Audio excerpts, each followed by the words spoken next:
Hey everyone, I sincerely appreciate your support. If you enjoy my audiobooks, I would be truly grateful if you could subscribe to the channel.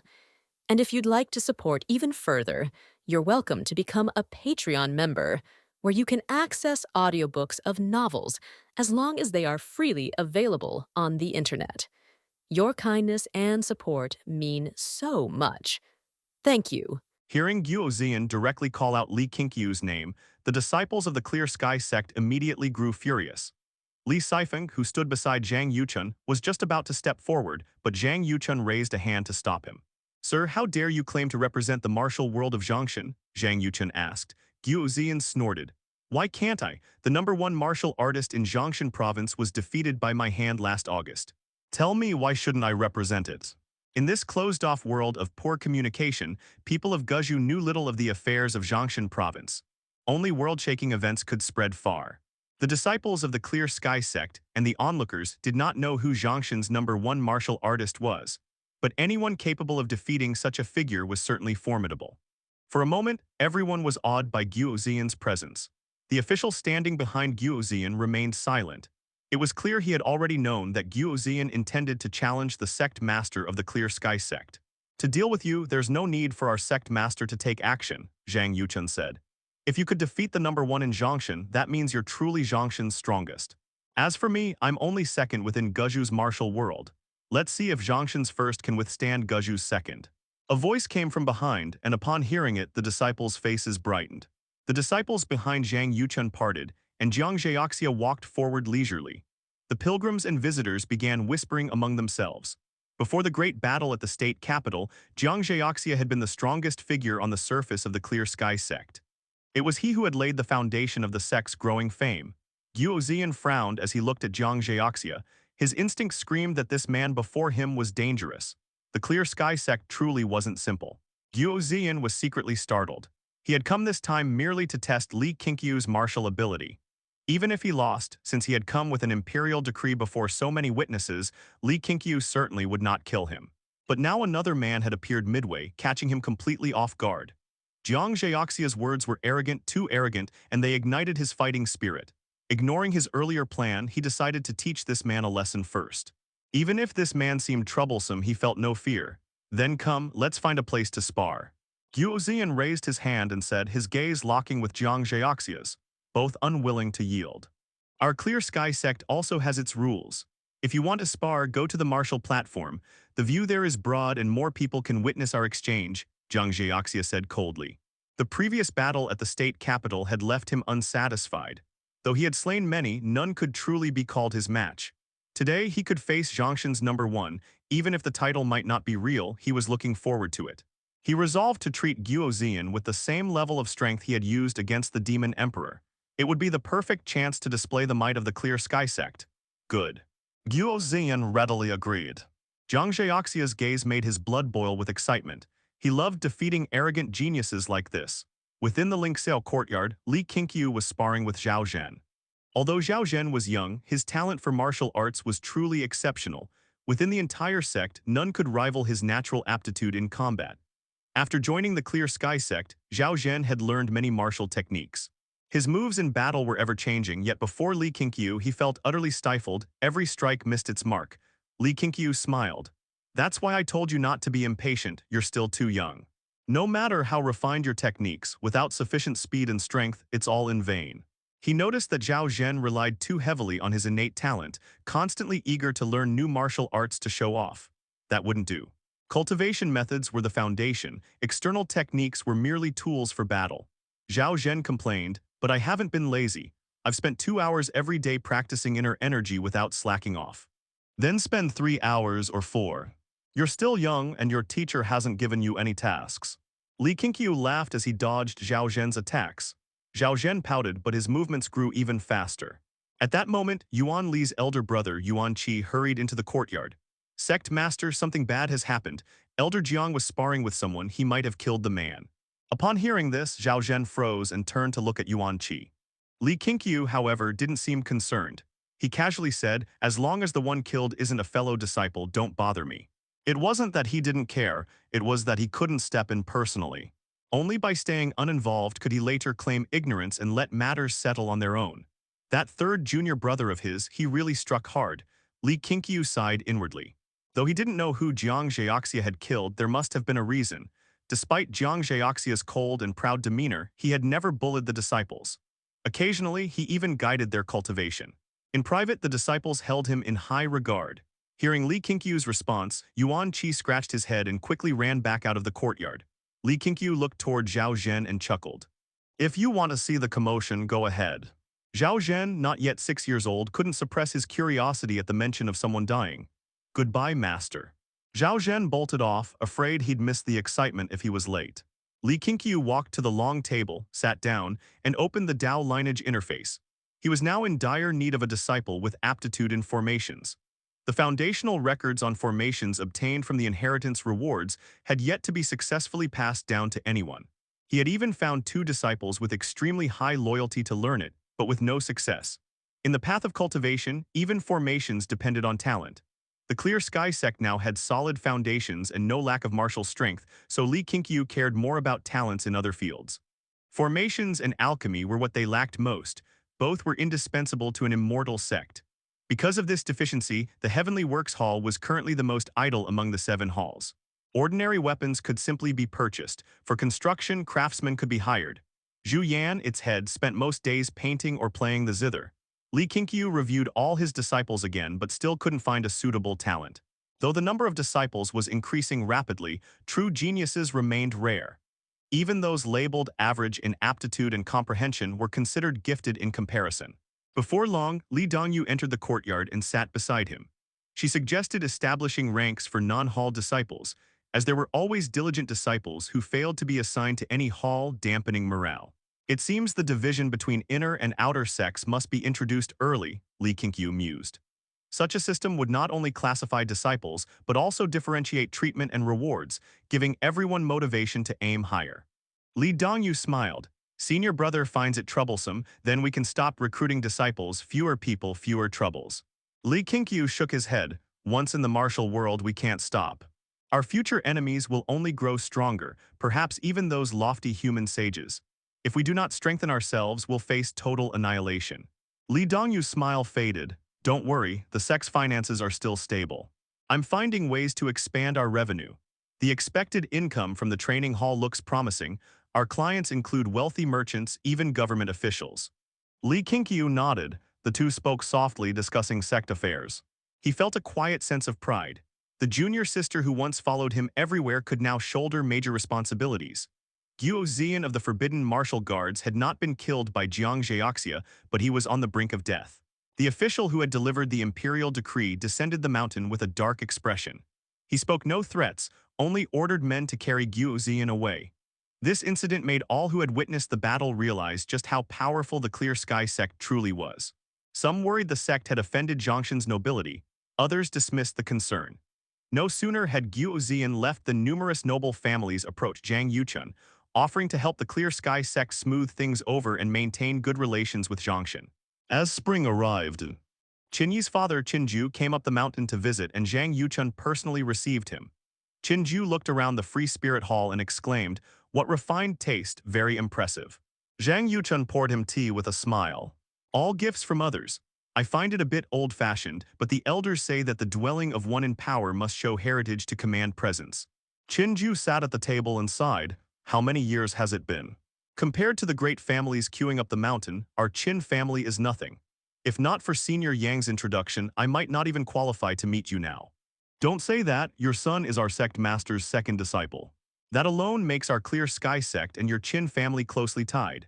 As our sect grows, your family will prosper too, Zhang Yuchun replied with a smile. These words pleased Qinju greatly, his face lit up with delight. He then straightened his posture, his tone turning serious. Let's get to business. I came up the mountain today because I have an important matter to tell the Clear Sky Sect, something you won't want to miss. Zhang Yuchun's interest was piqued. What matters?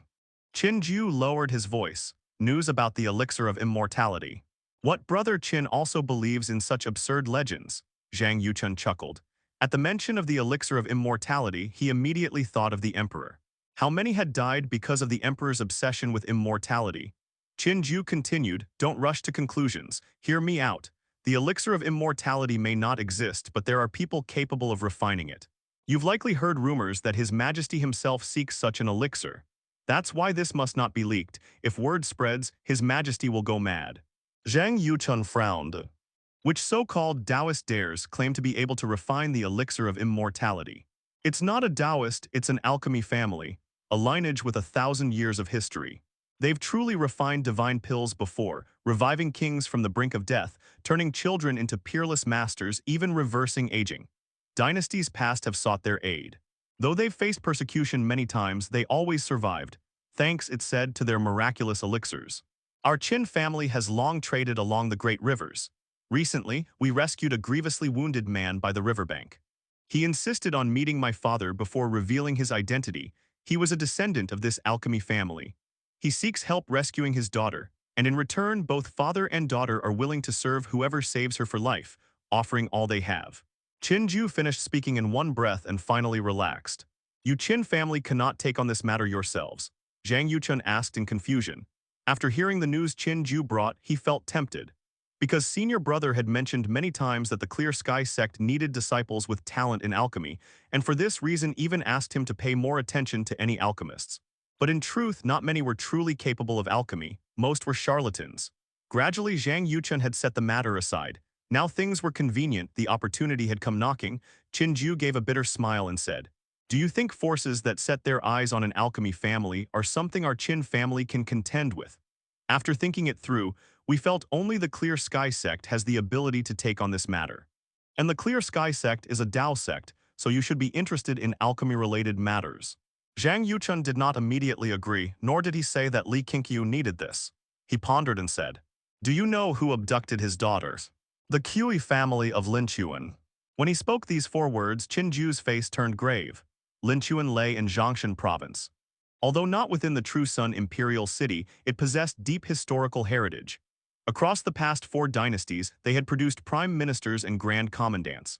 It was a great aristocratic clan ranked among the foremost under heaven, with connections reaching the heavens. At present, Linquan had 4 great families, Li, Tang, Qi, and Kai. These 4 clans had all rendered merit in the founding of the dynasty. Their influence even surpassed that of imperial relatives. After hearing the name of the Qi family, Zhang Yuchun could not help but narrow his eyes. The Qi family's influence was far beyond what ordinary people could imagine. In every province and region across the land, they had branch lineages. To provoke them indeed required caution. For this matter, I must consult our Sect Master, Zhang Yuchun said earnestly. Naturally, Qingqiu had no objections. After the two exchanged a few more words, they left the Free Spirit Hall together. Zhang Yuchun went to the Qingxiao courtyard to wait for Li Qingqiu. He waited until dusk. After Li Qingqiu entered the courtyard, he did not rush to speak about the matter. Only after dinner did the two enter the room to talk. After they sat down, Zhang Yuchun recounted what Qingqiu had said. Li Qingqiu was not surprised. He looked at Zhang Yuchun and asked, do you think we should take it? An alchemy family might not necessarily produce an alchemy genius suited for immortal cultivation. It simply had a higher probability. Zhang Yuchun opened his mouth. We should accept it. Although the Qi family is powerful in this world, any matter involving benefit must be fought over. And currently there is only this one surviving branch of an alchemy family. If we miss it, who knows how many years we will have to wait. Perhaps we may never encounter another. The only thing to consider is whether the Qi family is doing this for their own gain or for the emperor. After the demonic cult retreated from Guzhou, this matter regarding the alchemy family being hunted appeared. I do not think this is a coincidence. Even if we take this matter, we cannot expose our identities. Li Qingqiu also felt the timing of this matter was likely related to the emperor. Then you handle the arrangements.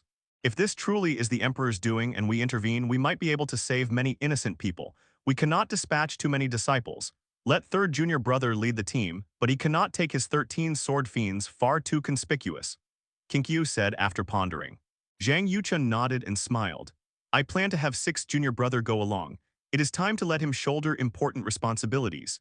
He is about to turn 18, and his cultivation has already reached the nourishing vital energy realm, 3rd layer, not far from the 4th layer. Li Qingqiu had no objection. Li Sifeng indeed already had the strength to protect himself, not to mention Jiang Zhaoxia accompanying him. Letting the boy go out to gain experience was good. better than idling about the training hall all day. After the matter was decided, Zhang Yuchun rose and left, preparing to inform Jiang Zhaoxia and Li Sifeng one by one. Early the next morning, Jiang Zhaoxia and Li Sifeng disguised themselves and followed Qin Ju down the mountain without disturbing others. Regarding Jiang Zhaoxia and Li Sifeng, Li Qingqiu felt very reassured. The only risk in this matter was exposing their identities. If it truly was exposed, then they could only meet soldiers with generals and floods with earthworks. The Clear Sky Sect had crushed the demonic cult, and he had even killed the demon emperor. These deeds had already placed the Clear Sky Sect on the emperor's opposing side. It was only because the Clear Sky Sect's reputation was too great, carrying the banner of righteousness, that the emperor did not dare openly target them. Instead, he had to publicly commend the Clear Sky Sect to display his own sagely virtue before the world. But as time passed and people gradually forgot these events, the emperor would surely make a move against the Clear Sky Sect. What Li Qingqiu could do was strengthen the Clear Sky Sect. He planned to cultivate another group of disciples capable of standing on their own. Cheng Kanghai, Zhu Jin, Chai Yunsheng, Liu Yan, and so on. Li Qingqiu greatly looked forward to their growth. Their cultivation need not be exceedingly high. Reaching the nourishing vital energy realm, fourth layer, would already allow them to look down upon the martial world. Spring and summer passed. The Clear Sky Sect did not encounter trouble in the first half of the year. This year, Li Qingqiu had already turned 22, and his youngest junior sister Li Sijin had already turned 16. The Clear Sky Sect still appeared youthful, but compared to the past, it had shed its immaturity and begun to display the bearing of a great sect. Under the Thousand Spirit Tree, Li Qingqiu and Wu Manor were sparring. Li Dongyu and Chai Yunsheng practiced on the side while observing. Not long ago, Wu Manor had reached the nourishing vital energy realm, fourth layer. Now, when he unleashed the Nine Heavens Divine Palm, it was extremely domineering. Even though they were 10 zhang away, Li Dongyu and Chai Yunsheng could still feel the fierce wind. Li Dongyu's current cultivation was the nourishing vital energy realm, third layer. Her progress was not particularly fast, but placed within the martial world that was already equivalent to a near-peak expert. Only she had no chance to display her strength. Relying on her relatively good aptitude for immortal cultivation, Chai Yunsheng had reached the nourishing vital energy realm, second layer. With her strength, she had earned the position of direct disciple and won the opportunity to train in the blessed land of 1,000 spirits. The blessed land of 1,000 spirits was no longer a secret, but only direct disciples could cultivate there. And it was not a place one could enter at will, only once per month, one day each time, choosing freely between the spiritual mine and the blessed land. As long as they experienced it once and felt the boundless spiritual energy, direct disciples would always be driven to cultivate harder. Chai Yunsheng looked at the overwhelmingly domineering Wu Manor, secretly astonished. This was the first time she had ever seen him make a move. In daily life, whenever she encountered Wu Manor, he was always grinning innocently, looking harmless. She had never expected that once in battle he would be a completely different person. Ever since she began cultivating the primordial unity scripture, her martial skills had advanced rapidly. She had felt she was already strong, enough to count as a first-rate expert. But now, seeing Wu Manor's 9 Heavens Divine Palm, she felt she could not withstand even a single strike. Then she looked at the Sect Master, Clouds and Windlight, catching Wu Manor's domineering palm force with casual ease. Wu Manor moved fiercely, while Li Qingqiu appeared slow. Yet this very contrast made the slower Li Qingqiu seem even more steady, giving off an unshakable aura. Although Li Qingqiu had not yet reached the nourishing vital energy realm, 8th layer, the 100 refinement demon body allowed his strength to soar. Facing Wu Manor, he did not even need to use his full power, it was effortless. After 300 exchanges, Li Qingqiu flipped his right palm. It was so fast that afterimages rose, dazzling Wu Manor's eyes. Next, he felt his chest struck lightly, and then his vision spun as heaven and earth flipped. Wu Manor was sent flying by Li Qingqiu's palm, landing on the grass 10 zhang away. Li Dongyu frowned and said, "Senior brother, do not strike 5th junior brother so heavily." Since childhood, she had always felt protective toward Wu Manor. Because his mind was incomplete, she always feared he would be bullied. Li Sifeng loved to tease Wu Manor the most. Li Qingqiu smiled, "Do not worry. His skin is thick and flesh tough, he is fine." Wu Manor climbed up from the grass. His expression shifted and he scratched his head while smiling at Li Dongyu, "4th senior sister, I am fine." Li Qingqiu looked toward Wu Manor and said, "That is all for today's sparring, continue cultivating." Wu Manor indeed had great talent for combat. Although he was not intelligent, in battle he never wasted even a trace of vital energy. This seemed to be his instinct, something that only talent could explain because ordinary people could not do such a thing even if they tried. All right. Wu Manor responded, then walked toward Li Dongyu and Cai Yunsheng. He rubbed his chest. He did not look as relaxed as he pretended. He had not felt such pain in a long time. Li Qingqiu whistled, then leapt upward like a sharp arrow shooting into the sky. A massive creature swept in from the other side of the forest, caught him, and carried him off into the distant horizon. This was not the first time Cai Yunsheng had seen Li Qingqiu summon Little Eight, yet she was still amazed by his lightness skill. With just a gentle leap, he could jump so high and it looked effortless. She had already set Li Qingqiu as her goal. She too wanted to become someone like him. After Li Qingqiu left, Li Dongyu and Cai Yunsheng began talking about the enforcement hall, with Li Dongyu asking her opinion of it. Li Qingqiu had already told the junior brothers and sisters earlier that he intended to cultivate Cai Yunsheng to become the hall master of the enforcement hall. Because they trusted Li Qingqiu's discernment, none of the junior disciples objected.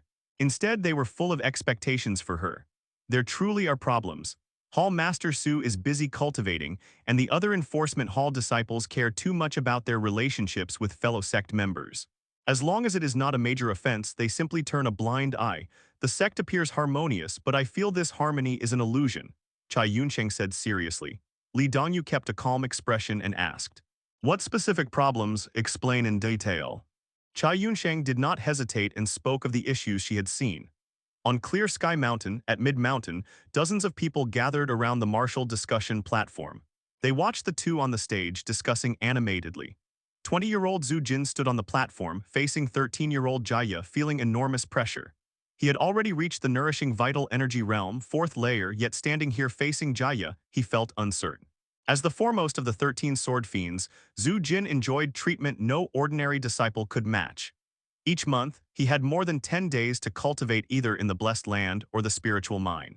His aptitude for immortal cultivation was excellent. Within the entire sect, few could compare. He had already proven himself, not disappointing the Sect Master's expectations. When speaking of him, many believed he was a genius. He had surpassed Qin Yi, whom he once lost to, only to encounter an even more terrifying genius. Jia, this youth saved by the Sect Master in the state capital, was the Sect Master's 5th disciple. After entering the sect for just half a year, he had already reached the nourishing vital energy realm, 3rd layer. He was currently the most dazzling genius within the Clear Sky Sect. Regarding this match, many disciples were curious. Even now, more people continued to rush over. Even the martial champion Li Yang had come, accompanied by Zhao Linglong. "Cousin, are you still unwilling to return? Staying here like this, eventually you must give the family an explanation." Zhao Linglong asked softly as she walked beside Li Yang. Her gaze looked toward the martial discussion platform. She was familiar with both people involved. Zhu Jin had been on the platform more than once. His rapid growth frightened her. She felt that the current Zhu Jin might not necessarily be weaker than she was. And Jia, this youth was young, his martial techniques crude, yet his cultivation was unbelievably deep, something she could not understand. Why go back just to help those people oppress the commoners? Li Yang stared expressionlessly at the two people on the martial debate platform as he spoke. During his time in the Clear Sky Sect, his martial skills had greatly improved. He often went up to the martial debate platform to spar with others. Many disciples knew him well, he was practically a regular there. Zhao Linglong said helplessly, "Things aren't as bad as you think. Besides, if the dynasty is corrupt, shouldn't you be working hard to change it, rather than giving up on yourself here?" "And how do you know I've given up on myself?" Li Yang countered. Zhao Linglong didn't know how to respond, for Li Yang indeed had been training diligently. Yet what use was mere martial training? Li Yang's background destined him not to be a wanderer of the martial world. His future lay on the battlefield in the imperial court. "Senior brother Zhu, please enlighten me." Jia clasped his fists toward Zhu Jin. His looks were ordinary, his figure not tall, and his voice somewhat timid, but within him was a fierce resolve that would emerge in battle. Zhu Jin raised his sword in salute, then launched the first strike. Jia began with his 9 heavens divine palm. Surging vital energy burst forth as a mighty palm wind swept across the entire martial debate platform, forcing Zhu Jin to raise his sword to defend. Again with that opening move, his inner energy is so vast that he can do whatever he wants. A disciple beneath the stage side, Jia always opened this way. His 9 heavens divine palm wasn't as refined as that of Yang Juding or Wu Manor, yet his vital energy was so overwhelming that his opponents couldn't evade, only meet it head-on. After the first exchange, Jia swung out his second axe. His hands shifted through seals as he rapidly chanted an incantation. Vital energy surged from his body, swiftly condensing into a silver-blue ferocious tiger, a full zhang high at the shoulder, awe-inspiring and majestic. Mountain Lord Divine Mantra. This incantation had become Jia Yi's signature technique. Once unleashed, the Mountain Lord charged toward Zhu Jin. Zhao Linglong had seen this divine mantra before, yet she still couldn't understand, was this truly martial arts? The Mountain Lord was extremely agile, its claws razor-sharp. Even a glancing collision could cause serious injury. Relying on this technique, Jia Yi had already achieved 10 straight victories. Of course, Zhao Linglong still felt that the Mountain Lord Divine Mantra had flaws. Zhu Jin swiftly dodged the Mountain Lord's attacks. Finding his moment, he suddenly hurled his sword. The long blade skimmed beneath the tiger's belly, straight for Jia Yi. Almost simultaneously, Zhu Jin stepped into a profound footwork pattern. His body blurred and reappeared right behind the sword's hilt. The sword's energy carried him directly toward Jia Yi. Jia Yi's expression changed slightly as he again executed the Nine Heavens Divine Palm. When Zhu Jin's sword was less than half a zhang from his face, he was already blown backward. Landing, Zhu Jin rolled aside from the Mountain Lord and struck again, pressing the assault. His steps in swordplay grew ever faster. Jia Yi's weakness became apparent, though his vital energy was vast, his reaction and speed were far inferior to Zhu Jin's. After 5 consecutive clashes, Zhu Jin's blade finally touched Jia Yi's throat, freezing him in place. "Junior brother, thank you for letting me win," Zhu Jin said coolly. Throughout the battle, the Mountain Lord had never even grazed him. Jia Yi exhaled helplessly. "Senior brother is still the superior one." Zhu Jin's lips curved slightly, though his heart was far from calm. He had fought with all his strength. His speed came from vital energy reinforcement. He could not maintain such sword steps for long. He had only won the moment, yet lost in talent. Jia Yi's aptitude truly made him concede in admiration. The disciples below applauded. Whether for Zhu Jin or Jia Yi, both had displayed power worthy of respect. Zhu Jin stepped down and prepared to head up the mountain to recover his energy. He hadn't gone far when a middle-aged man in a green robe approached with a smile. "Young hero Zhu, my name is Zhu Li of the Zhu family in Jai County, Eastern Tum Province. Might I have a words?" "No times." Without even looking at him, Zhu Jin brushed past and left. Zhu Li stopped, staring at his back, inwardly cursing his arrogance. Turning back to the platform, he continued to look for outstanding disciples. His clan had ordered him strictly to recruit a genius from the Clear Sky Sect to aid the Zhu family in gaining entry. The Clear Sky Sect was now the foremost sect in Guzhou, producing countless prodigies. Its future was limitless. Moreover, rumors said the sect possessed the peerless art of the martial legend, making even more people eager to join. If they couldn't seize by force, they would have to find another way. After watching several bouts, Li Yang couldn't resist stepping onto the stage. The disciples of the Clear Sky Sect were familiar with this martial champion and weren't intimidated by his title. Several challenged him in succession, all were defeated. "I'll go next." A woman's voice rang out. Cai Yunsheng, clad in the sect's blue robe, leapt gracefully onto the martial debate platform. Seeing his opponent was a woman, Li Yang frowned slightly, instinctively wanting to decline.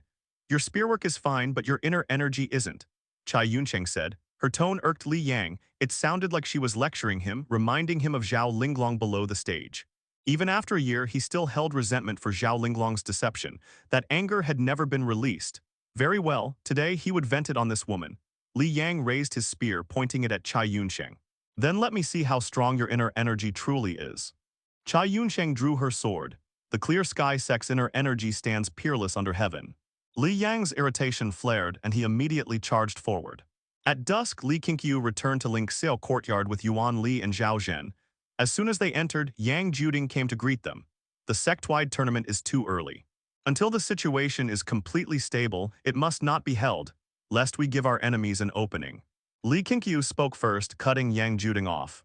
As the head of Guangyuan Hall, Yang Juding had long wanted to host a grand event for the sect. His martial debate platform had received great acclaim, so he wished to hold a full sect tournament to ignite the disciples' fighting spirit. But Li Qingqiu believed it was not yet the right time. "Not about that. I wanted to ask, could we transfer Cai Yunsheng from the enforcement hall to my command? I have no genius under me, I need someone to hold the front." Yang Juding shook his head. Li Qingqiu asked in surprise, "Why her all of a sudden?" "That girl's growth is astonishing. Even the martial champion couldn't defeat her, and she's only been here how long?" Yang Juding marveled. Hearing that Li Yang had lost to Cai Yunsheng, Li Qingqiu was not surprised. "That won't do. This female disciple has long been reserved by senior brother as the future enforcement hall master. You'd do better asking for Ninger to join you instead. Li Dongyu, who was serving dishes, smiled softly. Yang Juding was startled.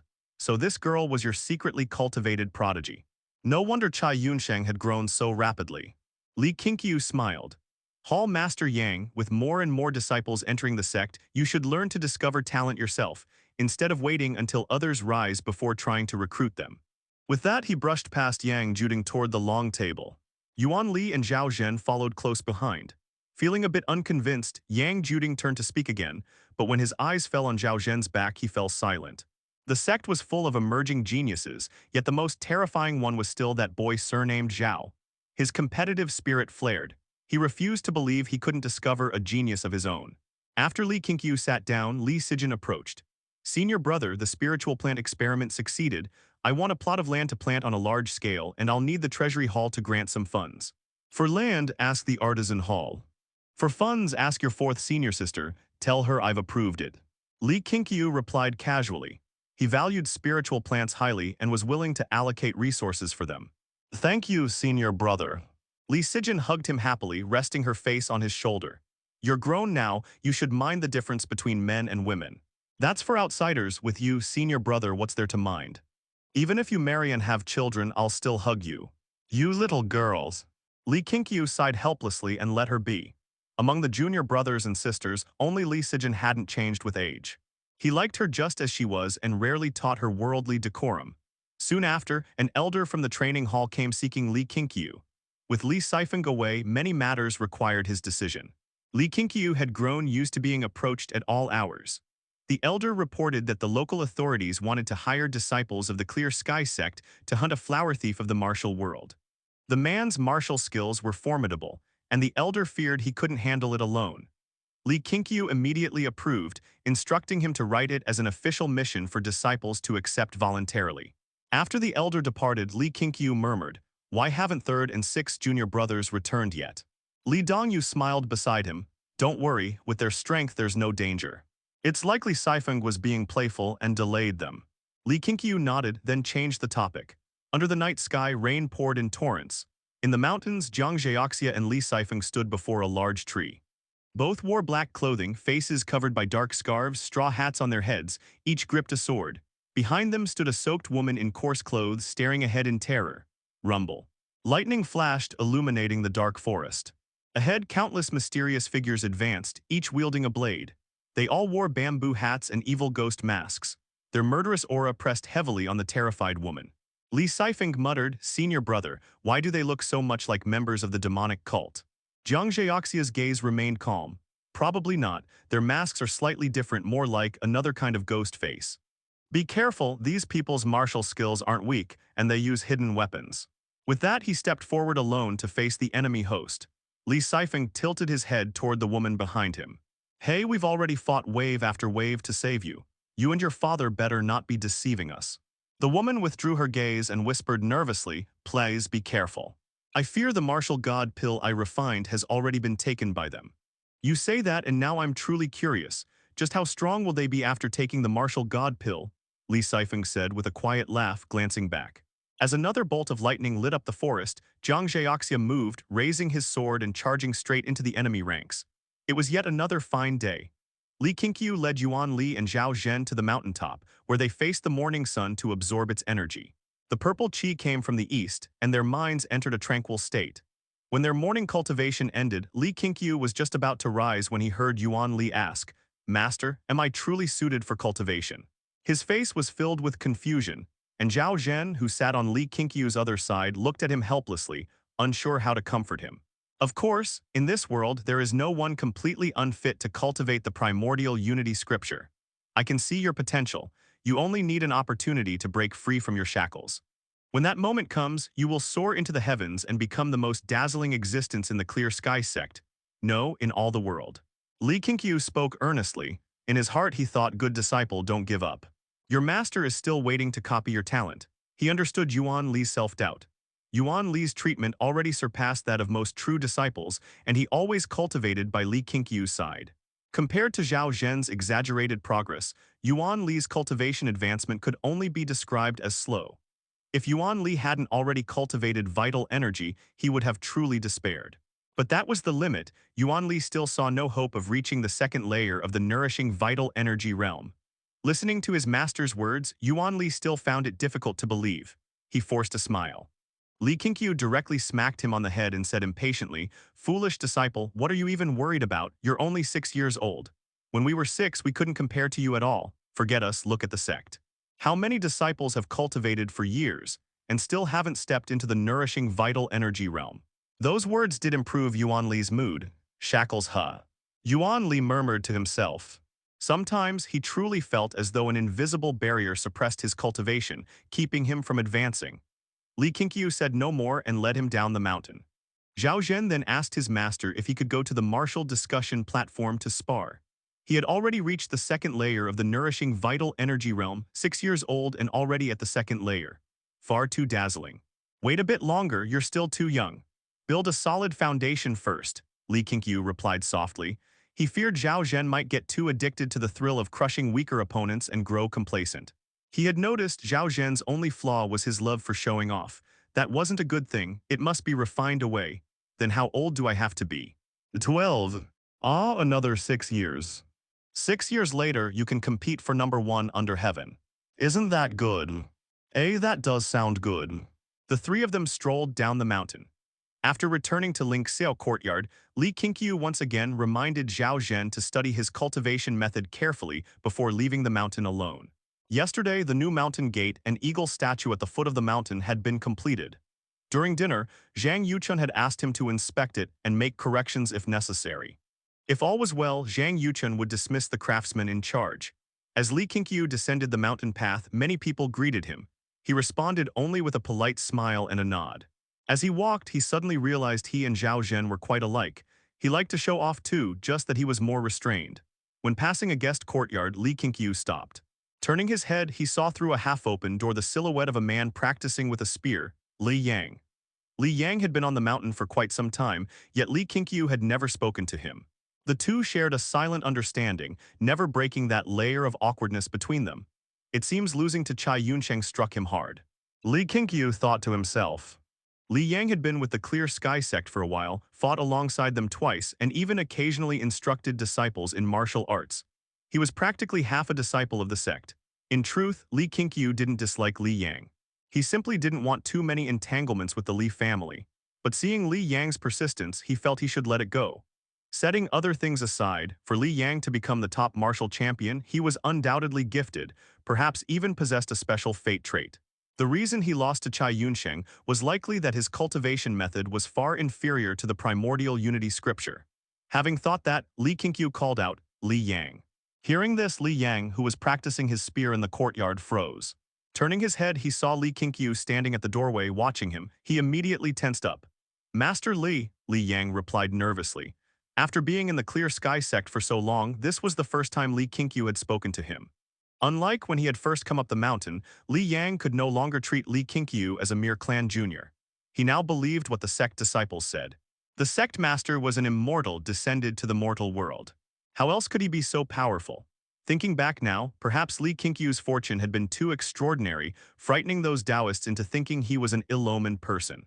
The Li family truly had no blessing. They had missed out on such a great opportunity. Li Qingqiu waved at him through the gate. Li Yang hesitated for a moment before taking up his spear and walking over to him. "Walk down the mountain with me," Li Qingqiu asked with a smile. Li Yang instinctively replied, "All right." Li Qingqiu continued down the path, Li Yang following behind him. Watching his back, Li Yang's heart was complicated, filled with excitement, nervousness, and a hint of shame. "You seem lost," Li Qingqiu said ahead without turning around. Li Yang took a deep breath and said, "Indeed, I am lost. Since childhood, I practiced martial arts to serve the dynasty, to drive away its enemies, to become a general admired by all. But now I've realized, the dynasty I vowed to serve isn't as noble as I imagined. I don't know if I should continue serving in the army. My cousin told me I should change all this, but how could it be so easy? Master Li, how do you view this world?" He was already tempted to join the Clear Sky Sect, even unwilling to return to his clan. Li Qingqiu replied, "The world today is indeed dark and everyone lives in fear. I don't have a better solution. But I believe this much: evil people will eventually be taken by heaven. I can't tell you what you should do or how to walk your path. That is a question you must answer through your own life. The only thing I can say is this: if you can't see the truth, then don't think about it, train hard. Your spear will eventually give you the answer. Upon hearing this, Li Yang's expression dimmed and he said quietly, train hard, I've never slacked off, but I. Then do you wish to join the Clear Sky Sect? Join the Clear Sky Sect. Li Yang was stunned, his heartbeat quickening. The Clear Sky Sect was no longer what it used to be. Many noble families wished to send their children here. Though he felt himself worthy, he had never imagined receiving a personal invitation from Li Qingqiu himself. Ever since losing to Cai Yunsheng, Li Yang no longer dared to call himself a genius. He knew just how discerning Li Qingqiu's eye was, take Zhu Jin for example. If not for Li Qingqiu personally naming him to join the 13 Sword Fiends, Jiang Zhaoxia wouldn't have given Zhu Jin a second glance. In the future, you can go down the mountain to pursue your aspirations. Whenever you wish to return, you may, just don't forget where you belong. Li Qingqiu spoke softly. He then smiled and nodded toward two disciples in the nearby forest who saluted him respectfully. Li Yang stopped, lifted his robe, and knelt on the steps. Staring at Li Qingqiu's back, he said solemnly, Disciple Li Yang wishes to join the Clear Sky Sect. Thank you, Sect Master, for your favor. Li Qingqiu turned to him and said with a small laugh, Get up quickly. I'm not taking you as a personal disciple. Li Yang chuckled and stood, quickly catching up to him. After Li Qingqiu's personal invitation, his spirit seemed completely renewed. Nothing could encourage him more. This meant he still had talent worth nurturing. As they continued down the mountain, Li Qingqiu opened the Dao Lineage panel to look up Li Yang's profile. Name, Li Yang. Gender, males. Age, 23. Loyalty to Sect Master Sect, 91/86 max 100. Cultivation aptitude, excellent. Comprehension, excellent. Fate traits. Dragon Soul Protection, peerless loyalty and courage. Dragon Soul Protection. An ancestor once consumed the flesh of a true dragon and became bound to its soul, passing it down through generations. Upon stepping onto the path of immortality, the dragon's soul gradually awakens, granting increasing dragon power with each major realm breakthrough. Peerless loyalty and courage. To those who show him kindness, he is absolutely loyal and righteous. Once he sets his mind on something, no matter the terrifying foe or peril, he will never retreat. Good heavens! Would it still be too late to accept him as a disciple now? Though Li Qingqiu had long suspected that this martial champion's profile was extraordinary, seeing it in full still stunned him. Dual excellent, the same level as Jia Ye. Across the entire Clear Sky Sect, only Jiang Zhaoxia, Su Ning, and Zhao Zhen surpassed him slightly in aptitude or comprehension. Most importantly, Li Yang possessed Dragon Soul Protection. From its description, the Dragon Soul would grant him immense strength. His combat power within the same realm would be immeasurable. Li Qingqiu's impression of Li Yang completely changed. Forget going down the mountain, he should just stay in the Clear Sky Sect. Li Qingqiu almost wanted to say that aloud. He wasn't that selfless. When cultivating disciples, he naturally hoped they would remain within the sect. For those with mediocre aptitude and no hope for immortality, he could let go, but not talents like this. After officially joining the Clear Sky Sect, Li Yang became livelier, regaining the heroic vigor of the martial champion he once was. Upon hearing that Li Qingqiu planned to pass the sect's supreme technique to him, he was both moved and uneasy. I've just joined and you're already teaching me a supreme technique. How can you trust me so much? Li Yang asked nervously. Just joined. How long have you been on the mountain already? Besides, I trust my own judgment. If I pass the supreme technique to you, I'm sure you'll give back even more to the Clear Sky Sect. Li Qingqiu replied casually, but the calmer he sounded, the more moved Li Yang became. During the rest of their walk, Li Yang seemed to release all the words he had bottled up for a year, making Li Qingqiu feel as though he were listening to Li Sifeng again. An hour later, they finally reached the foot of the mountain, even after quickening their pace. Before the mountain gate, 8 craftsmen hired from the Chai family were resting. When they saw Li Qingqiu and Li Yang coming down, they quickly stood up. The gate stood at the end of the mountain path, with dense forest behind it and a wide clearing ahead. To the side flowed the Zai River, its waters murmuring softly.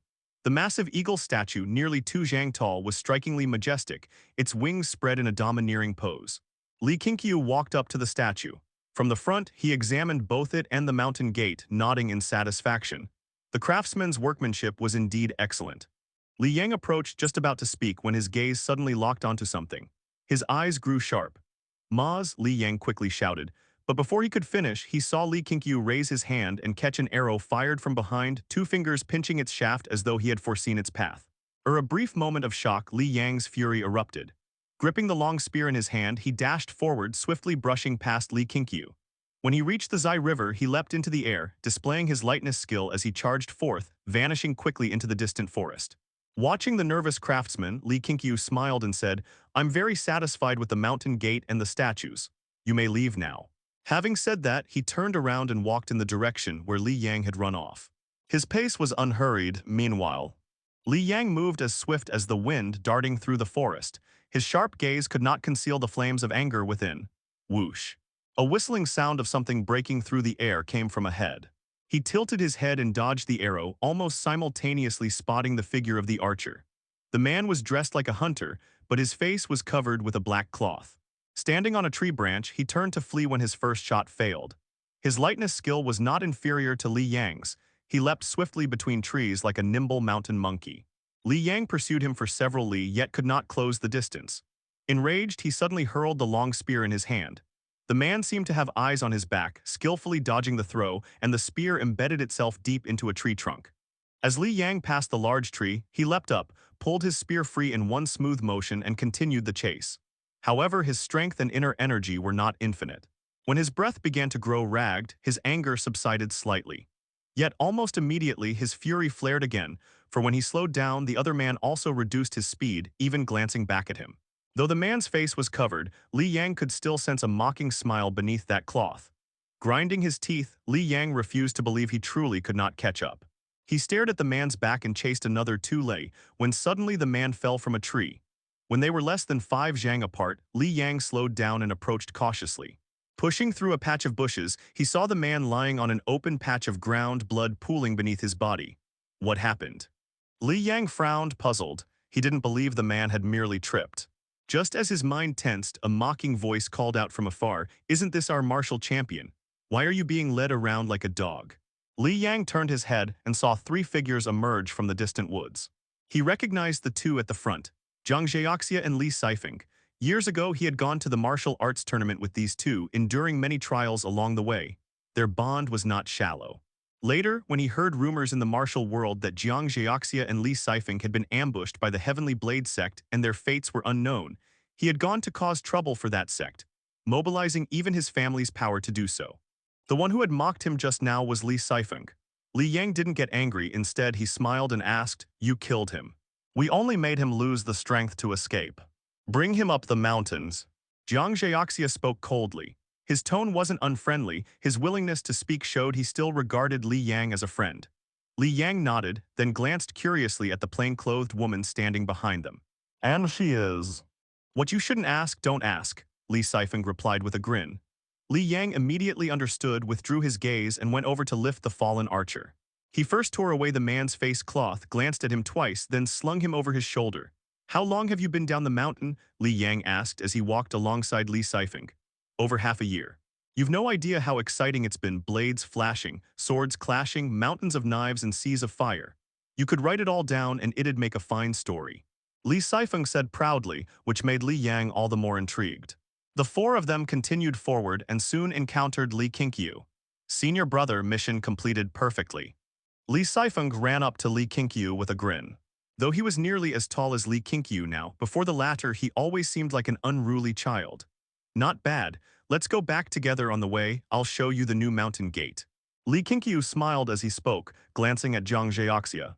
Zhang Zheoxia said nothing, only nodded slightly. The group made their way toward Clear Sky Mountain. Li Qingqiu instructed Li Sifeng to recount their half-year of experiences in as much detail as possible. Li Sifeng hesitated, glancing at Li Yang. "He has already joined the Clear Sky Sect. Although I haven't taken him as a disciple, I intend to nurture him personally. Trust me, he's worthy of it." Li Qingqiu's words deeply moved Li Yang, leaving him unsure how to respond. Hearing that, Li Sifeng began to recount everything from the past half-year. The reason Li Qingqiu wanted Li Yang to hear it was because he had guessed that the blood feud of the alchemy family was connected to the emperor himself.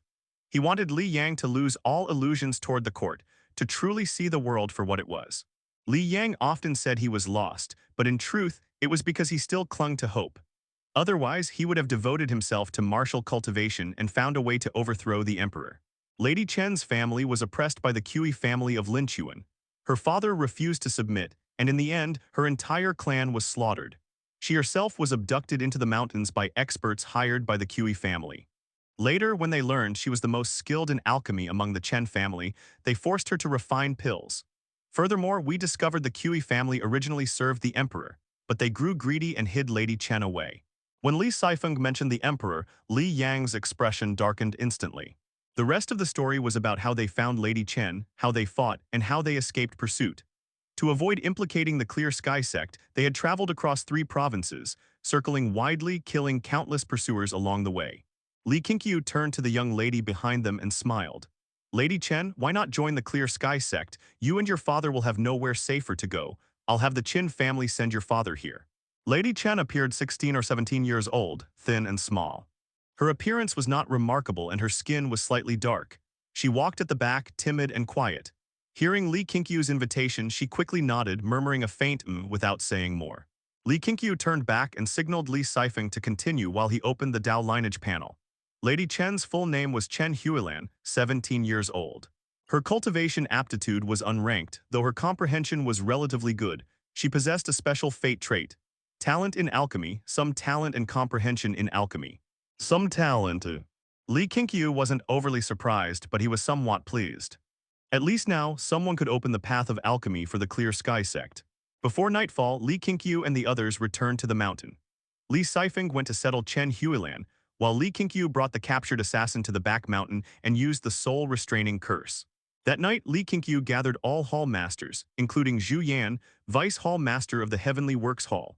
Zhu Yan's loyalty to the Clear Sky Sect was high, and her guard Su Xiling had fought alongside the sect against the demonic cult. She now stood firmly against the emperor's faction, so Li Qingqiu decided to include her in this matter. Li Qingqiu first had Zhang Yuchun brief everyone on Chen Huilan's background.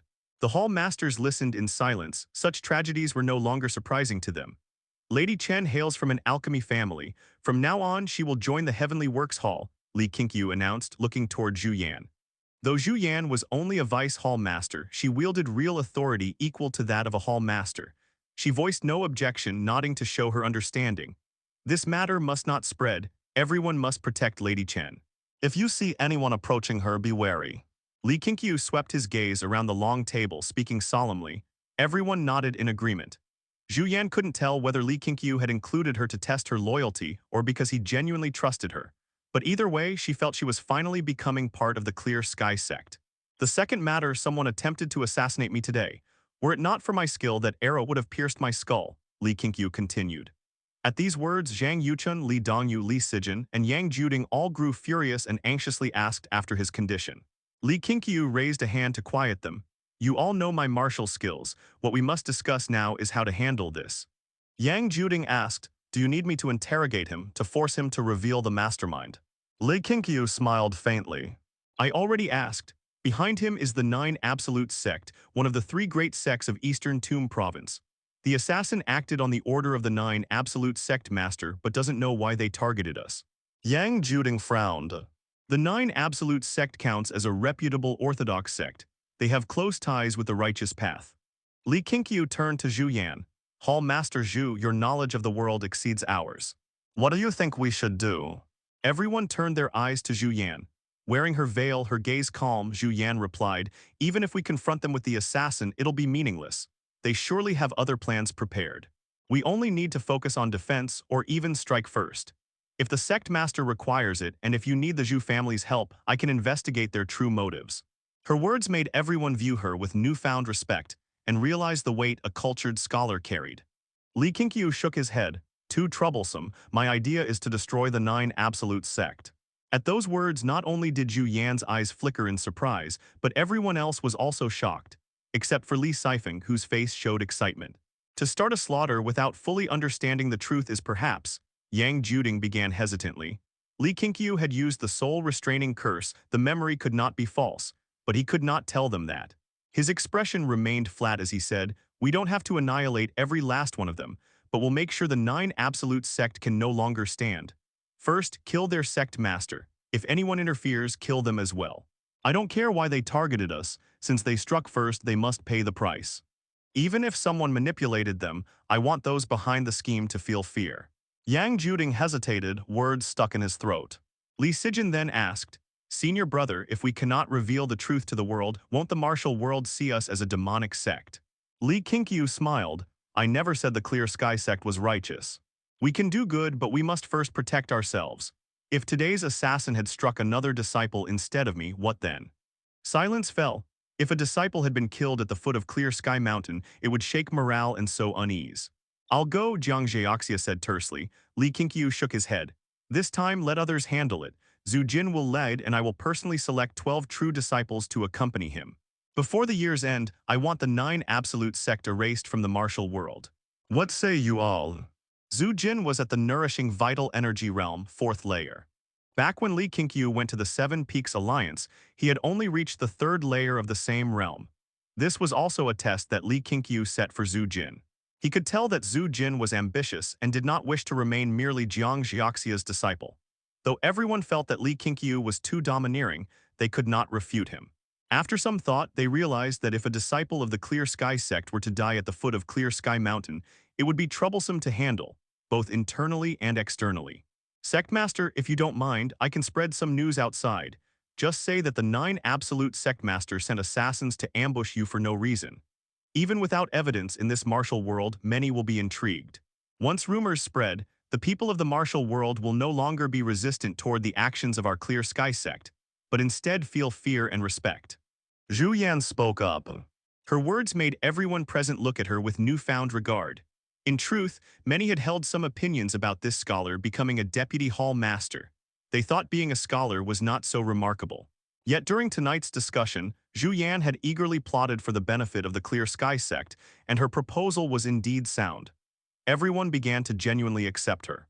If Hall Master Zhu is willing to take action, then that is even better. Li Qingqiu smiled. Though domineering, he was not foolish. Having someone willing to stir up muddy waters would do no harm to the Clear Sky Sect. This was precisely the kind of Clear Sky Sect he envisioned. He only needed to decide the direction, and his subordinates would take care of the details. Even when facing enemies, brute force alone should never be the only method. Afterward, Li Qingqiu discussed a few other matters, and once everyone reached a consensus, he dismissed them. Upon returning once more to Clear Sky Mountain, Bai Ninger was full of curiosity toward everything. Since being assigned to the spirit mine, he had not returned for a long time. He held no resentment toward the Sect Master's arrangement, rather he was full of gratitude. After all, not everyone could cultivate in the spirit mine. He had already been there the longest. The other disciples stationed there were all rotated out regularly, but he alone remained. The other disciples also noticed this and privately speculated that the Sect Master held Bai Ninger in high regard. Now Bai Ninger's cultivation had reached the nourishing vital energy realm, 3rd layer. The rise in his cultivation made him radiate confidence. He was completely different from who he had been 2 years ago. Early that morning, a disciple came to deliver a message. The Sect Master had summoned him to the Li Qingqiu Hall. Bai Ninger felt both joyful and nervous, unsure why the Sect Master wanted to see him. On his way up the mountain, he passed by the guest courtyard of Zhu Yan and Su Xiling. After some hesitation, he went to knock on the door, but the person who opened it was a stranger. May I ask if Senior Zhu Yan is here? Bai Ninger raised his hand in salute and asked. The one who opened the door was a maid. She widened her eyes and asked, Do you mean Scholar Zhu Yan? Oh yes. She's already become the Deputy Hall Master of the Heavenly Works Hall and moved up the mountain. You didn't know. So that's how it is. I haven't been up the mountain for a year, so I truly didn't know. Forgive my intrusion. After hearing this, Bai Ninger quickly took his leave. Upon learning that Zhu Yan had joined the Clear Sky Sect, he felt even happier. Su Xiling had often instructed him before, and he had long regarded her as his teacher. Since Su Xiling surely followed Zhu Yan into the Clear Sky Sect, they would now truly be part of the same family. When he arrived at the Li Qingqiu courtyard, Bai Ninger saw several other disciples present, all of whom had cultivated at the spirit mine before. He recognized them. Standing at the center was Zhu Jin. At 20 years old, he was in the prime of youth. He was now a famed genius throughout the sect, second only to Su Ning. Naturally, the other disciples gravitated around him. When Zhu Jin glanced at Bai Ninger, he gave a slight nod, which left Bai Ninger both surprised and honored. It wasn't because Bai Ninger was favored by the Sect Master that Zhu Jin greeted him. He simply saw that Bindingur had reached the third layer of the nourishing vital energy realm, a level that was considered top tier within the sect and thus worthy of respect. I wonder why the Sect Master summoned us here. I heard rumors that he might assign us a mission. Don't state the obvious, did you think he called us for a meal? If it's a mission personally given by the Sect Master, it definitely won't be simple. I'm already looking forward to it. With senior brother Zhu leading us, success is guaranteed. While the disciples were chatting, Yuan Qi came out from Li Qingqiu's room, counted their numbers, then called out toward the room, "Sect Master, everyone is here." Upon hearing this, the 12 personal disciples immediately tensed up. The Sect Master was inside. They dared not say another word, fearing he might overhear. Soon, Li Qingqiu stepped out of his room.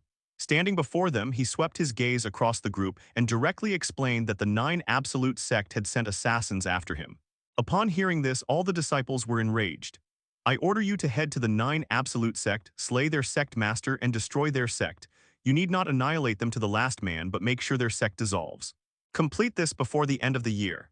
This mission will be fully led by Zhu Jin. The rest of you will obey his command. When you return, I shall reward you handsomely." Li Qingqiu declared solemnly, and the disciples immediately accepted the order. Zhu Jin was filled with excitement. He had finally received his chance. If he performed well in this mission, his status would no longer remain that of a mere disciple. Li Qingqiu waved his hand to dismiss them. The 12 personal disciples saluted and departed toward the mountain gate together. Among them, the lowest cultivation was at the nourishing vital energy realm, second layer. They were truly the elite of the Clear Sky Sect, each capable of escaping even from a demonic cult expert if necessary. Li Qingqiu placed great hopes upon them. Reaching the second layer was no easy feat, and more than half of them had only achieved it within the last half-year. After their departure, only a handful of disciples in the sect remained at the second layer of the nourishing vital energy realm. Of course, Li Qingqiu did not count the higher-ranking elders in this. Standing quietly in the courtyard for a while, he eventually strolled out. He was preparing to instruct Li Yang in cultivation. With Li Yang's natural talent, merely handing him a technique would be sufficient. But Li Qingqiu wanted to establish an image and solidify his position. By personally teaching Li Yang, the youth would be seen as the Sect Master's favored prodigy. The greater Li Yang's achievements in the future, the higher Li Qingqiu's prestige would rise. Rumors that an assassin had targeted the Sect Master quickly spread throughout the Clear Sky Sect. Soon, gossip began claiming that the 9 Absolute Sect from Eastern Tomb Province was behind it.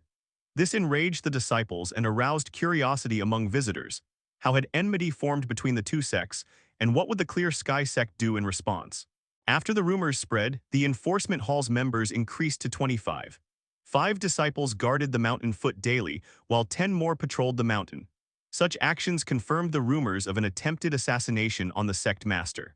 Everyone waited to see what Li Qingqiu's response would be. However, no public notice was posted, and he never summoned the disciples to the Profound Heart Hall for discussion. As autumn deepened, and since Li Qingqiu remained silent, the matter gradually faded from the disciples' minds. That day, Feng Dai sent a letter, delivered once again by the same knight Ma Yu. Li Qingqiu received him and opened the letter. Feng Dai was doing well in Zhenyang Imperial City.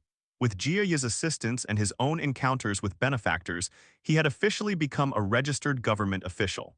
Recently, the capital had been unstable. Rumor had it that the crown prince and the emperor were struggling for power. The courtly strife had spread throughout the city, officials were dismissed daily, and new ones appointed just as often. Feng Dai's tone carried excitement. He strongly supported the crown prince and believed that only by the crown prince ascending the throne could the great Li dynasty truly prosper. After reading the letter, Li Qingqiu looked up at Ma Yu and smiled. "Why is it you again delivering the letter? My lord does not trust others with this task. Have you heard any news of the Guizhou state capital?" "I haven't heard directly, though I learned some things along the way." When mentioning this, Ma Yu's expression grew uneasy. Upon hearing that the Guizhou state capital had been overrun by the demonic cult and that countless civilians had died, he had been deeply shocked. Such a horrifying event had somehow left no trace of rumor in Zhenyang Imperial City. Still, Ma Yu was a reserved man. Since Li Qingqiu did not bring it up, he did not ask. He knew such matters were beyond his station, even dangerous to discuss. Li Qingqiu nodded slightly. "Stay and rest for the night within the sect." "No need. Might I ask if Sect Master Li has a reply for my lord?" "None. Then I shall take my leaves." Ma Yu cupped his fists, turned and left, decisive and efficient without hesitation. Li Qingqiu admired him greatly. Feng Dai had good judgment in men. Immediately afterward, Li Qingqiu rose to head toward the subterranean spiritual lake to cultivate. Knowing that the emperor and crown prince were at odds reassured him, the later their inevitable clash the better.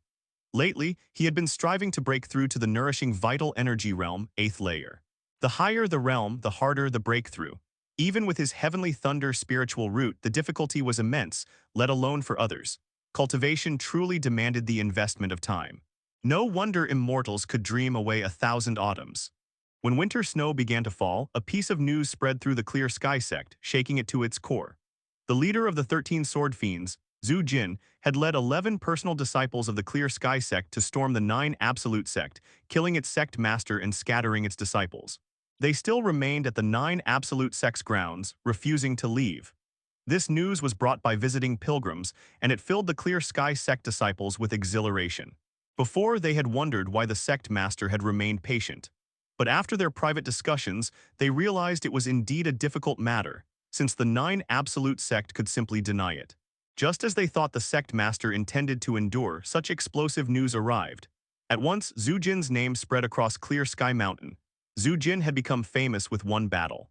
According to a visitor, the entire Eastern Tomb Province martial world was now talking about him. It had even sparked a movement to rescue the 9 Absolute Sect, with the martial community there claiming that the Clear Sky Sect was provoking all of Eastern Tomb Province.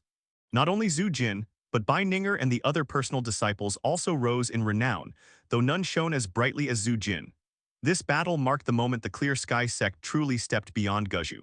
Unlike the anger of the Eastern Tomb Province martial world, the Guzhu martial community was thrilled. Some even considered going to aid the 12 personal disciples, for word had spread that the 9 Absolute Sect had once sent assassins after the Clear Sky Sect Master. Zhang Yuchun sought out Li Qingqiu and asked, "Senior brother, should we send reinforcements?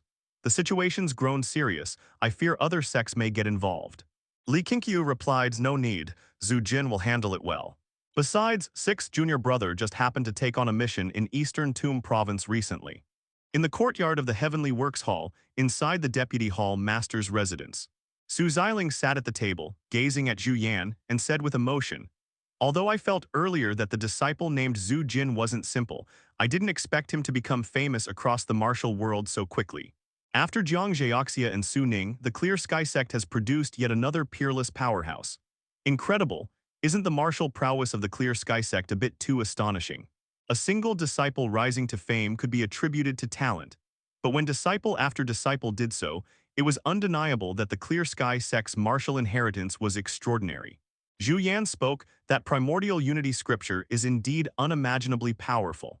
Even I suspect that the Clear Sky Sect has obtained the true inheritance of the martial legend. But looking at Yang Juding, he doesn't seem that formidable. Surely he wouldn't be so selfless as to not practice it himself and let others do so. His martial arts aren't weak either. Perhaps he practiced it, but his aptitude is lacking." "Maybe so," Zhu Yan replied casually. She wasn't particularly interested in martial arts. Recently, she had been studying the foundational array manuscripts that Li Qingqiu had passed to her, and she found them fascinating. She had dabbled in formations before, whether the battle arrays used in warfare or the martial formations of sects. They all emphasized coordination, focusing on people.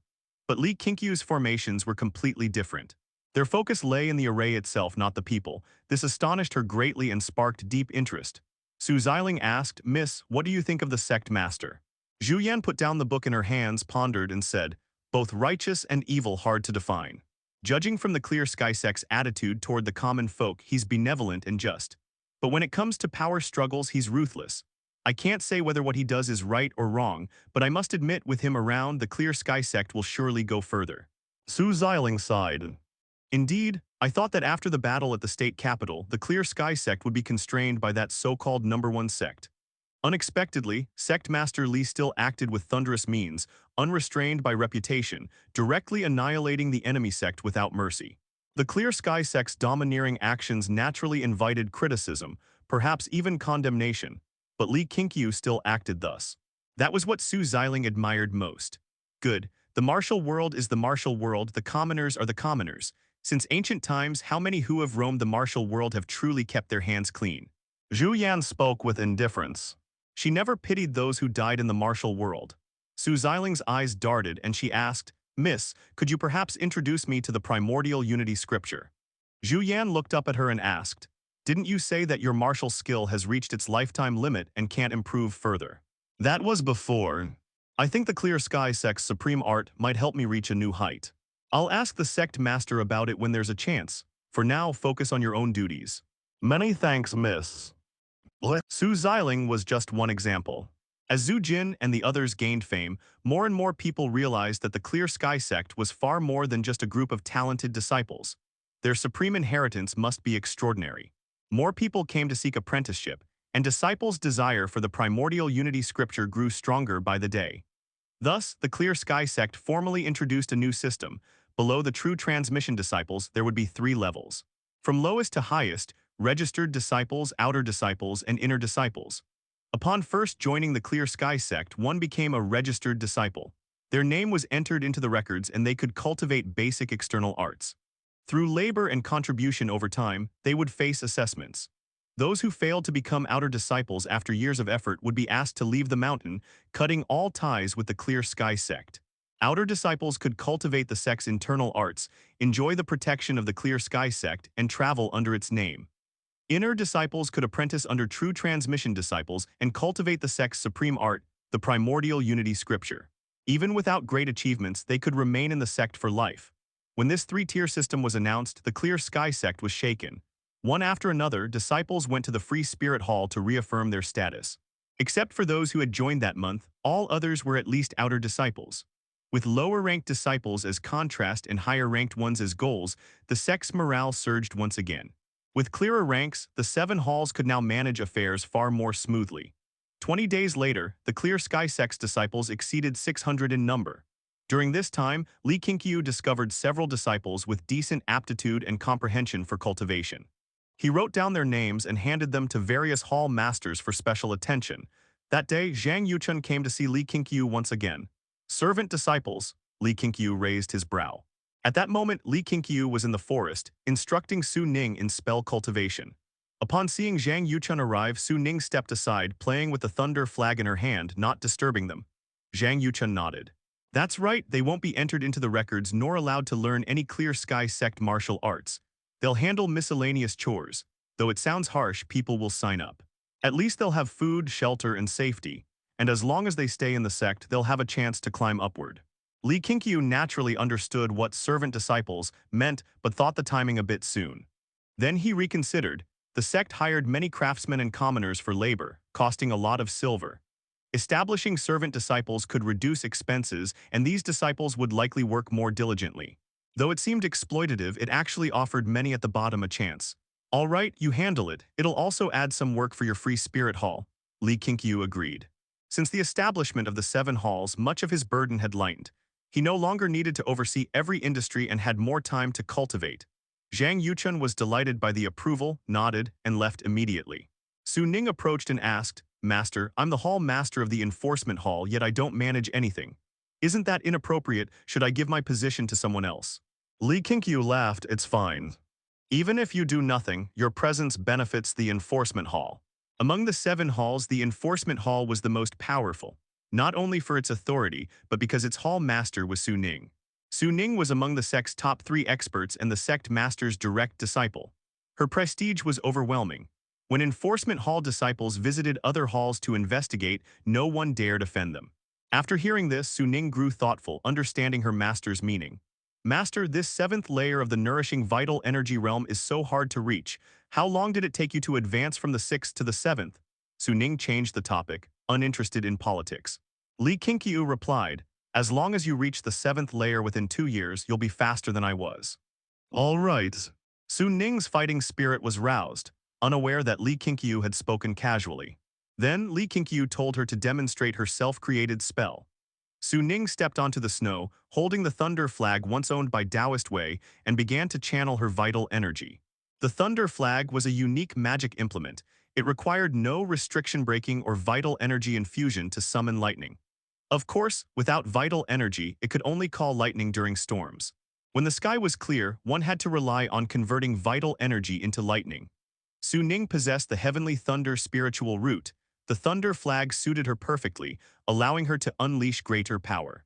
Raising the thunder flag high with one hand like a blade, she drew lightning along its edge.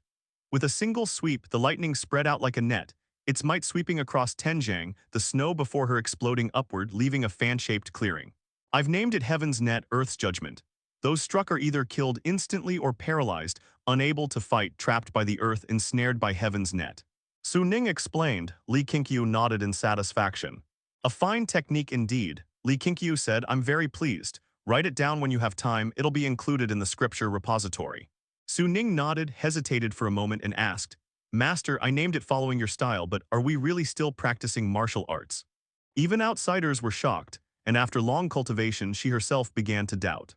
The primordial unity scripture truly didn't resemble martial techniques anymore. Li Qingqiu chuckled and said, if not martial arts, what then? Cultivation of immortality. I think it's possible. Then live a few hundred years first before saying that. True. Without longevity, it's still martial practice. After chatting for a while, master and disciple began sparring. Li Qingqiu instructed Su Ning to unleash all her techniques in full force. She was thrilled. At first, Li Qingqiu moved with ease as if strolling leisurely. But later, he had to get serious. Something's off with this girl, she's too strong. Without his 100 refinements demon body, he doubted that his 6th-layer self could defeat her. Could the replica surpass the original?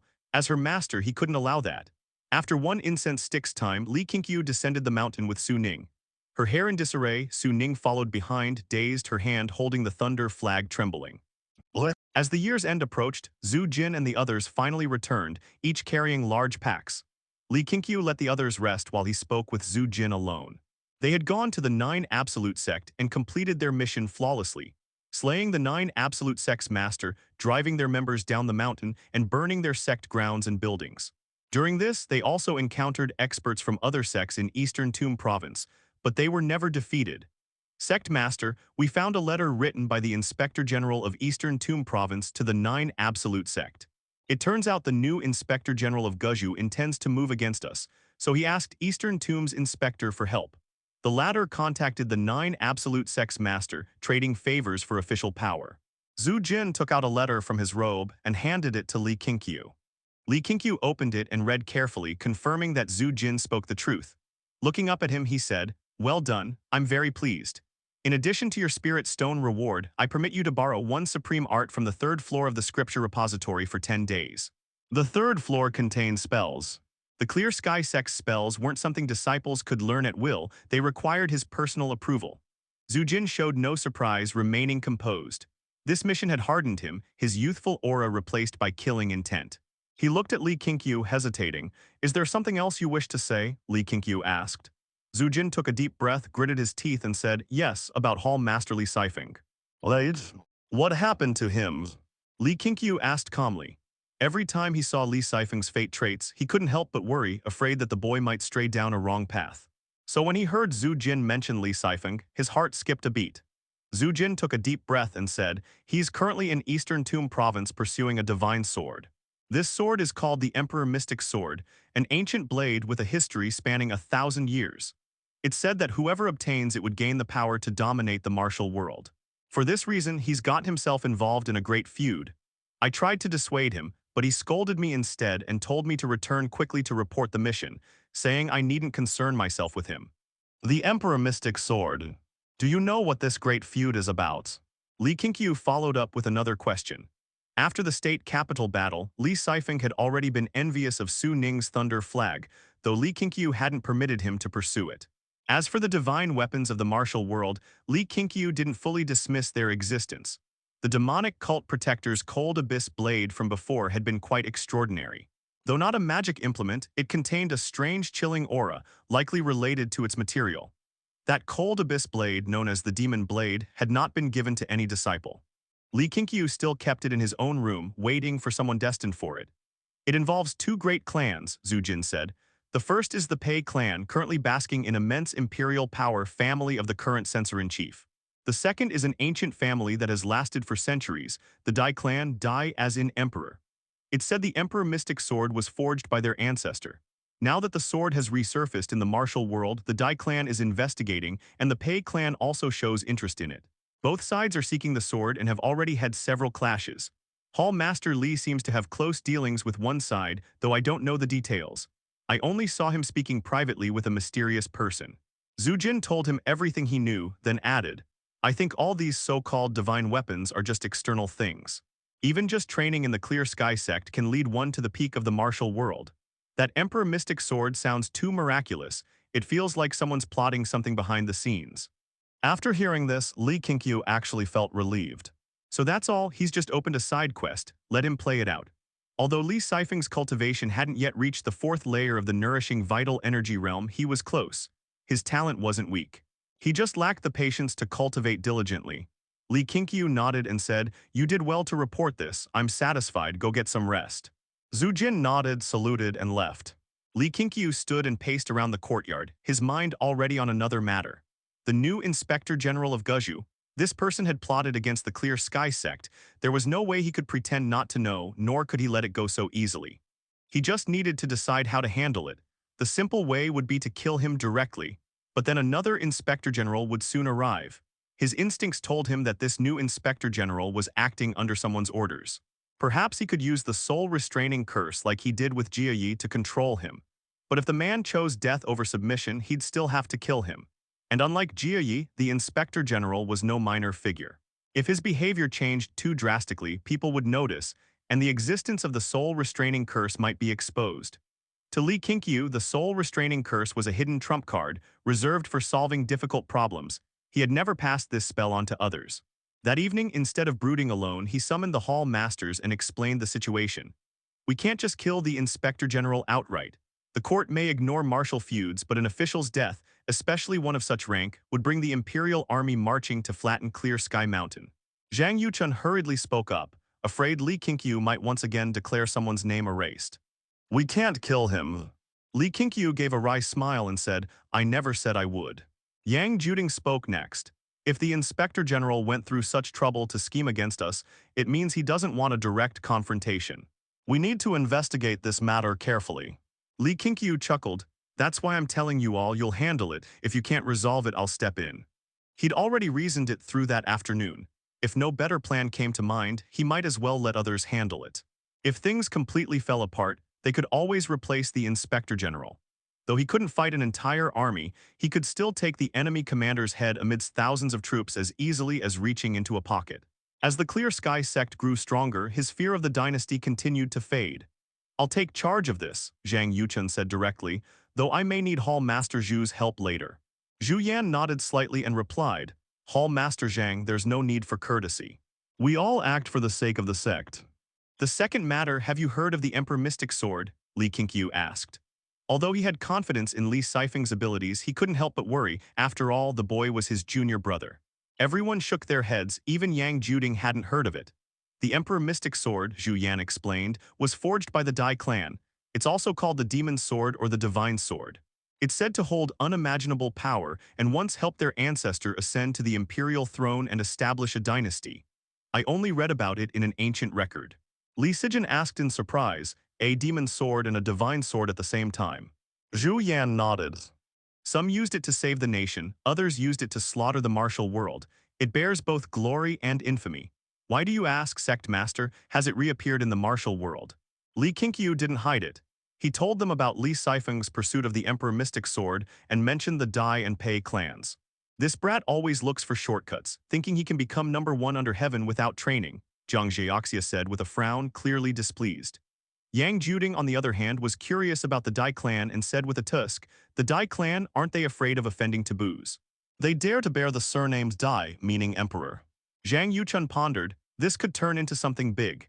If senior brother worries, we could post a mission in the training hall, letting disciples investigate the Emperor Mystic Sword. They might even cross paths with sixth brother and watch each other's backs. Many disciples wish to travel the martial world anyway. Li Qingqiu praised, that's a good idea. Many disciples already felt their skills were sufficient, or simply found their daily lives too monotonous, and longed to explore the martial world. Li Qingqiu thought this was a good thing. It would save provisions, free up resources for new disciples, and spread the Clear Sky Sect's reputation. Though the number of disciples kept growing, true geniuses remained rare. The more disciples they had, the higher the chance of discovering one. Moreover, disciples venturing out might trigger Dao Lineage notifications, bringing him more fortuitous fate and inheritance rewards. Perhaps some fortunes could be discovered through his disciples' journeys. Thus, Li Qingqiu discussed the training hall mission plans in more detail. With Li Sifeng absent, they would have to work together to build it up. Guizhou State Capital. After half a year of reconstruction and the movement of townsfolk, the capital no longer bore the look of ruin, though it hadn't regained its past prosperity. Inside the Inspector General's residence, the newly appointed Inspector General Fanzai was hosting an honored guest in a small pavilion, nervously pouring tea for him. The man across from him wore a black robe and an evil ghost mask. Under the sunlight, he looked like a fierce ghost, making sweat bead on Fanzai's forehead. Fanzai, slightly overweight and already past 50 with graying hair and beard, hardly looked the part of an Inspector General at that moment. Lord Chuan, may I ask why you have come personally? Fanzai asked cautiously. He had come from Zhenyang Imperial City, and even before becoming Inspector General, he had already heard of Lord Chuan and witnessed his methods. In his eyes, Lord Chuan was even more terrifying than His Majesty himself. Lord Chuan picked up his teacup, admiring it as he said, "Didn't you write that the Clear Sky Sect is filled with powerful experts, making them hard to deal with? So I've come in person to assist you." Fanzai trembled with fright and hurriedly explained, "Lord Chuan, I swear I wasn't shirking. I've just arrived and am still establishing my own faction. On my first day here, the city's general humiliated me. He serves the crown prince. I couldn't afford to offend him, so I've been biding my time. Under such conditions, I truly lack the manpower to handle the Clear Sky Sect. Still, I haven't been idle. I asked the inspector of Eastern Tomb Province for help. He sent experts from the 9 Absolute Sect to assassinate the Clear Sky Sect Master. But not only did they fail, the entire 9 Absolute Sect was wiped out. Just recalling it made Fanzai break into a cold sweat. Lately, he had feared that experts from the Clear Sky Sect would sneak into his residence at night to kill him. Even with many martial experts hired for protection, he felt no safety. Lord Chuan said leisurely, "The Clear Sky Sect truly isn't easy to deal with. Sending assassins after their Sect Master was sheer stupidity. You, of all people, should know how powerful the Demon Emperor was. For someone to slay him, Clear Sky Sect's Master must be one of the top martial experts in the world." Fanzai gave a bitter smile. "I didn't expect the Eastern Tomb Inspector to be so foolish." "I've brought you 2 men," Lord Chuan said nonchalantly. "Their martial strength is no less than that of the Demon Emperor. After taking immortal elixirs, they've grown even stronger. As long as you can lure the Sect Master of the Clear Sky Sect to your residence, they'll kill him. Once he's dead, you can find any excuse to exterminate the Clear Sky Sect." He set down his cup, snapped his fingers, and immediately 2 figures leapt over the courtyard wall, shadows flickering until they appeared beside them. Both wore tight black garb, evil ghost masks, and bamboo hats. From their builds, they seemed almost identical. So fast, Fanzai was stunned by their speed. He quickly bowed in thanks to Lord Chuan, then asked, "Since these 2 peerless experts are here, why did you come in person, Lord Chuan? Had they brought your token, I would have received them most respectfully." Lord Chuan rose and said, "I have other matters to attend to. Dealing with the Clear Sky Sect will serve as a test of your capability. You must prove yourself worthy of the title of Inspector General. His Majesty is watching, don't disappoint him." "I will give my utmost and never disappoint His Majesty," Fanzai said solemnly, bowing deeply. Lord Chuan clasped his hands behind his back and left the pavilion. Fanzai wanted to see him off, but when Lord Chuan raised a hand to stop him, he dared not insist, only standing there watching him go. Yet unease gnawed at his heart. Lord Chuan had served His Majesty for 30 years without leaving Zhenyang Imperial City. What business brought him here now? For some reason, Fanzai felt that Lord Chuan was hiding something, and that he might not be acting on imperial orders at all. The year's end had finally passed, and the new year arrived. Clear Sky Mountain was adorned with lights and decorations, spreading from the foot of the mountain to its peak, coloring the pure white earth with festive hues. Within a grove, there stood a medicine garden, Li Qingqiu's medicine garden, where she cultivated spiritual plants of her own creation.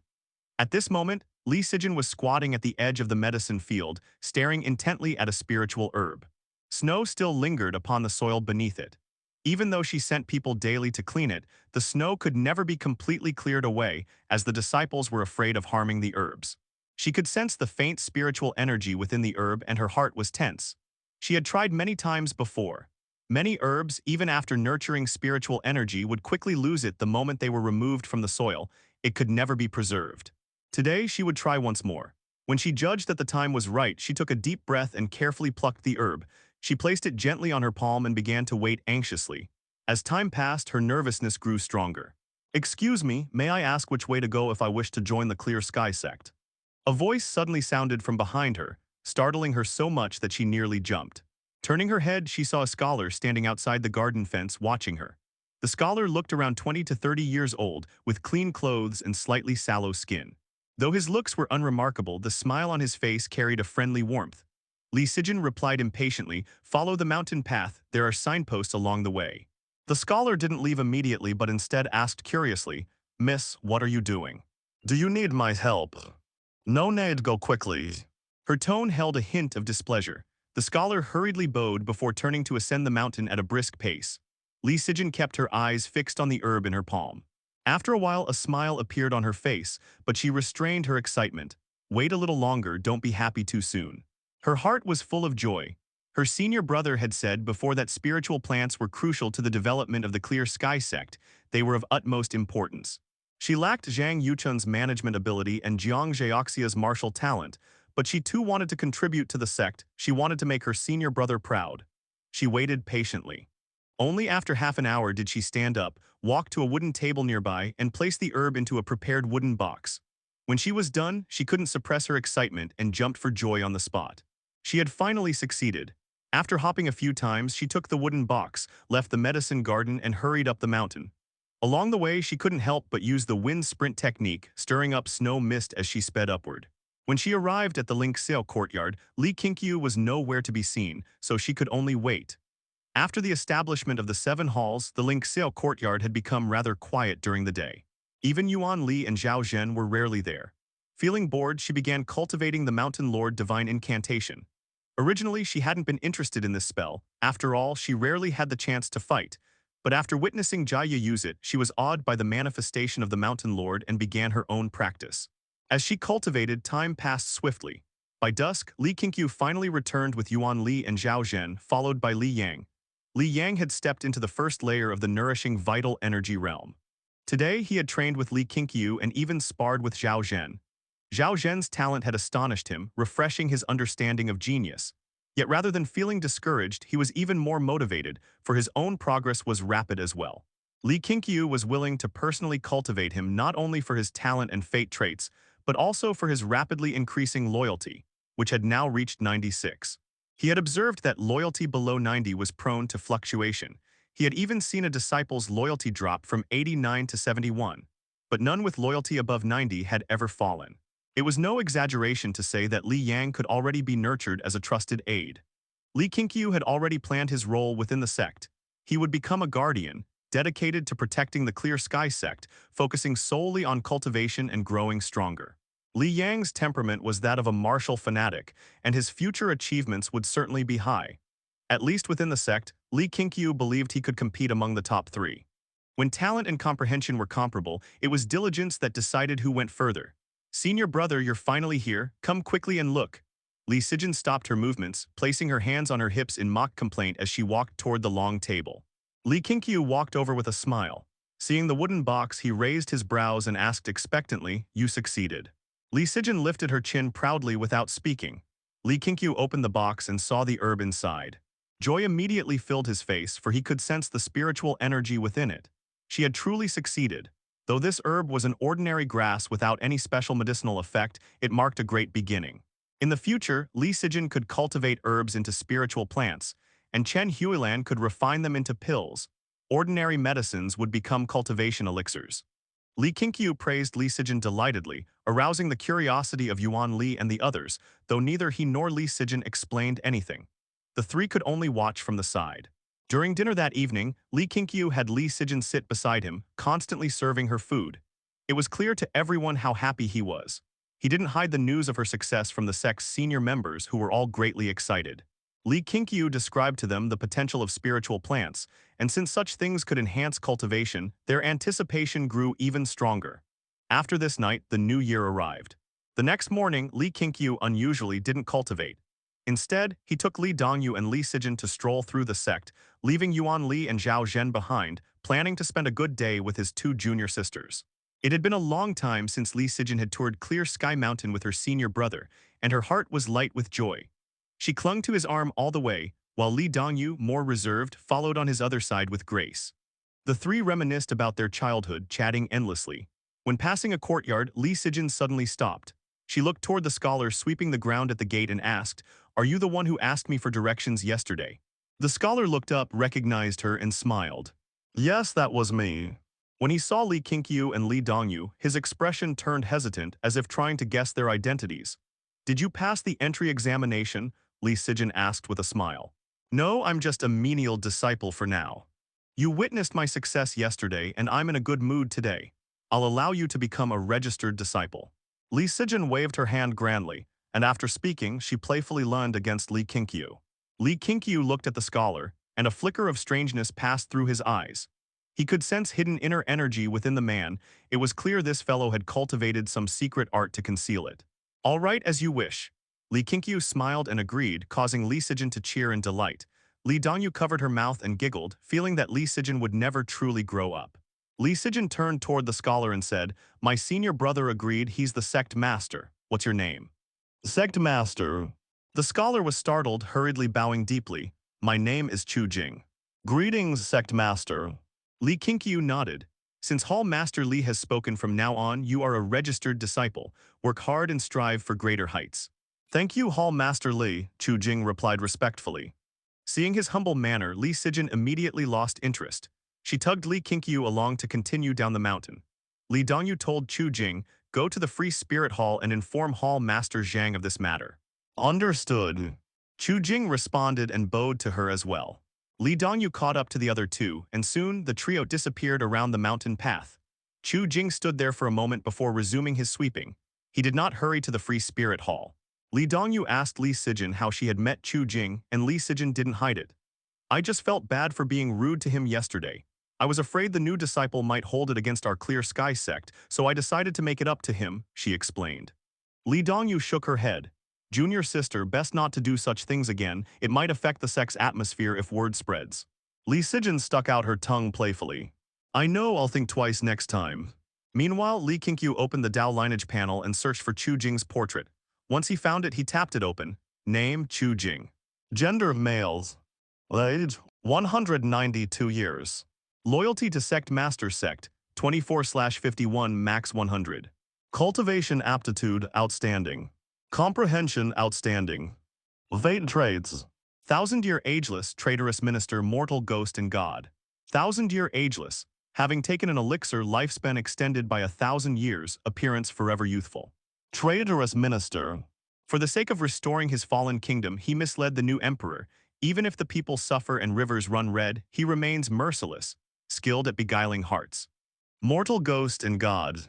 Immune to all human spells and divine arts targeting the soul. Cannot be possessed. Possesses exceptional comprehension towards soul-related techniques, spells, and divine arts. Li Qingqiu nearly stopped in his tracks. This was the most extraordinary disciple panel he had ever seen. Double outstanding, unmatched thus far, and 3 special fate traits. The man was actually 192 years old.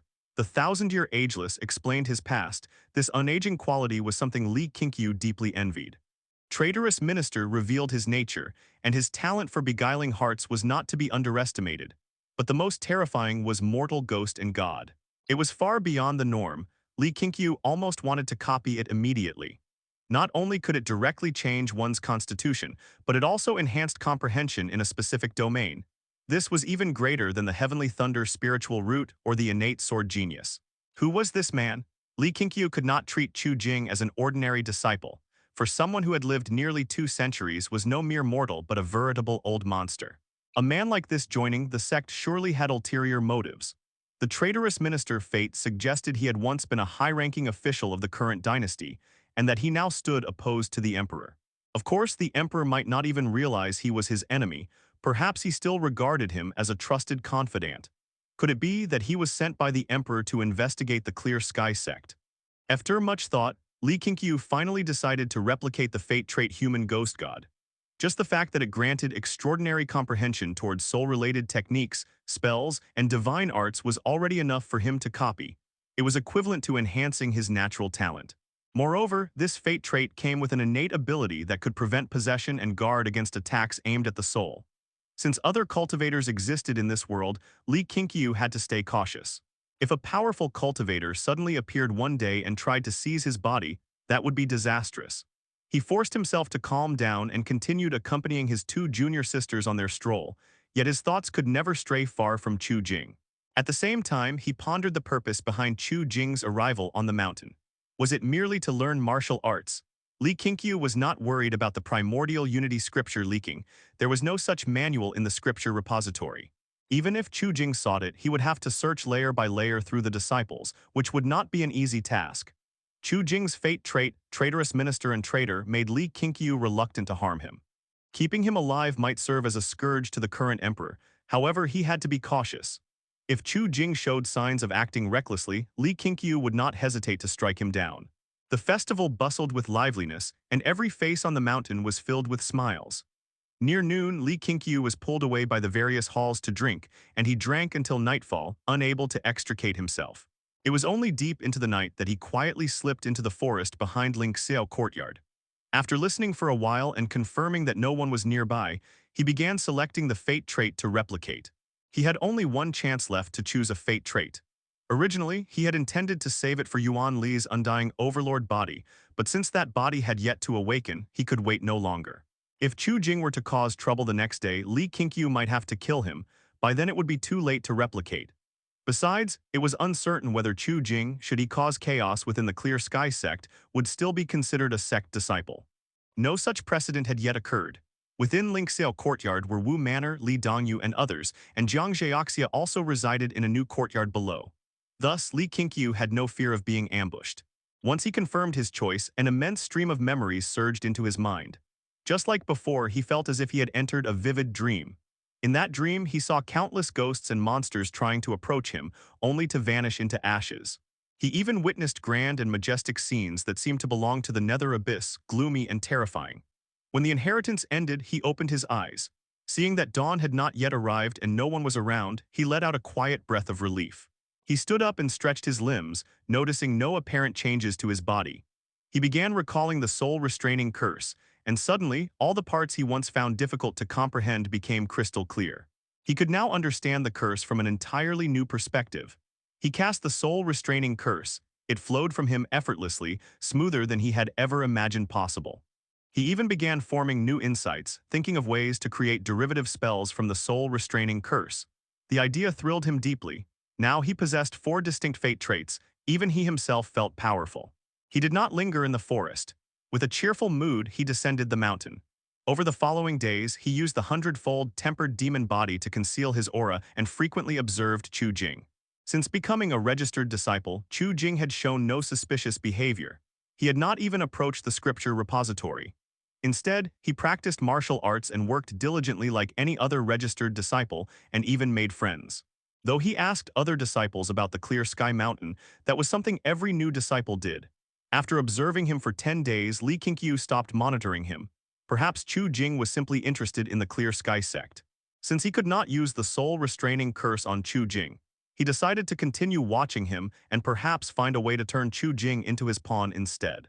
After the New Year festival, the 7 halls of the Clear Sky Sect became busy once again.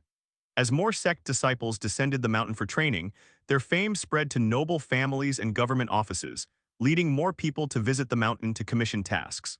The training hall became livelier than ever. Adventuring in the martial world while earning money, why not? The number of labor disciples in the Clear Sky Sect began to surge. They could only reside in the new courtyards below the martial platform, working on chores during the day.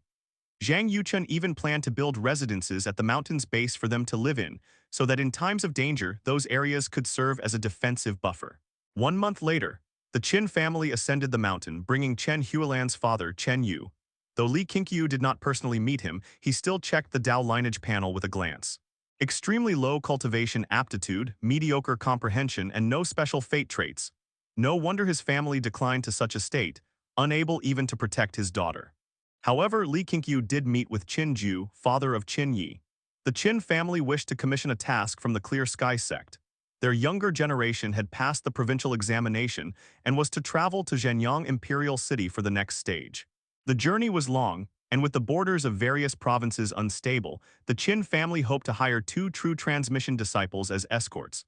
Over the years, the Qin family's financial support to the Clear Sky Sect had steadily increased. They had also provided clues regarding Chen Huilan's whereabouts. Thus, Li Qingqiu held a favorable impression of them and readily agreed. It would also give his disciples a chance to visit the imperial city to see what kind of situation and atmosphere it now held. Master Li, do you think my son Qingyu should join the army? After a few rounds of toasts, Qingju asked again. Li Qingqiu thought for a moment and replied, with his martial skills, he will surely make a name for himself in the army. It depends on what he desires. After being defeated by Jia, Qingyi had taken a heavy blow and had been cultivating in the spirit mine ever since. Li Qingqiu worried about his mental state. If Qingyi wished to travel and temper himself, Li Qingqiu would not stop him. Then may I meet him? Qingju pressed. Though the Clear Sky Sect was flourishing, it was still, after all, a martial sect. Only if Qin Yi could achieve military merit with the sect's martial arts would the Qin family truly rise again. Grateful for Li Qingqiu's open-mindedness, Qin Ju recalled his earlier worries that Li Qingqiu might refuse to release his son. But now he realized, with the sect full of experts and talents, losing one Qin Yi made little difference. Tomorrow, then, he's training several hundred li away. I'll have a disciple summon him back. Many thanks, Sect Master. The two spoke for a while longer before Li Qingqiu excused himself. Qinju stood before the guest courtyard gate, watching Li Qingqiu's departing figure with emotion. When he had first climbed this mountain, he could never have imagined that the Clear Sky Sect would one day grow to such a height. At nightfall, Zhang Yuchun returned to Qingxiao courtyard and found Li Qingqiu, who was sitting with Jiang Zheoxia discussing sword techniques. Senior brother, the Inspector General sent a letter. He's taking a concubine and hosting a banquet inviting you to attend. Zhang Yuchun sat beside Li Qingqiu holding an invitation. Li Qingqiu smiled and asked, "What do you think?" "There must be a scheme. Besides, you are the Sect Master. How can you descend the mountain so easily? I suggest sending third junior brother in your stead. With his abilities, the Inspector General can do nothing to him." After speaking, Zhang Yuchun looked toward Jiang Zheoxia. Jiang Zheoxia nodded, "Very well." Li Qingqiu was also confident in Jiang Zheoxia's strength, so he agreed. Then he asked, "How goes your arrangement regarding the Inspector General?" Zhang Yuchun replied, "I've already placed disciples within his mansion, and Hall Master Zhu is having her family investigate his background. So far, we only know he's from Zhenyang Imperial City, and once served as an official in court. Being able to plant spies there is already good progress. Keep watch. If he grows restless, make him obedient by force." Li Qingqiu spoke casually, not regarding Inspector General Fan Zai as a threat at all. Zhang Yuchun also did not see Fan Zai as a true enemy, merely troublesome to handle. As the Hall Master of the Free Spirit Hall, he was fully aware of the Clear Sky Sect's current strength. Even if the provincial army attacked, they would not easily overrun Clear Sky Mountain. Moreover, without proper justification, not even an Inspector General could mobilize the army to suppress a martial sect. "Oh right, senior brother," Zhang Yuchun said. "About that registered disciple Chu Jing, whom Sixth junior sister recommended, do you remember him? I find him quite capable with high martial aptitude and independent thought. I'd like to nurture him." Zhang Yuchun smiled. It was clear he had already interacted deeply with Chu Jing. Li Qingqiu asked, "You may, but do you truly know his background?" Zhang Yuchun nodded. "He was born in Zhenyang Imperial City and later left with his father. He wishes to return someday. I think he could become an important agent for our sect in the Imperial City. Moreover, he's well-learned. Perhaps he could even become an official. If that happens, his value will be immense." Jiang Zheoxia snorted coldly. If he wishes to be an official, why come to the Clear Sky Sect? He despised such disciples who were destined to leave the sect. What did they take the Clear Sky Sect for? Zhang Yuchun chuckled. He believes the court is treacherous. The great Li dynasty now exalts martial prowess. Without martial strength, he fears he cannot stand firm. Besides, he's waiting for his father's arrangements and cannot yet return to the imperial city. Li Qingqiu said, "Do as you see fit, junior brother.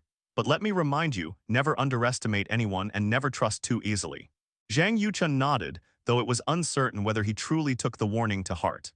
The three brothers then turned the topic to Li Sifeng, who had yet to send word. They could not ignore him any longer. "Let Zhu Jin go," Li Qingqiu decided after some thought. This time, have the 13 sword fiends accompany him to further their renown.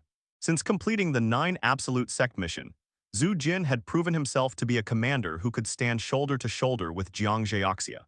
Jiang Zheoxia had no objection. He no longer taught the 13 sword fiends, considering them already independent. As the moon set and the sun rose, Jiang Zheoxia departed early with the officials sent by the Inspector General, heading to the state capital. By noon, the 13 sword fiends also descended the mountain, bound for eastern Tomb province in search of Li Sifeng. From atop the mountain, Li Qingqiu could see disciples descending while pilgrims climbed upward, an unending flow of people. The sight filled him with the realization that the Clear Sky Sect now had the power to influence the world itself. Turning toward the opposite cliff, he leapt into the mist below. The Tianheng sword at his waist unsheathed itself, its sword chi spreading outward, wrapping around him as he soared through the forest. Between the mountains and wilderness, a woman and a young boy were carrying a stretcher, struggling to climb the mountain path. Upon the stretcher lay a young man covered in wounds, both hands clutching a sword. That young man was none other than Li Sifeng. At that moment he appeared utterly disheveled, his face pale, and a streak of blood ran between his brows. The boy walked in front. His small, thin body was drenched in sweat, yet he gritted his teeth and pressed on. "Sanwa, if you can't go on, let your sister take over." The woman behind spoke. She appeared to be in her 20s, wearing a tattered cloth robe, her long hair tied back with a strip of old cloth. Her fair face was covered with beads of sweat the size of soybeans. The boy called Sanwa didn't even look back as he replied, "It's fine, sister. Even if my feet are worn to the bone, I'll still protect our benefactor." The cloth-garbed woman smiled with relief, though her eyes showed deep pain. Li Sifeng half opened his eyes and weakly said, "Miss Yu, once we survive this calamity and return to the Clear Sky Sect, no one will be able to harm us again. My senior brother is very protective of me. My third senior brother can't tolerate even a grain of sand in his eyes. He'll definitely avenge us. Those who harmed us, none of them will live." The woman he called Miss Zhu was the cloth-garbed woman. Her true name was Qingxiu. Qingxiu forced a smile. "All right, don't worry. We'll do our best to bring you back to the Clear Sky Sect." Their family had been destroyed by traitorous villains. If not for Li Sifeng's timely intervention, her younger brother Sanwa would have died, and she herself might have been defiled to death. Even though following Li Sifeng afterward had brought them much hardship, neither harbored any regret. Li Sifeng truly had no strength left to open his eyes. His breath was faint as he muttered, "My senior brother." He gripped the sword at his chest tightly. Sunlight spilled over it. The dark golden scabbard reflected a cold gleam, and the hilt, patterned like dragon scales, emanated an ancient yet domineering aura. The wilderness stretched endlessly, the road ahead seemed without end. The siblings continued carrying Li Sifeng, step by trembling step. By the time the sun began to set, they still hadn't stopped. The glow of dusk coated them as though they were draped in a mantle of gold. Whoosh! A sharp sound sliced through the air from behind. Before they could react, an arrow pierced Chengxiu's calf, blood spraying. She cried out and fell to her knees. Sanwa, losing balance, toppled sideways. Li Sifeng was flung from the stretcher, rolling down the mountain slope. Yet even then, he refused to release the sword in his grasp. When he finally stopped, it felt as though every bone in his body had shattered. He opened his eyes, despair filling his gaze. Ahead, a group of martial experts on horseback were approaching, less than 100 meters away. Chengxiu and Sanwa turned back and were terrified, their faces ashen like death. They no longer had the strength to flee. All they could do was watch the pursuers draw near. Roar. A thunderous bellow echoed from the mountain peak behind them, scattering birds from the forest. They turned to look, eyes widening in disbelief. Atop the slope stood a majestic dark-red beast, body like a stag, head like a flood dragon, twin horns like swords, and fiery hooves wreathed in flames. Its dark golden eyes looked down upon them with divine dominance. Li Sifeng turned his head and froze. "Prison Killen." He called out in a trembling voice, unable to believe what he was seeing, fearing it was but a dying illusion. At that instant, the Prison Killen leapt, soaring over Chengxiu and her brother. They felt the sky darken above them for a breath before light returned. Landing heavily, the Prison Killen charged straight toward the horsemen. Its previous roar had already startled the horses into halting, refusing to advance. Now seeing the beast charge, the terrified horses turned and bolted, throwing their riders to the ground. "Wah, what is that?" Sanwa sat limp on the ground, dazed and muttering. Chengxiu could not answer, her mind was completely blank with shock. Among the mountains, a massive black eagle circled the skies. Li Qingqiu stood upon its back, brows tightly furrowed. He had already searched the entire ancient Great Mountain range for half a day and still could not find the Prison Killen. Normally, the Prison Killen's movements weren't restricted. It was only forbidden from approaching living humans. But earlier that day, Li Dongyu had told him that it hadn't been seen for several days, so he set out to search. He never expected it to have already left the mountains. For some reason, Li Qingqiu felt uneasy. The Qilin is an auspicious beast, and it acknowledges Sifeng as its master. Could it be that Sifeng has met with trouble? Li Qingqiu thought grimly. Yet even if he descended the mountain now to search for Li Sifeng, finding him would be difficult. After all, the world was vast, and he had never been to the eastern Tomb province before. He patted Little Eight's head, signaling it to return. By the time he reached Li Qingqiu courtyard, it was near dusk. Along the way, he had been debating whether to send someone to find Li Sifeng. But Li Sifeng's descent had been his own choice.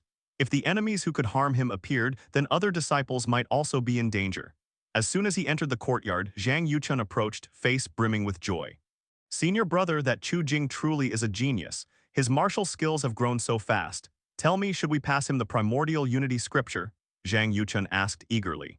It had been 10 days since Chu Jing joined under Zhang Yuchun's command. Li Qingqiu hadn't expected him to come so soon to plead for Chu Jing. That man's ability to bewitch others had far exceeded expectations. Li Qingqiu's expression turned stern. Second junior brother, that Chu Jing cannot be trusted. Zhang Yuchun froze in surprise. Why, he seems diligent and treats the other disciples warmly. That's precisely what's terrifying about him. He isn't a genius in the way you think. Or rather, he is a genius, but his martial arts are far greater than you can imagine, hidden extremely well. Even the Demon Emperor may not be his equal. I once placed my hand on his shoulder. His body felt older than any elder I've ever met. I didn't expel him because I wanted to observe his true intentions, Li Qingqiu said gravely. He had intended to remain cautious and watch developments, but Zhang Yuchun being swayed by him could not be allowed. If Zhang Yuchun persisted in his delusion, Li Qingqiu would have no choice but to abandon his plans and act early to force Chu Jing to reveal his true form. Zhang Yuchun's face turned pale with fear. A man like that truly exists in this world. Could it be that he came for the primordial unity scripture? His rate of advancement has far surpassed any disciples. I was blinded by his supposed talent. If he truly obtained that scripture, the consequences would be unimaginable.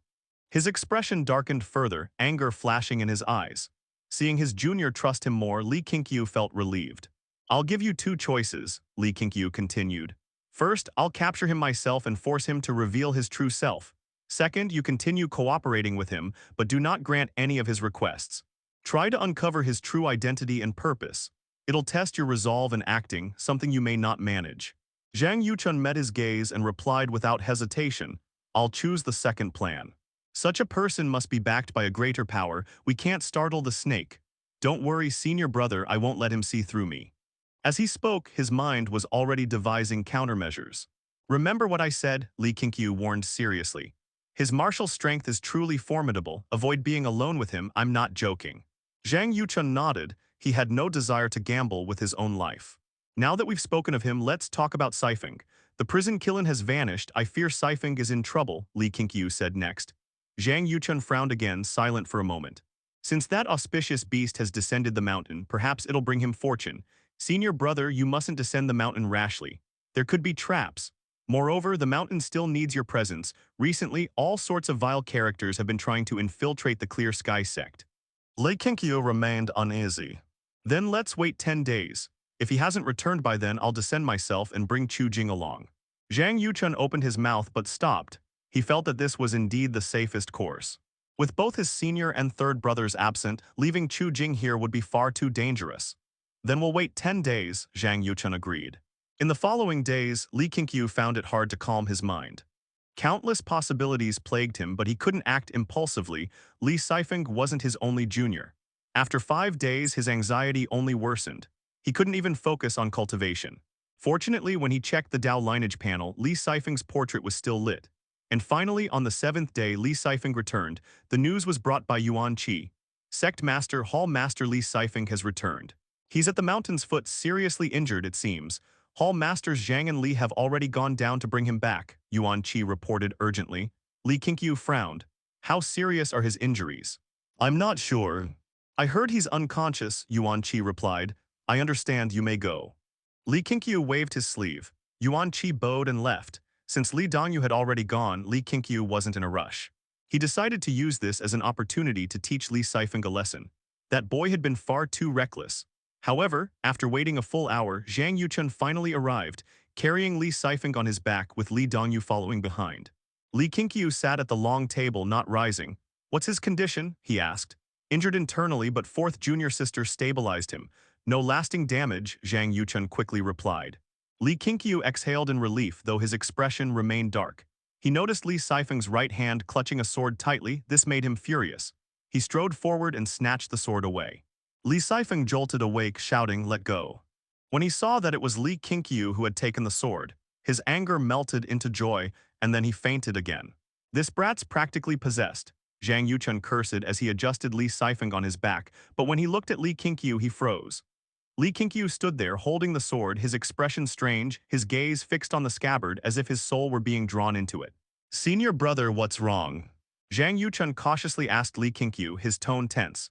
Li Dongyu walked over as well, looking equally puzzled at Li Qingqiu.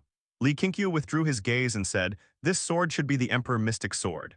That boy really has great fortune, send him inside first." Seeing that Li Qingqiu didn't appear to be possessed, Zhang Yuchun finally let out a sigh of relief. He carried Li Sifeng into the house, with Li Dongyu following closely behind. Li Qingqiu came to the long table and placed the Emperor Mystic Sword upon it. He finally understood why the Emperor Mystic Sword had such renown. This sword was, in fact, a magic implement, and one far superior to the flying fish knife. Within the Emperor Mystic Sword resided a sword soul, and that soul had already formed a certain link with Li Sifeng's own soul. On that sword soul, Li Qingqiu could see Li Sifeng's soul imprint. Even without infusing it with vital energy, Li Sifeng could draw upon the sword soul's power. However, the sword soul carried an evil nature. If one's body was not strong enough, using it repeatedly would harm both body and spirit. Yet since cultivation strengthened both, Li Qingqiu could rest assured that Li Sifeng would be able to handle it. Although the Emperor Mystic Sword was stronger than both the flying fish knife and the lightning summoning flag, Li Qingqiu had no intention of keeping it. It had been his sixth junior brother's hard-earned prize. He was merely intrigued by the sword's soul itself, attempting to comprehend its method of recognizing its master. Once the Emperor Mystic Sword recognized an owner, no other could wield it, unless the recognition bond was somehow broken.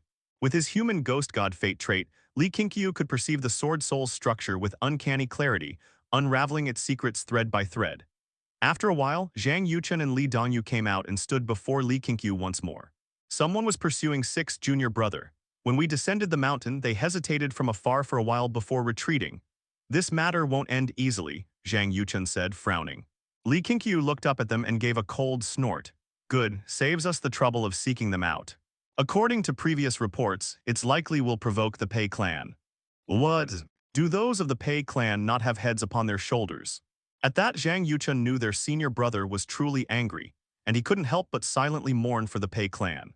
The Pei clan might hold great influence, but if they pushed their senior brother too far, Zhang Yuchun felt any leader, no matter their power, could be slain by him. In terms of personal strength, his senior brother's might was beyond imagination. Even assassinating the emperor in the imperial city didn't seem impossible. "Senior brother, let's not allow Sifeng to go down the mountain again. He's too impulsive and prone to trouble," Li Dongyu said, frowning. Li Qingqiu nodded. This time he was truly frightened. He dared not imagine what he would do if Li Sifeng were to die outside. Zhang Yuchun chuckled. "Exactly. The hall master of the training hall is always out training himself, never to be found by his disciples. It's disgraceful." He couldn't control Li Sifeng, only Li Qingqiu could. Even when Li Sifeng accompanied Jiang Zhaoxia down the mountain, he would still act recklessly. Jiang Zhaoxia had once said he often wanted to beat him, yet feared wounding his pride now that he was grown. Li Qingqiu motioned for them to sit, then said, "Since we must guard against the Pei clan and the Dai clan's attack, we must plan ahead instead of waiting passively." Both Zhang Yuchun and Li Dongyu agreed, and the three began to discuss countermeasures. Spring passed, summer arrived, and the world's temperature began to rise. In a town, Zhu Jin, dressed in black, stepped into an inn, followed closely by his 12 junior brothers and sisters. As Zhu Jin crossed the threshold, the waiter hurried forward to greet them warmly.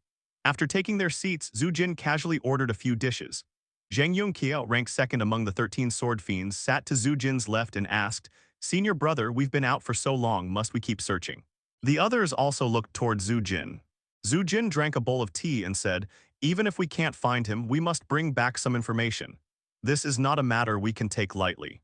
A female disciple said resentfully, "That hall master Li really is something. High in position, blessed with authority, yet he can't sit still and enjoy life, always running around outside. Is that Emperor Mystic Sword really so incredible? I'd rather just cultivate on the mountain. I truly miss those days."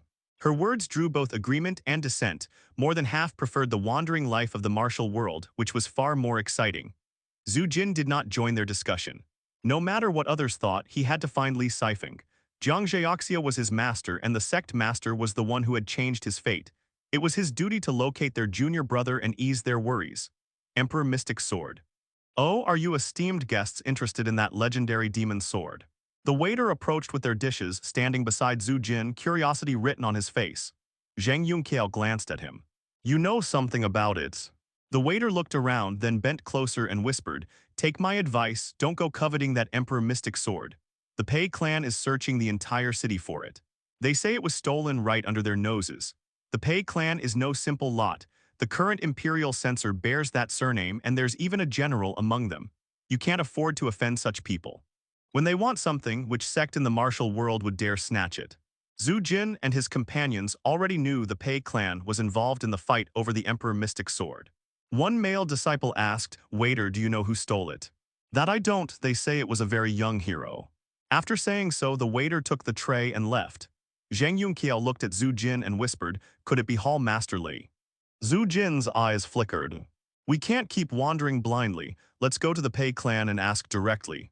His disciples were long used to his daring nature, but storming the Pei clan was no simple feat.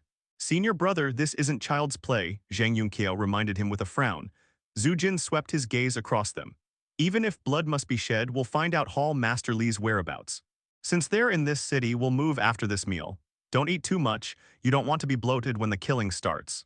With that, he picked up his chopsticks and began eating. The others exchanged glances, faces pale, but none tried to dissuade him. They too picked up their chopsticks and began to eat. One morning after summer had arrived, Jiang Zhaoxia returned, surprisingly smooth. That Inspector General truly held a banquet to take a concubine, Jiang Zhaoxia said as he sat at the table. Zhang Yuchun frowned. No, something's off. They must have recognized you weren't the Sect Master of Qingxiao Sect, that's why they didn't act. Jiang Zhaoxia looked at him. They treated me courteously, I couldn't just cause trouble, could I? Zhang Yuchun nodded, then turned to Li Qingqiu. Senior brother, I fear there's a spy in the sect. Not necessarily, many pilgrims have seen me before. Since the Inspector General didn't dare act rashly, let's leave it be. He'll likely behave himself for a while. After speaking, Li Qingqiu told Li Dongyu to fetch pen and paper. Zhang Yuchun sat down and grinned at Jiang Zhaoxia. Third junior brother, sixth junior brother returned before you and brought back the Emperor Mystic Sword. He's bragging that once he's healed, he'll challenge you. You'd best prepare. Senior brother said that if you're careless, you might actually lose. At that, Jiang Zhaoxia raised a brow and looked toward Li Qingqiu. Senior brother, are you looking down on me? Li Qingqiu shot Zhang Yuchun a glare, then said, Third junior brother, I wasn't exaggerating. Though that boy's strength is far below yours, that sword carries 1,000 years of accumulated power. Jiang Zhaoxia fell silent, deep in thought. Li Dongyu returned with the pen and paper. Li Qingqiu took them and began writing. Jiang Zhaoxia asked, Second junior brother, you said earlier he was injured. What happened? Zhang Yuchun recounted Li Sifeng's own story. He had indeed been hunted by the Pei clan, and the siblings who had rescued him were now settled on the mountain. The Pei clans. Jiang Zhaoxia's eyes turned cold, though he said no more. Standing beside Li Qingqiu, Li Dongyu said, Senior brothers, I advise caution. Our enemies are growing in number. The Qi clan of Linchuan will certainly continue investigating Chen Huilan's whereabouts. That's one hidden danger. The Pei clan and the Inspector General are also our major foes. Zhang Yuchun sighed helplessly. As our sect grows, all sorts of troubles will follow. We'll handle them one by one. I've already asked Hall Master Yang to befriend the families and sects showing goodwill. Once we see who bears grudges against those three factions, we'll plan accordingly. That's good to hear. Li Dongyu smiled. She felt no pressure at all. In fact, she found joy in knowing the seven of them could each shoulder different burdens and advance together. Then Zhang Yuchun and Li Dongyu began asking Jiang Zhaoxia about any other experiences he'd had while away. Li Qingqiu paused his writing and handed the sheet to Zhang Yuchun. These disciples should be watched closely, there are spies among them. Zhang Yuchun took the paper and saw 17 names listed. Surprised, he asked, Senior brother, how do you know? I may not have much to do, but when I go down the mountain, I don't idle away my time. Li Qingqiu said with deliberate mystery. The loyalty scores of these disciples were all extremely low, some even at 0 clear traitors. Zhang Yuchun half believed him while Li Qingqiu stood up. He still had to tend to the prison killin's wounds. Li Sifeng's safe return owed much to that creature. The auspicious beast could sense its master's danger from 1,000 miles away, an incredible thing that made even Li Qingqiu want to raise one himself. 7 days passed in a flash. After noon, Li Qingqiu had just finished lunch. He'd spent the previous night in the spirit mine, returning only that morning. Yuan Qi suddenly rushed into the courtyard, his demeanor so frantic that Li Qingqiu didn't even need to guess something had happened again. Sect Master, terrible news. A man came up the mountain claiming to be Shen Yue. He wants to challenge every expert in our sect. He says if he wins, we must hand over the Emperor Mystic Sword. Yuan Qi stood before Li Qingqiu, speaking rapidly. Li Qingqiu raised a brow. Who is Shen Yue to be so overbearing? For someone to directly name the Emperor Mystic Sword, it likely had nothing to do with the Pei clan. Could it be that the sword's whereabouts had already spread across the martial world? Yuan Qi replied, on his way up, I heard people say he's called the Sword God by the martial world. Even the imperial ancestor once offered him vast wealth to serve in the palace, but he refused. He's a true peerless expert famed across the land, far beyond any so-called provincial champion. Sword God, what a grand title. Li Qingqiu became deeply interested in Shen Yue. Although he was already on the path of cultivation, he still found the legends of the martial world fascinating. Let's go, we'll head down the mountain to take a look, Li Qingqiu said with a smile. Upon hearing this, Yuan Qi immediately let out a sigh of relief. He had been worried that the Sect Master wouldn't be willing to act personally. Although there were many experts within the sect, only the Sect Master could give him a true sense of security. The two left the Li Qingqiu courtyard and walked down the mountain. Along the way, they saw numerous disciples and pilgrims heading downhill as well. The name Sword God was simply too resounding. Even those who had never heard of him felt intense curiosity upon hearing those two words. At the foot of Clear Sky Mountain, in front of the mountain gate, a vast crowd had already gathered. Hundreds of people filled the area. Li Qingqiu squeezed through the throng to the front. Her gaze landed ahead, where an old man in white stood on the opposite side of the Zai River, both hands resting on his sword hilt as the scabbard pressed into the ground. His eyes were closed in meditation, his robes fluttering lightly. He exuded an aura of transcendence. That man was none other than the sword god Shen Yue. Just by standing there, he gave off an overwhelming pressure. Li Qingqiu's eyes lit up. The bearing of this sword god was indeed extraordinary, perfectly matching her imagination of a peerless master. He's the sword god, he really looks like an immortal. They say when the sword god was young, he was a god of slaughter. Before the founding of the Great Li dynasty, the world was in chaos and darkness. The title of sword god was forged through countless killings in those turbulent times. He once ventured alone into the northern frontier, stormed the barbarian royal city, and retreated unscathed, spreading the renown of our 13 provinces. I heard my grandfather talk about Shen Yue when I was a child. I didn't expect the man to still be alive.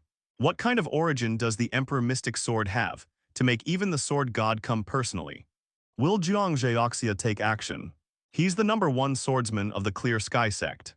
The disciples and pilgrims of the Clear Sky Sect whispered among themselves. The arrival of the sword god filled them with excitement. It felt like witnessing a living martial legend. This battle would surely become a tale passed down through generations of the martial world.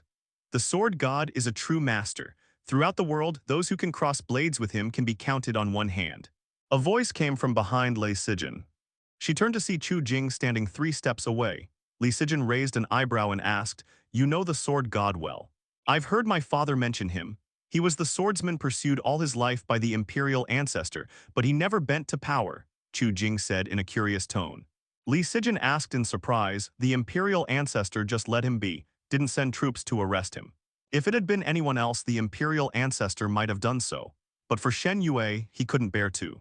Besides, he knew even an army couldn't stop him, Chu Jing replied, shaking his head.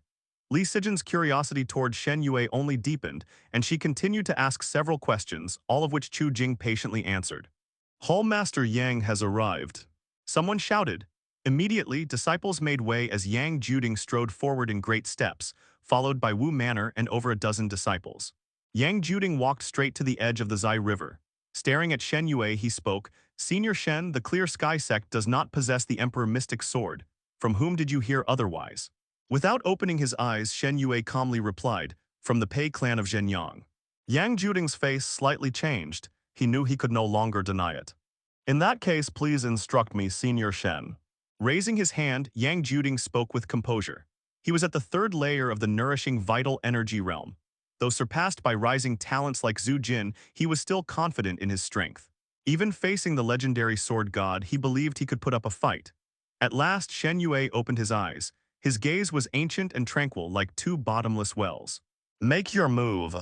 His tone was calm, yet it made Yang Juding feel humiliated. Without another word, Yang leapt into the air and struck out with his palm. Facing the sword god, Yang Juding held nothing back. His nine heavens divine palm burst forth with domineering force, producing sounds like roaring tigers and dragons. The onlookers held their breath in awe. The powerful palm wind distorted the air between them, yet Shen Yue did not evade. Instead, he flicked his sleeve. A surge of sword energy erupted from the ground like a torrent, dispersing Yang Juding's palm force. Yang's expression changed drastically as he felt a cold and overwhelming sword chi strike his body. Pooh! Yang Juding spat blood and was flung back more than 10 zhang before Wu Manor caught him, preventing a second injury. The crowd gasped in shock. Shen Yue had defeated the Clear Sky Sect's Broad Origin Hall master with a single move. Shen Yue calmly rolled his sleeve and looked at the crowd of hundreds. He said nothing, but his stance was clear. He was waiting for the next challenger. Supported by Wu Manor, Yang Juding's face was full of horror. Ever since cultivating the primordial unity scripture, he had never lost so quickly. His confidence was utterly shattered. Wu Manor put him down and was about to charge forward, but Yang Juding grabbed his wrist. Turning his head, he said weakly, "You're no match for him, don't boost his morale." Wu Manor scratched his head helplessly and stopped. Li Qingqiu, who had also reached the third layer of the nourishing vital energy realm, wasn't as strong as Yang Juding, but she could tell that Shen Yue's inner energy was boundlessly deep. She turned to Chu Jing and sighed, "This sword god truly is formidable." She wasn't worried at all. Yang Juding didn't even rank in the top 5 of the Clear Sky Sect. Chu Jing gazed at Shen Yue from afar with a strange look. Of course he's formidable. His martial talent is unmatched in 100 years. In terms of mastery, he might have surpassed mortal limits. Our sect is in trouble. With my senior brother here, what's there to worry about? Li Qingqiu waved dismissively. Chu Jing thought of his meeting with Li Qingqiu. Unable to see through Li Qingqiu's depth, he found himself even more curious about the primordial unity scripture of the Clear Sky Sect. Perhaps today he would see Li Qingqiu's true martial prowess. Just then, a figure soared over the heads of hundreds of people like a flying sword, landing by the Zai River to face Shen Yue across the water. It's Elder Jiang. A Clear Sky Sect disciple shouted excitedly. The crushing defeat of Yang Juding had shaken everyone's morale, but Jiang Zhaoxia's appearance reignited their confidence. After all, Jiang Zhaoxia was second only to the Sect Master and even more famous than him. Most importantly, Jiang Zhaoxia was a true sword cultivator. Shen Yue narrowed his eyes at him. What sharp sword intent. How old are you this year? 21, Jiang Zhaoxia replied coldly. Those who knew him could tell he was furious. Truly an exceptional talent, you remind me of my younger self. From the moment I first held a sword, I knew it was meant for me, and that in the way of the sword none could rival me. Do you feel the same? Shen Yue's tone carried admiration as he asked, "Clang." Jiang Zhaoxia drew his sword, its radiance reflecting off the Zai River. Pointing it at Shen Yue, he declared, "If you lose, hand me the title of Sword God, how about that?" Shen Yue's eyes grew sharp. "Junior, your ambition is admirable, but to become the Sword God, it's not as simple as you think." As his voice fell, a terrifying sword intent erupted from his body, blowing the Zai River apart as water rose into the air. Even from afar, the disciples and pilgrims of the Clear Sky Sect could feel the oppressive might of his sword intent. Could martial cultivation truly reach such a level? Jiang Zhaoxia's gaze sharpened. Stepping across the Tuzhang-wide river, he slashed at Shen Yue. Shen Yue kicked up the scabbard before him to block the sword, then drew his own blade and twisted his body mid-step to slash from behind. Jiang Zhaoxia reacted instantly. Landing, he spread his legs, crouched, and raised his sword over his head to parry the strike from behind. Steel clashed, neither yielded, they sprang apart and attacked again. Sword energy burst everywhere. Grass and dust flew. Their movements were exquisite and dazzlingly fast, few could even see their sword forms clearly. The Clear Sky Sect disciples watched in tense silence, the pilgrims equally awed, not daring to breathe. The two men's sword chi spread farther and farther, stirring up violent gusts that whipped at everyone's robes and hair. Li Qingqiu's eyes widened when she saw Jiang Zhaoxia unable to defeat Shen Yue quickly. Yang Juding was also stunned. He had thought Jiang Zhaoxia would easily subdue Shen Yue, but once again Shen Yue exceeded all expectations. Sword God. At last, Yang Juding understood the weight of that title. The martial world was full of so-called sword saints, sword gods, and sword kings, but all their titles had prefixes. Only Shen Yue bore the name Sword God without adornment. Jiang Zheoxia leapt high, performing the art of sword control, riding his sword energy to soar into the air so that Shen Yue couldn't reach him. Shen Yue frowned, surprise flashing in his eyes. He couldn't comprehend Jiang Zheoxia's self-created sword-controlling technique. In midair, Jiang Zheoxia spun and dove down, his sword rapidly slashing. The sword chi condensed into countless sword shadows encircling him as he descended. Supreme Sword Controlling Technique. Jiang Zheoxia rarely used multiple swords, so he condensed his sword chi into substance, as though commanding 32 blades. As the technique unfolded, Shen Yue felt an immense sword pressure that made his expression change. Yet he did not panic. He swung his sword rapidly, so fast it left afterimages as if dozens of swordsmen were attacking together. Standing by the riverbank, he met Jiang Zheoxia's supreme sword controlling technique head-on. Boom! The clash of their powerful sword intents raised clouds of dust like crashing waves sweeping across the area. Countless pebbles and grass were flung into the air, and even the river was momentarily halted. The spectacle left hundreds of onlookers, and even those descending the mountain, stunned. On the mountain path, Li Qingqiu and Yuan Qi looked on from afar, witnessing the scene. Yuan Qi stared, dumbfounded. Sect Master, how many years of inner cultivation would one need to possess such inner energy? Li Qingqiu didn't answer. He was also astonished. Someone could actually fight Jiang Zheoxia to such an extent. Even from here, he could feel Shen Yue's sword intent. It was so fierce it changed his perception of martial arts itself. To be precise, this sword intent had already transcended the limits of martial cultivation. In terms of sword intent, Jiang Zheoxia was inferior, but in terms of vital energy, he surpassed Shen Yue's inner energy. Li Qingqiu grew even more curious about what kind of fate traits Shen Yue possessed. After the two streams of sword intent clashed for several breaths, they exploded apart. The terrifying shockwave that erupted hurled Jiang Zheoxia backward. Jiang Zheoxia landed on the opposite bank of the Zai River. After hitting the ground, he staggered back 8 full steps before finally steadying himself. His complexion turned pale, blood trickled from the corner of his lips, and even the right hand holding his sword trembled uncontrollably. He fixed his gaze firmly ahead. Across the river, a great cloud of dust rose up, completely obscuring Shen Yue's figure. Only a faint silhouette could be seen. The wilderness fell silent. Everyone turned their eyes toward Shen Yue, waiting for the dust to settle. Before long, the dust dispersed. Shen Yue's figure appeared, his white hair fluttering, his robes in tatters. Yet despite his appearance, he remained uninjured, his entire being wrapped in a sharp, unyielding sword aura, his momentum stronger than before. Shen Yue lowered his head and looked toward the sword in his hand. As his gaze fell upon it, cracks appeared along the blade, rapidly spreading until it shattered like glass, scattering fragments across the ground. When the disciples of the Clear Sky Sect saw that the sword god's sword had broken, they were instantly exhilarated. Elder Jiang won. No, that's not right. The sword god doesn't seem injured at all. Even so, without a sword, how can he continue to fight? To witness a duel like this in my lifetime, no regrets even in death. Their martial arts are too high. Compared to them, the so-called first-rate experts of the martial world are nothing. Not only the disciples, but even the lay spectators began to chatter in excitement. To them, even if Jiang Zheoxia could only fight the sword god to a draw, it was already a tremendous honor. After all, Jiang Zheoxia was several decades younger than the sword god. Even in defeat, none could blame him. When the dust across the Zai River fully cleared, Shen Yue released his right hand. The broken sword hilt dropped to the ground. With a light stomp of his right foot, the soil beneath the hilt caved in, forming a small pit. Then with a wave of inner energy, he drew surrounding dirt to bury the hilt completely. From start to finish, Shen Yue's gaze never once left Jiang Zheoxia.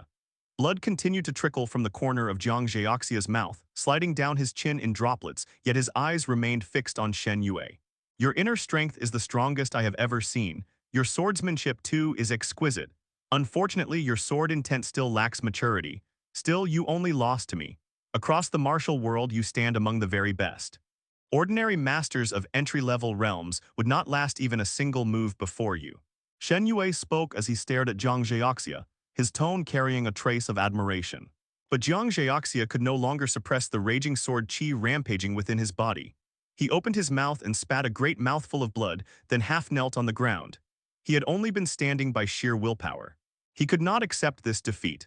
With cultivation at the 6th layer of the nourishing vital energy realm, he had not feared anyone since reaching this level.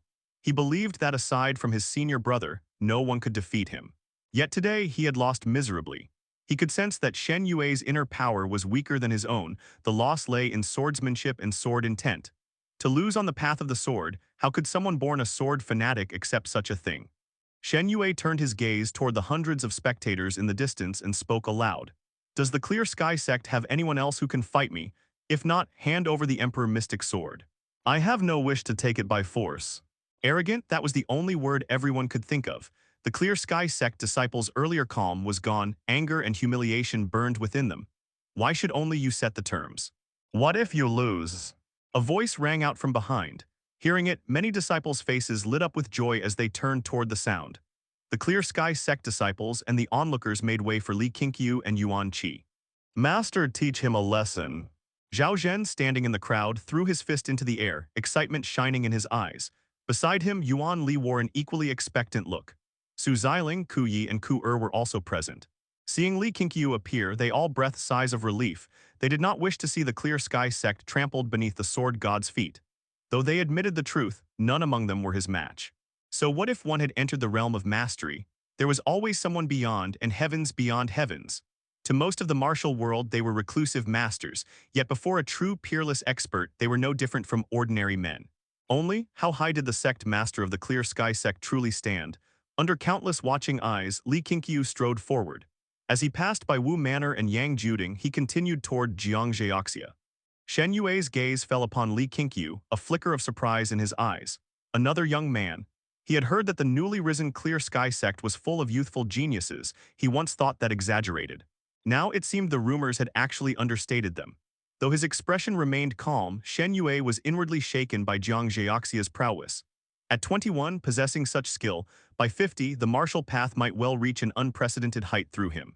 But the future no longer concerned Shen Yue. In this lifetime, all he wanted was to witness the Emperor Mystic Sword, create a new sword art, and then die without regret. Had he met Jiang Jiaxia 10 years earlier, he would have taken him as a disciple. As Shen Yue watched, Li Qingqiu walked past Jiang Jiaxia. Li Qingqiu casually flicked 2 silver needles that embedded into Jiang Jiaxia's chest. Senior brother. Jiang Jiaxia's face flushed with shame. He wished he could disappear into the earth. You did not disgrace the Clear Sky Sect. The Sword God's victory was not as effortless as it appeared. Li Qingqiu spoke without turning back, and his words caused Shen Yue to frown. When Li Qingqiu halted his steps, Shen Yue said, "If I lose, I will pass down all that I've learned in my life to the Clear Sky Sect." How about that? Having roamed the martial world for 70 years, he would not have it said that he bullied the younger generation. Of course, he did not believe he would lose. You'd already be defeated. What worth would your lifetime of learning have to me? Li Qingqiu asked with a light smile. His tone was gentle, without hostility, yet his words carried an arrogance even greater than Shen Yue's, stirring the blood of every disciple present. Shen Yue snorted, "Empty boasting serves no purpose. Speak then, what do you propose?" "If you lose, you shall join the Clear Sky Sect," Li Qingqiu replied firmly, his eyes locking onto Shen Yue's. When his smile faded, the pressure in his gaze made even Shen Yue feel an inexplicable weight. He realized this young man might indeed surpass Jiang Jiaxia, but fear was foreign to him. In his life, he had never feared an opponent. To die in battle would be the highest acknowledgement of his martial path. Only, he had never met one capable of killing him. See, even his aura cannot compare to my Sect Masters. Li Sijin turned to Chu Jing, a proud smile on her lips. Chu Jing nodded. Though the Sect Master is young, his presence is truly overwhelming. Yet as he spoke, a cold glint flashed in his eyes. Then come. Shen Yue's patience thinned. He considered further talk a waste of time. Li Qingqiu smiled. Since you are the sword god, I shall use my sword art to exchange pointers with you. Shen Yue frowned. What did he mean? Was this youth not a pure swordsman? At that moment, he saw Li Qingqiu raise his right hand across the river. As Li Qingqiu did so, the Clear Sky Sect disciples and onlookers behind him lowered their heads toward the swords in their scabbards. Each sword trembled. Some instinctively gripped their hilts. Others, realizing what was happening, refrained, simply staring at Li Qingqiu in awe. Chu Jing turned his head, noticing that the swords of those beside him were quivering violently, and his brows furrowed. Shen Yue, unaware of the disturbance among the spectators, focused entirely on Li Qingqiu. Seeing him raise his hand without making a move, Shen Yue was puzzled. He was about to speak when Li Qingqiu suddenly flipped his right palm. Clang, clang, clang, countless blades were unsheathed at once, the sound deafening. The brilliance of their sword light reflected across Shen Yue's face. His eyes widened in shock. What was this sight before him? From among the hundreds of spectators, over 200 swords soared into the air, gathering behind Li Qingqiu, hovering midair, all their tips aimed at him. Even the sword god's heart trembled at being targeted by over 200 swords. He had never seen such a thing. These blades were not held by anyone. They floated on their own as though animated by ghosts. If even he felt awe, the crowd was utterly astounded. Even those disciples who had guessed something extraordinary was about to occur were still stunned. Jiang Zheoxia, kneeling on one knee, looked up at the scene in disbelief. Standing beside Li Sijin, Chu Jing's brows knit tightly, his gaze toward Li Qingqiu filled with wariness. He sensed no inner energy from Li Qingqiu at all. Could it be that Li Qingqiu was not using inner energy to control these swords? What sword art is this? Shen Yue finally asked, his voice trembling slightly. Li Qingqiu lifted his chin slightly and smiled. Inspired by the sword art of a certain master, I'll borrow its name. This is called the 10,000 Swords Return to One. 10,000 Swords Return to One. Shen Yue murmured the name, finding endless profundity within it. Jiang Zheoxia, however, was confused. When had his senior brother encountered such a master? Sword God, show me your strongest sword art. You'll only have one chance, Li Qingqiu said solemnly. As his voice fell, the 200 floating swords vibrated violently, letting out a collective sword cry, as if ready to strike at any instant, exerting an immense pressure upon Shen Yue. Taking a deep breath, Shen Yue raised his right hand as well. His strongest sword had never been the one he held, it was himself. This move is the greatest sword strike of my life, one I created myself. It is called a sword that defies the world. The moment he finished speaking, sword chi burst forth from him, sweeping upward. His robe billowed madly, his white hair danced, and his overwhelming aura stirred the waters of the Zai River, coiling them like a dragon suspended in the air. Li Qingqiu's lips curved into a faint smile. With a wave of his right hand, the 200 swords above him erupted with terrifying sword chi and shot toward Shen Yue. The shockwave alone forced the hundreds of spectators back several steps. Almost simultaneously, Shen Yue moved, stepping forward and leaping high, his entire body like a peerless blade carrying the sharpness of a lifetime as he charged at Li Qingqiu. The ground itself quaked. Whoosh, whoosh, whoosh. Countless swords carrying lethal chi pierced through the air, striking toward Shen Yue, engulfing him in an instant. Dust and wind surged skyward. Through the blinding sword light, it seemed as though Li Qingqiu commanded an army of 1,000 blades. The next moment, Shen Yue's figure burst from the storm of sword chi, flung backward like a meteor. He soared 100 zhang before crashing down upon the main road, sliding several more zhang before stopping, leaving a long scar upon the earth. Shen Yue lay on the ground, robes in tatters, his body trembling, blood seeping from his 7 orifices. His eyes lost their luster, his mouth hung open, frothing with blood. Silence. Whether it was disciples of the Clear Sky Sect or visiting pilgrims, everyone was stunned upon seeing the sword god Shen Yue grievously wounded by a single strike from Li Qingqiu. For a moment, they were unable to recover their senses. Li Qingqiu turned, flicking his sleeve, and said, "Someone take the sword god up the mountain." With that, he stepped forward again, brushing past Jiang Zheoxia once more. Jiang Zheoxia came back to his senses and turned his head. "Senior brother, that wasn't 10,000 swords returning to the sect at all, was it? That was supreme sword controlling technique, right?" Li Qingqiu halted, tilted his head toward him, and said with a faint smile, "Don't spread that around. After all, the origin of the supreme sword controlling technique is unclear. It might bring us unimaginable trouble." Still unconvinced, Jiang Zheoxia pressed, "Why can you wield the supreme sword controlling technique to such an extent?" Li Qingqiu turned back and walked toward the crowd, leaving behind only a light remark. "When you reach the 7th layer, you'll be able to do the same." The higher one progressed within the nourishing vital energy realm, the greater the gap between each layer became. Though it appeared to be just an enhancement of vital energy, in truth there were finer, deeper transformations, such as the control of that very energy. There was also a certain invisible power, intangible yet real, like mental force. Li Qingqiu had long remained at the 7th layer of the nourishing vital energy realm. Whenever he had spare time, he would practice controlling leaves within the forest, thus achieving such mastery in battle. He could not tell whether this power was a mark of his realm or a unique trait of the supreme purity primordial unity scripture. Perhaps this was what people called spiritual sense. 7th layer, Jiang Zheoxia murmured, gazing into the distance. The existence of Shen Yue had proven that sword intent could surpass inner energy, but Li Qingqiu's performance showed that inner cultivation was the true foundation. It left Jiang Zheoxia conflicted. Should he focus on one path or, as he did now, split his time evenly? Instinct told him his senior brother was the best example. Inner cultivation was the root of all power. Perhaps the sword god's weaker inner strength was not by choice, but simply his limit. Li Qingqiu was surrounded by disciples of the Clear Sky Sect, all of them overjoyed. His gaze happened to fall upon Chu Jing, whose expression changed instantly, feigning excitement like the rest. Huangshan led two disciples to Shen Yue's side. When they saw the sword god's injuries, they all gasped sharply. Was this man about to die? They thought so as they carefully lifted him. The news that Li Qingqiu had felled the sword god with a single move quickly spread up the mountain. With Yang Juding and Jiang Zheoxia to verify Shen Yue's terrifying strength, no one could deny the truth. Such an unmatched figure had been defeated in one strike by their Sect Master. In the days that followed, this story spread across the martial world like wildfire. Its influence even greater than when the Clear Sky Sect Master had slain the demonic emperor. Sword god Shen Yue, he had been the closest thing to a living martial legend in 100 years. Many in the martial world had even believed that only he was worthy of the title number one under heaven. And yet, the number one under heaven had suffered a crushing defeat within his own lifetime. The divine prestige of the Clear Sky Sect spread swiftly. Half a month later, its influence only grew stronger, as could be seen from the sheer number of visitors climbing the mountain. Zhang Yuchun excitedly came to Li Qingqiu and said, "Senior brother, your battle with the sword god has completely established our status in the martial world. Today, nearly 20 people came up the mountain seeking apprenticeship, all because they heard the sword god lost to you. They're all saying you defeated number one under heaven, so you are the new number one under heaven." Hearing this, Li Qingqiu shook his head with a faint smile, finding it exaggerated. Of course, Shen Yue's martial arts truly were terrifying. Even what seemed like his weak inner cultivation was already far beyond ordinary martial artists, let alone his sword intent. Li Qingqiu had long wanted to view Shen Yue's profile panel, but unfortunately the man remained unconscious.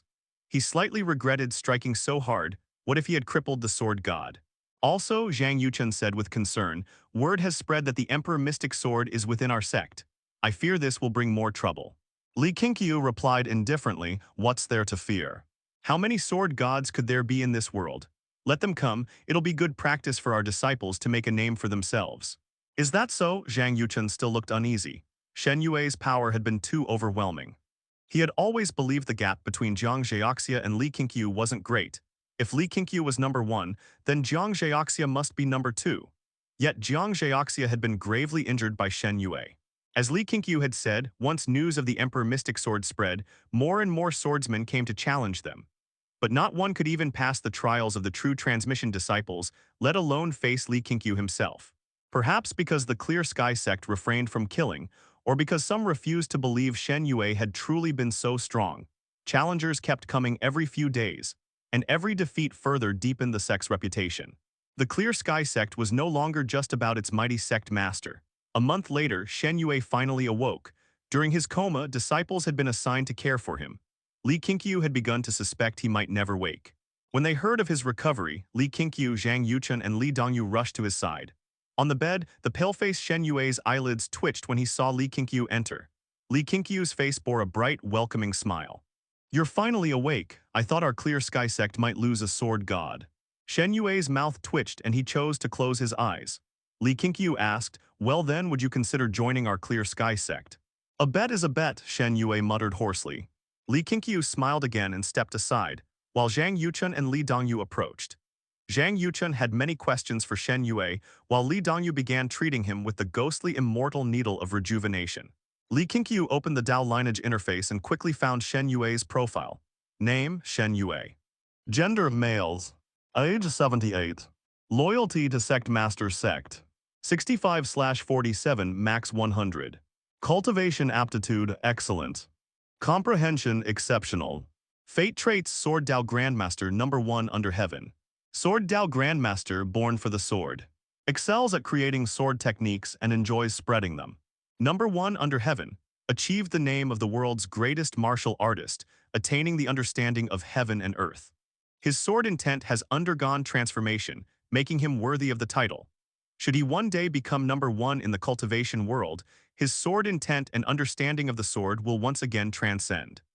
Excellent aptitude, exceptional comprehension. His talent rivaled that of Jiang Zheoxia and Su Ning. Two unique fate traits. Li Qingqiu's gaze lingered on number 1 under heaven. So that was why Shen Yue's sword intent had become so overwhelming. It had evolved after achieving that title. No wonder he could fight a cultivator at the sixth layer of the nourishing vital energy realm. In a sense, he had already shattered the limits of the martial world. Chu Jing could no longer be considered a mere martial artist. He had taken spiritual elixirs and lived for centuries. A man with the number one under heaven fate trait should remain in the Clear Sky Sect to help it become the number one sect under heaven. For Li Qingqiu, becoming the number one martial sect was only a phase. His true goal was to make it a sect of immortal cultivation. After Li Dongyu's 3 needles, Shen Yue's complexion visibly improved. Senior Shen, Zhang Yuchun asked, what is your relationship with the Pei clan? Shen Yue opened his eyes. Someone in the Pei clan is an old acquaintance. He sent word that the Emperor Mystic Sword had been obtained by your Clear Sky Sect, so I came. The Pei clan was seeking the Emperor Mystic Sword for you, Zhang Yuchun asked again. They were searching for it too. Well, that's just like them, ambitious as ever. It seems they couldn't handle you, so they lured me instead. There was no anger in Shen Yue's words, only a faint, relieved smile. Zhang Yuchun continued, may I ask, Senior, how many in the martial world could rival you? Is there anyone stronger aside from my senior brother, of course? At that, Shen Yue suddenly coughed violently, his face reddening. Zhang Yuchun panicked and tried to pat his back, but Shen Yue raised a hand to stop him. After a long while, he calmed his breath, glaring. Boy, do you think the title of Sword God was made up? In my youth, I did encounter a few difficult opponents, but for the past 30 years, none have been my match. Perhaps there are stronger ones somewhere, but none have yet appeared. Zhang Yuchun showed no embarrassment. Instead, he looked relieved. The fact that the Pei clan could casually summon someone of Shen Yue's caliber had truly frightened him. Li Dongyu smiled. Senior, my second senior brother didn't mean to belittle you. On the contrary, he just finds you too strong. If the Pei clan could find another expert like you, our Clear Sky Sect would be in grave danger. Hearing this, Shen Yue's expression softened.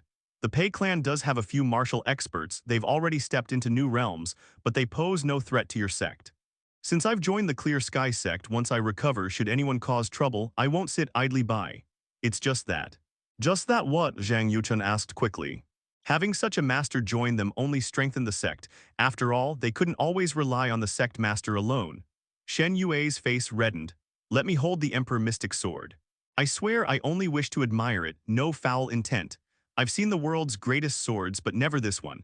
If I could touch it once before I die, I would have no regrets. Zhang Yuchun glanced at Li Qingqiu.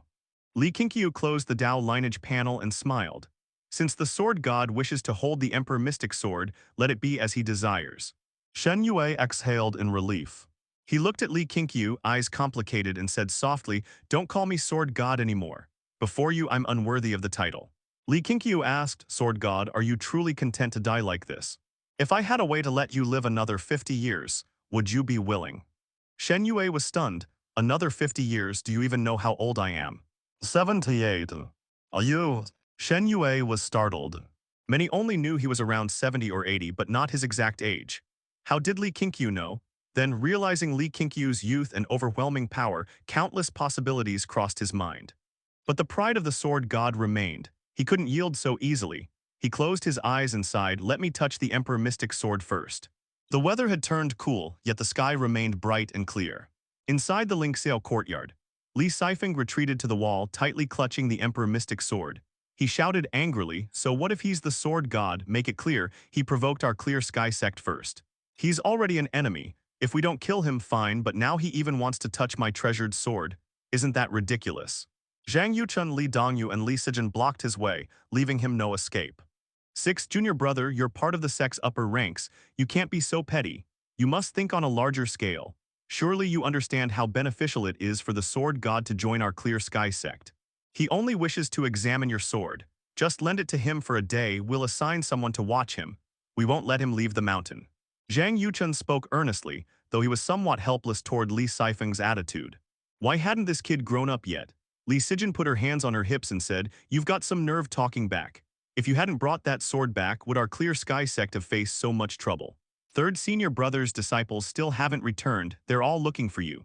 Tell us clearly, is this Emperor Mystic Sword yours or does it belong to the sect? If it's the sect's sword, what right do you have to refuse orders?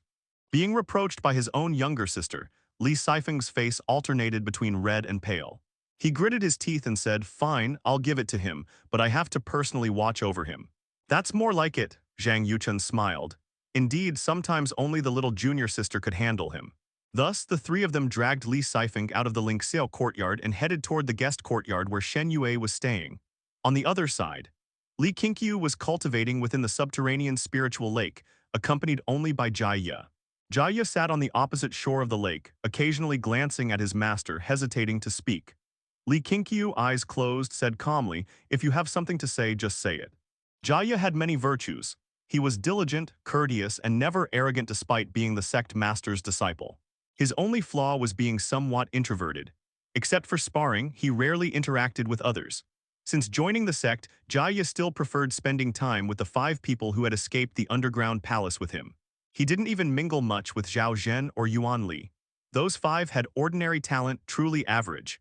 Only 3 had managed to become inner disciples, the remaining 2 were still registered disciples. Without Jia Ye speaking, Li Qingqiu could already guess the matter concerned those 5. "Master, I heard that 7th Martial Uncle's medicine garden is recruiting disciples. Could you give Yang Lin a chance?" Jia Ye asked carefully. Yang Lin was one of the 2 girls who had been imprisoned in the same underground palace as Jia Ye. Among the 5, her talent was the best, though still far inferior to Jia Ye's. Li Qingqiu opened his eyes and looked at Jia Ye. "Do you think she's suitable?" he asked. "Ah." Jia Ye froze, not knowing how to answer, for he had never thought about that question. "Whether she's suitable or not, it's not up to me to say," Jia Ye replied. Seeing his nervousness, Li Qingqiu smiled. "I'm not blaming you. It's human nature to care for one's friends. Everyone has people they hold dear. Just like me, I care most about your martial uncles. Whatever they desire, I do my best to fulfill it. I don't mind that you look after your companions, but I hope you learn to think like someone in power. You're my disciple. One day you'll hold authority. So think objectively, does Yang Lin truly fit to be a disciple of the medicine garden? If not, we can arrange something else for her." Jia Ye fell into thought. Li Qingqiu wasn't in a hurry, letting him ponder slowly. While waiting, Li Qingqiu opened the Dao Lineage panel and noticed that the number of disciples had changed again. Since the beginning of this month, some disciples' portraits had vanished. He couldn't determine whether they had died or defected from the sect. Because information spread slowly, Zhang Yuchun hadn't learned of it yet. Li Qingqiu worried that some force might be targeting the Clear Sky Sect, ambushing disciples who were out training. Once a sect reached a certain scale, unexpected incidents became inevitable. Deaths among disciples could not be avoided. That was why Li Qingqiu had begun to look forward to the path of artifact forging. If he could create a token imbued with communication, positioning, and life-sensing functions, that would be ideal. That would make the sect a true immortal cultivation sect. There were already people working hard in spirit plant cultivation and alchemy, but no one yet in artifact forging.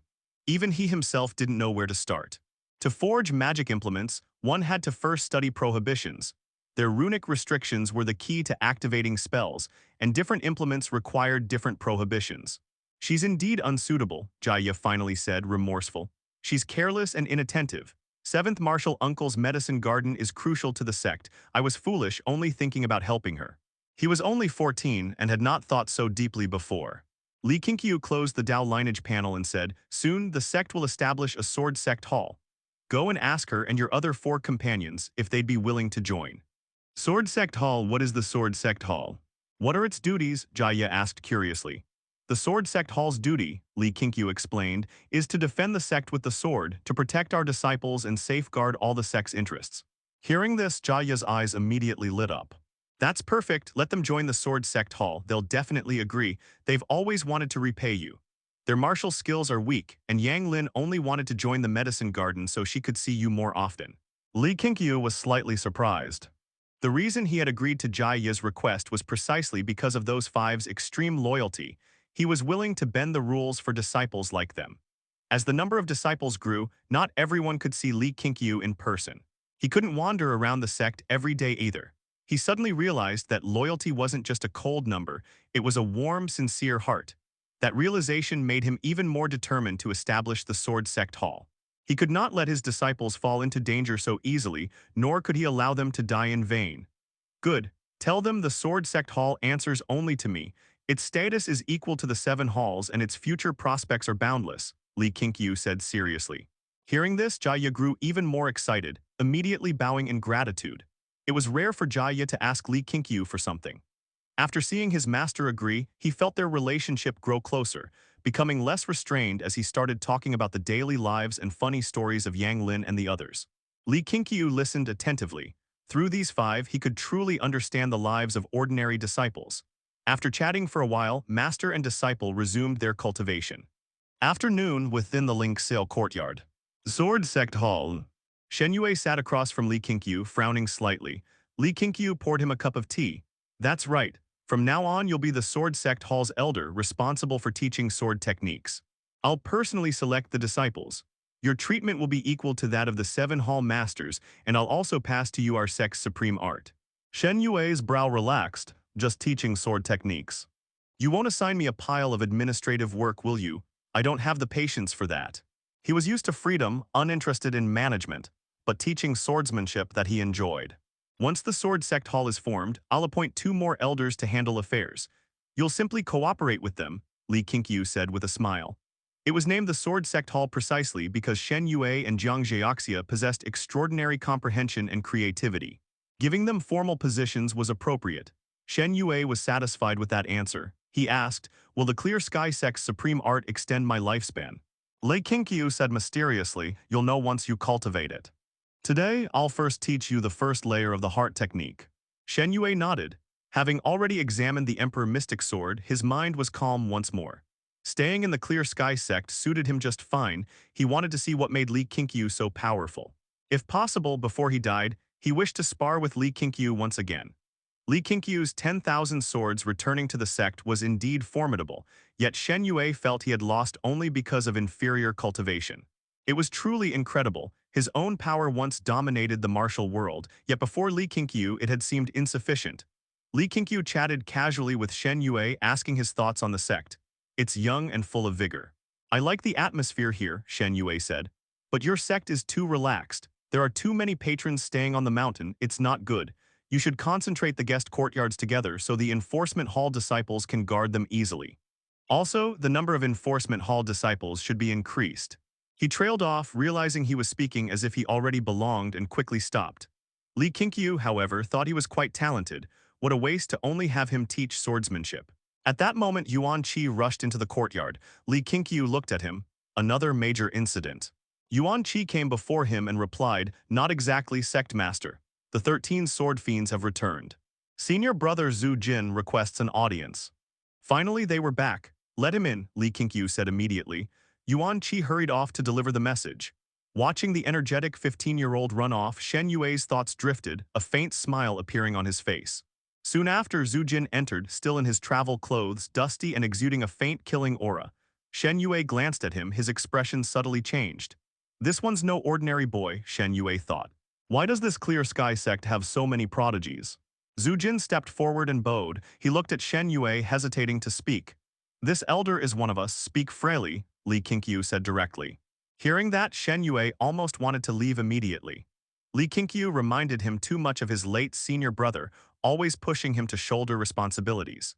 Zhu Jin nodded and began, Sect Master, in search of Martial Uncle Li's whereabouts, we questioned members of the Pei clan. Things turned sour and we were forced to kill dozens of them. Later, we heard the Emperor Mystic Sword had appeared in the Clear Sky Sect, then we knew Martial Uncle Li had returned. On our way back, we discovered something else. A large army has entered the territory of Guzhou. Their purpose and destination are unknown. I feel something isn't right. Guzhou already has its own garrison, forces from other regions shouldn't enter without cause, yet they did, and there were no public notices in the cities. Only people in the martial world happened to glimpse their movements. There was a mysterious army infiltrating the borders of Guzhou.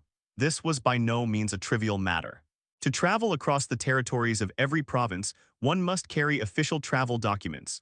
Wanderers of the martial world could evade such inspections by trekking through wild mountains, but for an army of such magnitude, there was absolutely no way to avoid detection. For this army to pass through every checkpoint, it must have been sanctioned by the imperial court.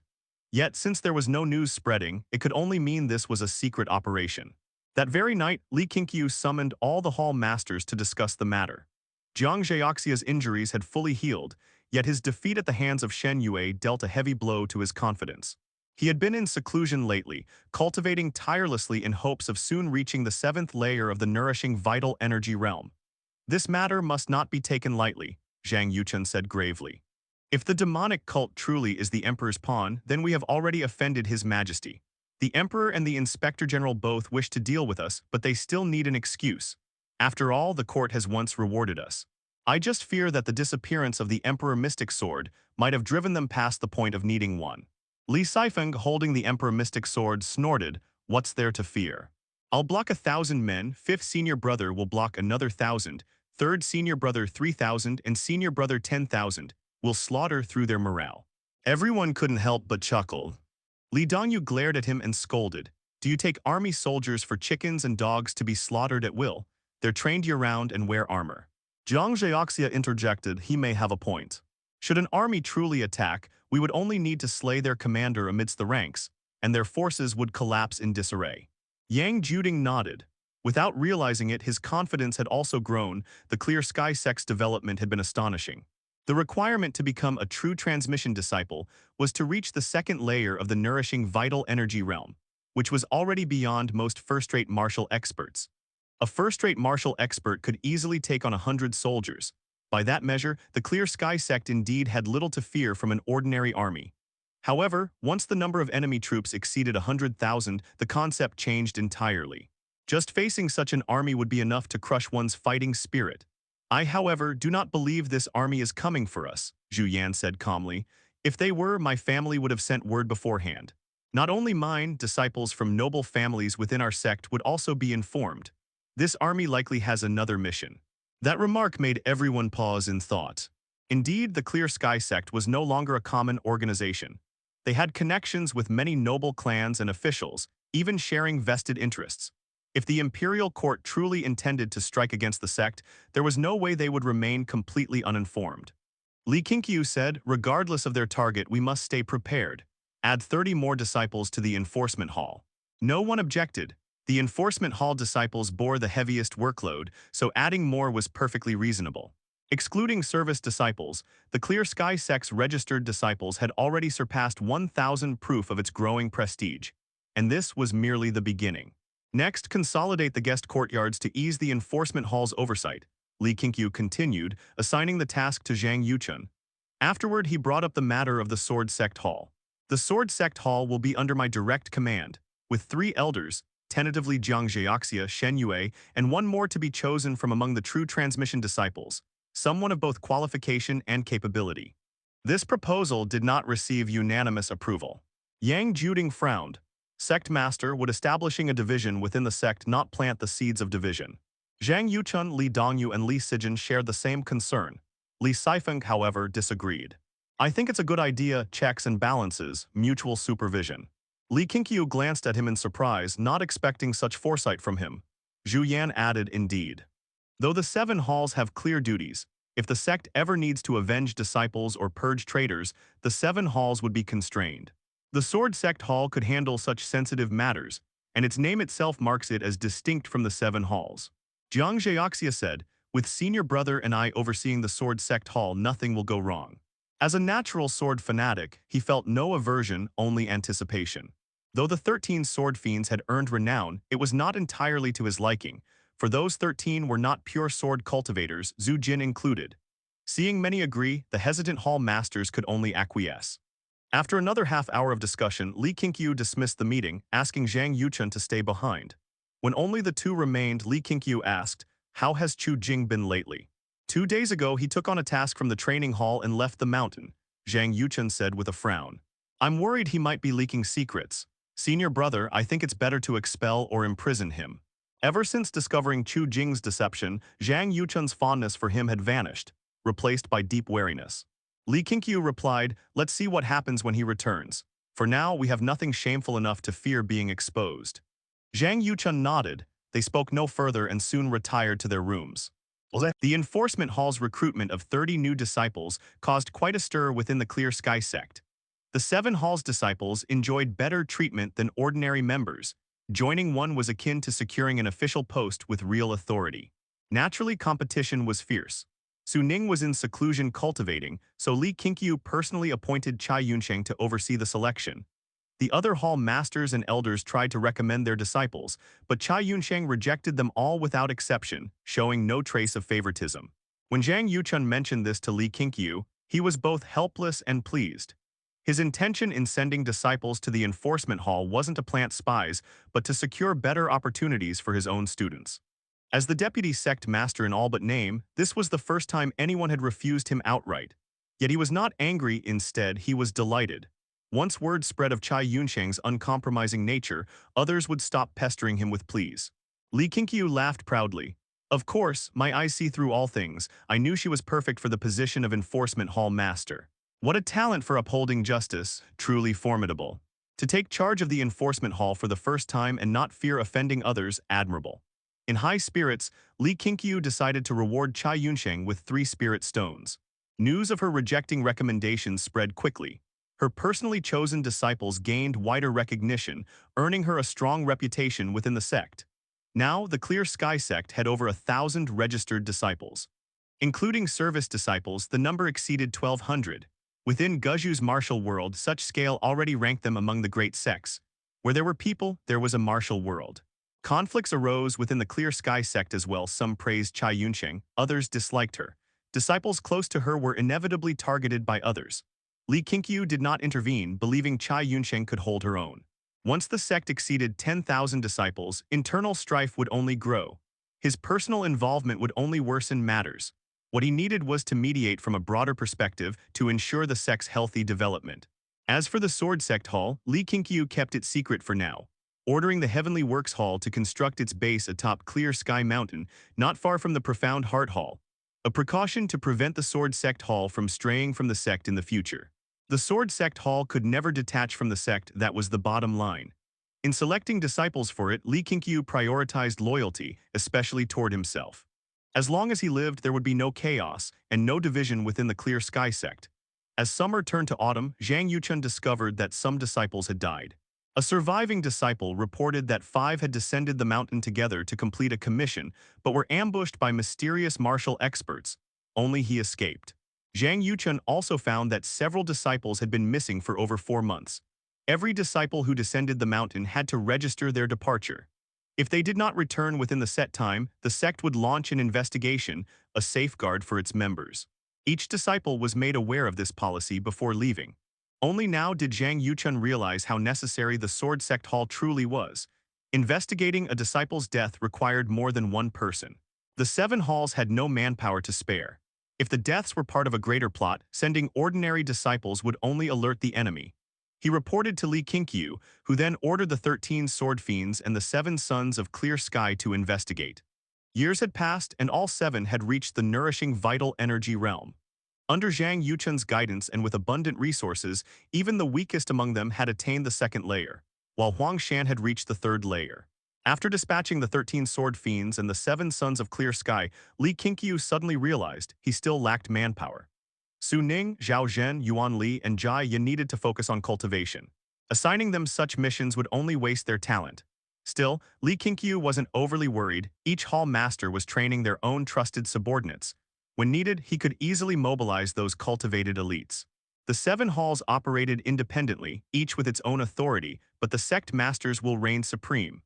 All 7 halls existed to serve him. Though news of disciples in danger spread, Li Qingqiu didn't suppress it, allowing the others to grow more cautious during their journeys.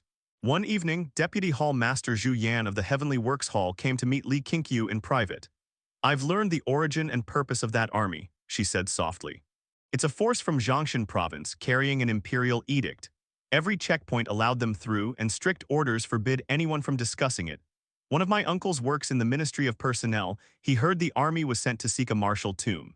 "Martial tomb?" Li Qingqiu asked, puzzled. Zhu Yan continued, "The martial tomb of the martial legend. Legend has it that he perished in Guzhu, leaving behind many underground palaces across the region to mislead the world. No one knows where the true tomb lies. It's said that the servants who once attended him passed down their lineage, secretly guarding the martial tomb. Is the martial legend really that mysterious, to drive both the martial world and the imperial court into such madness?" Li Qingqiu frowned as he spoke. He began to wonder if this martial legend might actually have been an immortal cultivator. The supreme sword controlling technique had been discovered by Yang Juding in an underground palace left behind by the martial legend. The technique was indeed a spell, but it was difficult to determine whether the martial legend had inherited it from a cultivator or if he himself had been one. Zhu Yan shook her head. "I'm not sure either. But you've witnessed Shen Yue's martial prowess. He's arguably the greatest under heaven, yet no one calls him the martial legend." Then do you know why the emperor seeks the martial tomb? Is it for martial arts or something else? Li Qingqiu pressed. Zhu Yan hesitated for a moment before replying. You should have seen Zhao Linglong who serves beside Li Yang. She's so powerful because she cultivates the mystic yin art of the Li Yin sect. Practitioners of this art can transfer their inner energy to others, and if they die without doing so, the energy condenses into an inner core within the Danshan. The martial legend holds such a lofty status because the three founding sects of the Great Dynasty once shared his martial inheritance, which included the mystic yin art. This means he must have cultivated it himself, and his energy may have already formed a core. To obtain that core would be to become the next martial legend. Even the emperor himself would find such temptation hard to resist. The Great Li dynasty values martial power above all. Princes and nobles alike practice martial arts, and even the Son of Heaven trains to the point of obsession. When the martial path could no longer satisfy him, he turned his gaze toward the immortal path. She raised her eyes toward Li Qingqiu, speaking earnestly. If I could learn of this, then the other noble families surely can as well. The martial tomb will cause a great upheaval. Sects across the land will fight for it. Many martial sects are but the blades of the great families, and those families are greedy enough to contend with the emperor himself. The Clear Sky Sect must not get involved. The reason she hesitated earlier was that she feared Li Qingqiu might be tempted. Li Qingqiu smiled and shook his head. That martial legend may not necessarily be stronger than me. I trust the strength I've cultivated with my own hands. Zhu Yan did not argue, for she also believed Li Qingqiu was not necessarily inferior. But those who practiced martial arts never disliked gaining more power, who would refuse the chance to instantly obtain the martial legend's cultivation. How far is the martial tomb from the Clear Sky Sect? 700 or 800 li. We only need to guard against anyone fleeing this way. Good, your information is valuable. I'll remember your contribution. It's what I should do. After speaking, Zhu Yan rose, bowed toward Li Qingqiu and departed. Once the door closed, Li Qingqiu tapped his fingers on the wooden table, pondering whether he should transfer some of his power to Zhu Yan. Her loyalty was already quite high, both to the Sect Master and to the sect, exceeding 85. But as a daughter of a noble family, her heart could never entirely abandon her clan. After a moment's thought, Li Qingqiu felt he was worrying too much. Many disciples of the sect already came from noble families. Zhao Zhen was even the biological son of the crown prince. In such a world, it was impossible to completely prevent the influence of great families. Noble families were double-edged swords. It depended on how he wielded them. He did not walk the path of a martial hegemon but the path toward immortality. He should not act timidly. Once the Sword Sect Hall was established, if anyone dared to leak the primordial unity scripture, it would give the Sword Sect Hall disciples a proper matter to handle. After the martial tomb affair settled, if the Clear Sky Sect remained unscathed, he planned to guide Zhu Yan and Su Xiling onto the path of cultivation. The matter of the martial tomb had not yet spread, and the Clear Sky Sect continued its orderly growth. As disciples increased, the sect's capabilities grew as well. All 7 halls were operating at full capacity, none were idle. Though some disciples perished during their training journeys, the sect imposed no travel restrictions. Every disciple before accepting missions at the training hall was informed of the risks, whether they dared face potential attacks from unknown forces. This warning reduced the number of disciples venturing out, yet many confident ones still descended the mountain to train, eager to make their names renowned across the martial world like Jiang Zheoxia, Su Ning, and Zhu Jin, bringing glory to the Clear Sky Sect. Autumn deepened. A month quickly passed. That day, Su Ning broke through to the 7th layer of the nourishing vital energy realm ahead of Jiang Zheoxia. She immediately reported the news to Li Qingqiu, asking about Jiang Zheoxia's progress. Learning that he had yet to reach the 7th layer, she smiled, but the smile quickly faded. Li Qingqiu found her reaction amusing. Not only did Su Ning care about Jiang Zheoxia's progress, but Jiang Zheoxia also occasionally inquired about hers. Su Ning's breakthrough was a tremendous event. It meant the Clear Sky Sect now had another number 1 under heaven-level figure. Li Qingqiu praised her for a long while, and after she left, Zhang Yuchun entered the courtyard to find him. Being Sect Master came with this inconvenience. He had to allocate time daily for sect affairs, unable to seclude himself in cultivation like Su Ning or Jiang Zheoxia. Something big happened at Black Wolf Ridge. Many people died, imperial soldiers and martial world figures alike. It turns out that army really was after the martial tomb, Zhang Yuchun said, sighing as he approached Li Qingqiu. Black Wolf Ridge lay north of Guzhou, named for the many black wolves that roamed its mountains. Hunters rarely went there, as legends told of wandering spirits haunting those woods. Li Qingqiu had heard Lin Zunfeng speak of it in his childhood. Who obtained the prize? Li Qingqiu asked while writing a secret manual, his insights into soul-related spells. He intended to compile a foundational spell for disciples who wished to study the way of the soul. As an immortal cultivator, how could he not distinguish spirits and ghosts? Of course, even if he finished it, he wouldn't place it freely in the scripture repository. Learning it would require both sufficient contribution and loyalty. Zhang Yuchun replied, "It seems the imperial army succeeded. They've already withdrawn from Guzhou. Had they failed, they'd still be pursuing the matter." Li Qingqiu nodded in agreement. "Keep your people watching, don't relax your vigilance." Zhang Yuchun nodded and soon departed, visibly in good spirits. He was well suited to administration but unfit to be a sect master. When faced with powers greater than himself, he tended to avoid confrontation. Though he hadn't said it outright, Li Qingqiu could sense his fear of opposing the imperial army. Yet Li Qingqiu was not disappointed. Everyone had flaws.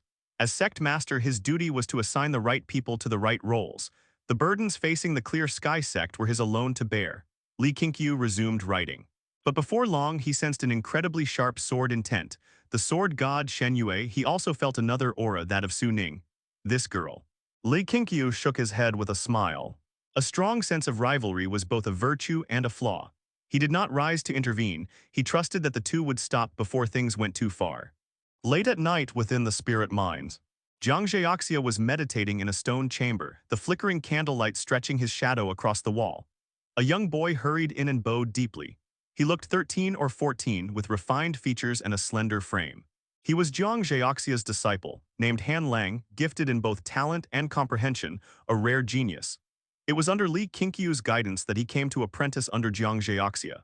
After the 13 sword fiends became famous, Jiang Zheoxia had approached Li Qingqiu, expressing a desire to train disciples. Thus, Li Qingqiu had recommended Han Lang, who was not outstanding at the time. Han Lang's thin frame made him easily overlooked among his peers.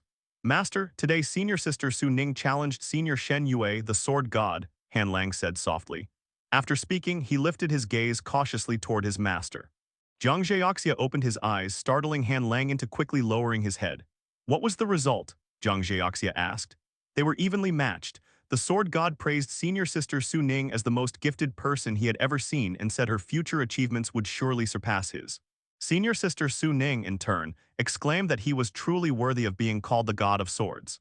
Jiang Zheoxia frowned deeply. "She must have reached the 7th layer of the nourishing vital energy realm," he murmured. 7th layer. Han Lang's scalp tingled. He himself was only at the 2nd layer and could not yet see hope for the 3rd. He had heard that Su Ning was merely 2 years older than him. Even given 2 more years, he doubted he could reach the 4th layer.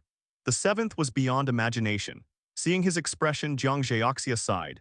Han Lang's aptitude and comprehension were good, but compared with Su Ning, Zhao Zhen, or Jia Ye, he could not even be mentioned in the same breath. Besides comparing himself to Su Ning in cultivation, Jiang Zheoxia also wanted to compare disciples with Li Qingqiu. He suddenly realized he shouldn't harbor such thoughts. "In the future, the Sect Master will establish the Sword Sect Hall and I will serve as its elder. You'll accompany me there. From this day onward, aside from sword techniques, you are not to practice any other external arts." "Understood," Jiang Zheoxia said sternly. Han Lang nodded. "Don't worry, Master, I've always liked using the sword." Jiang Zheoxia closed his eyes and resumed cultivation. Han Lang did not disturb him further. He bowed and withdrew. Passing through winding tunnels, he reached another chamber near the exit where another disciple was cultivating. It was Bai Ninger. Opening his eyes, Bai Ninger looked at him and asked softly, "Well, your master didn't get angry, did he?"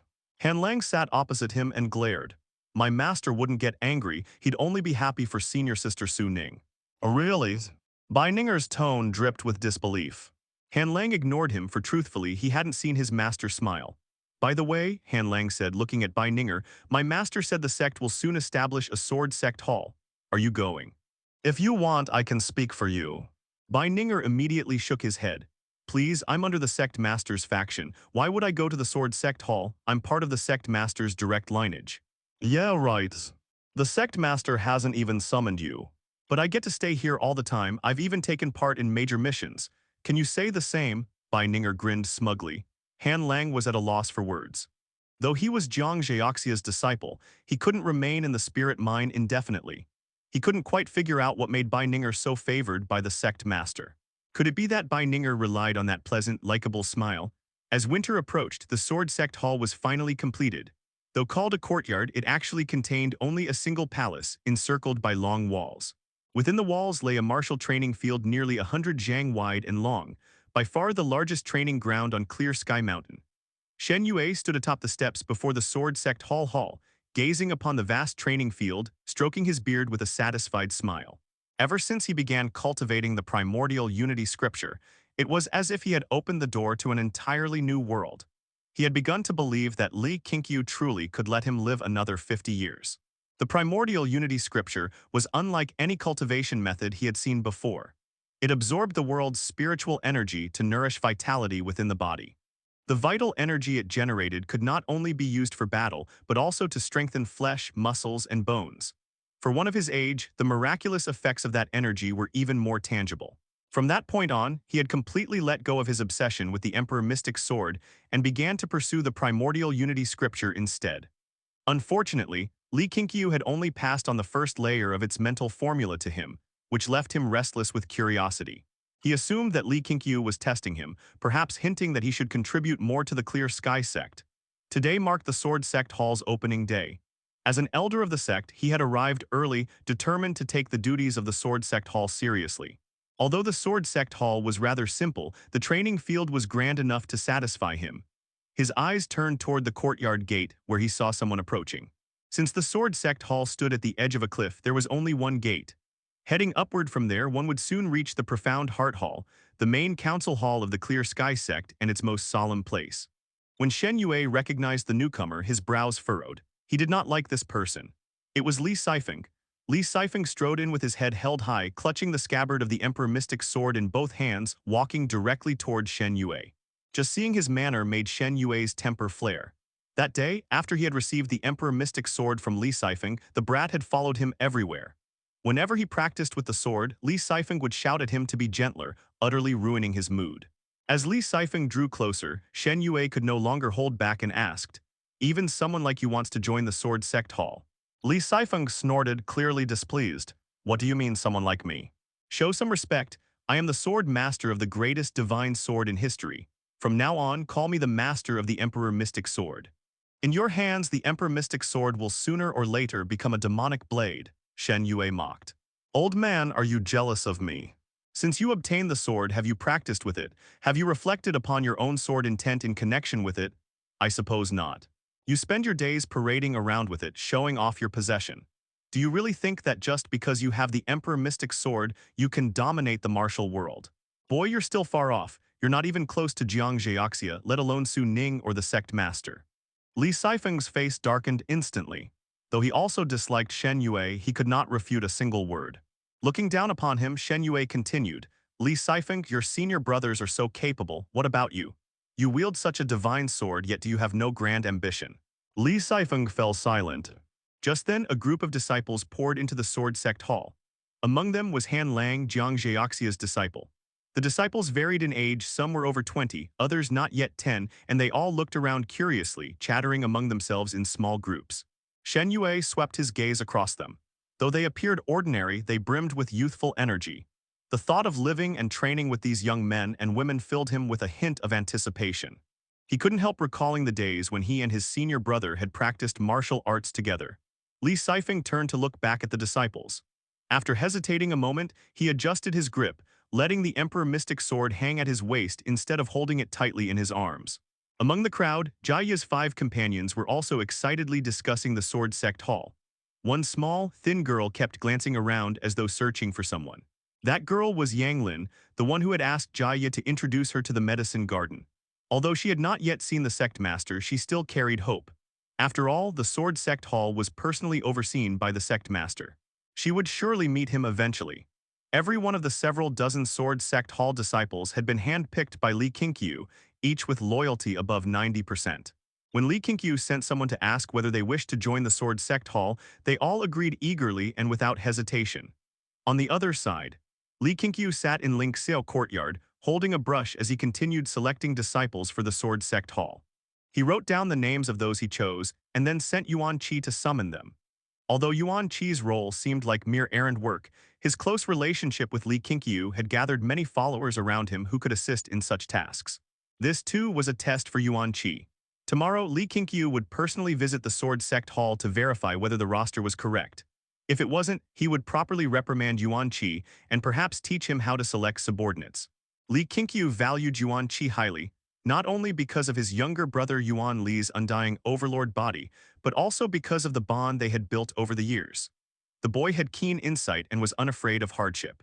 Even if his cultivation aptitude was mediocre, he could still excel in internal affairs. At that moment, Yuan Qi entered, leading someone inside. Li Qingqiu glanced over and recognized the man as the wandering hero Ma Yu, the same man who had once delivered Feng Dai's letters. Ma Yu, travel-worn and dust-covered, suddenly quickened his steps and charged toward Li Qingqiu. Yuan Qi's expression changed drastically. He leaped over Ma Yu's head and landed in front of him, blocking his path. "What do you think you're doing?" he demanded sternly. Yuan Qi instantly regretted his carelessness. He remembered Ma Yu, Li Qingqiu had always granted him audience before, so this time he had brought him straight in. But to his shock, Ma Yu was rushing at the Sect Master as if to attack. He knew Ma Yu couldn't possibly harm Li Qingqiu, but the reckless behavior infuriated him. He felt deceived and worse, ashamed of his negligence. Ma Yu halted, looked straight at Li Qingqiu and said, "Sect Master Li, the Imperial City has fallen into chaos, storms are brewing. If you truly are friends with my lord, please persuade him to leave at once." Li Qingqiu put down his brush, turned to face him and asked calmly, "What sort of chaos?" Yuan Qi glanced back at Li Qingqiu, then stepped aside. Ma Yu did not advance further. He spoke quickly. "The Crown Prince seeks rebellion. Officials and noble clans in the Imperial City are all choosing sides. The Imperial Guardian Army has defected to the Crown Prince. They could force the palace gates at any time.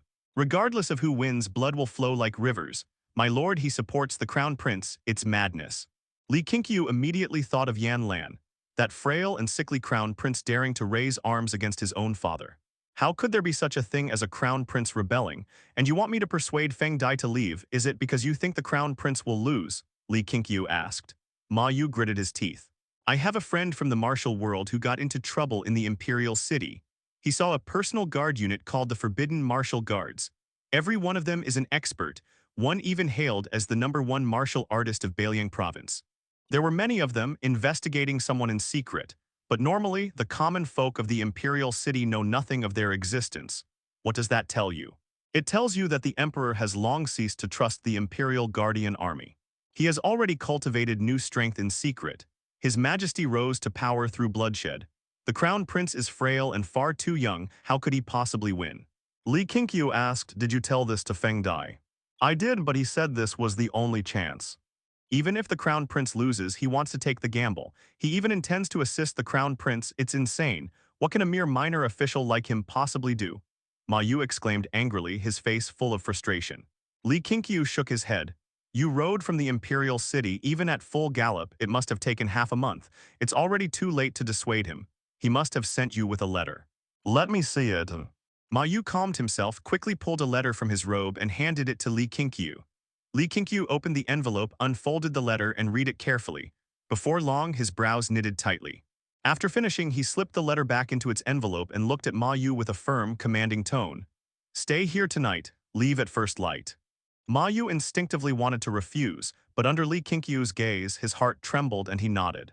Li Qingqiu turned to Yuan Qi. "Take Ma Yu to rest, then summon all hall masters to meet me tonight, including Su Ning." "Understood." Yuan Qi responded promptly and led Ma Yu away.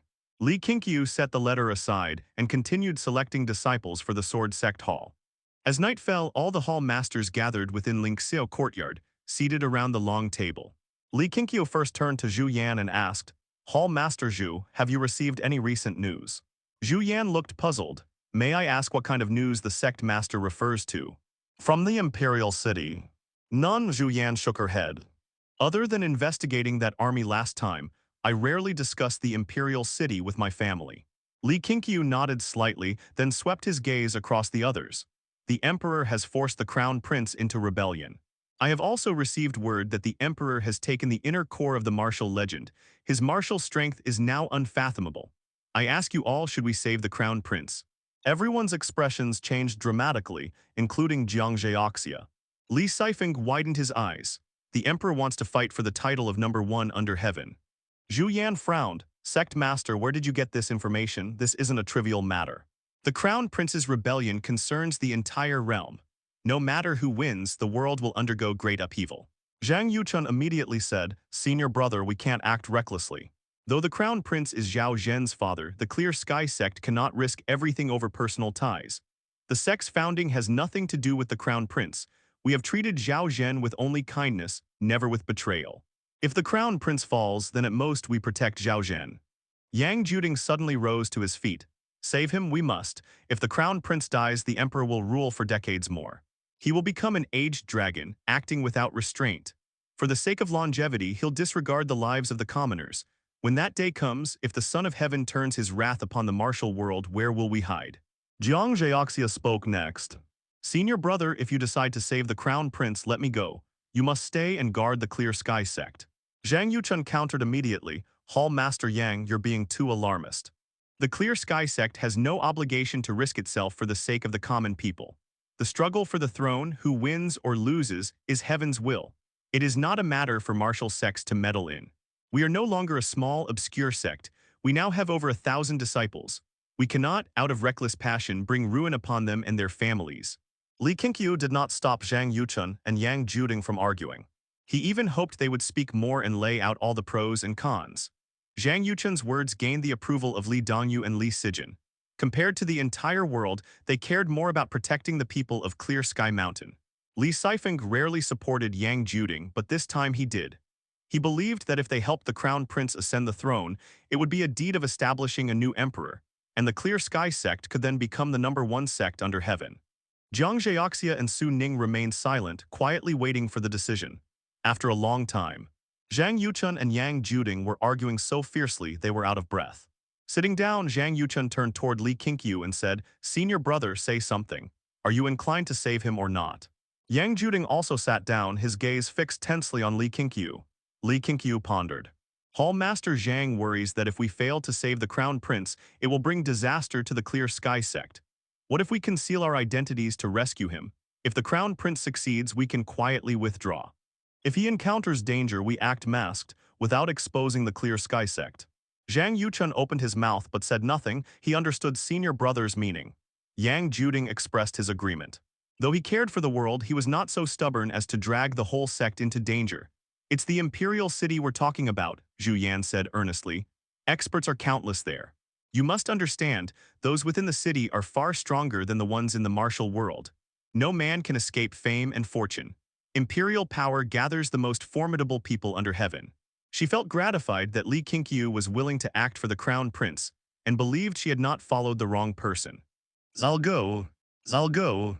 Jiang Zhaoxia and Su Ning spoke simultaneously, then turned to glare at each other, neither willing to yield.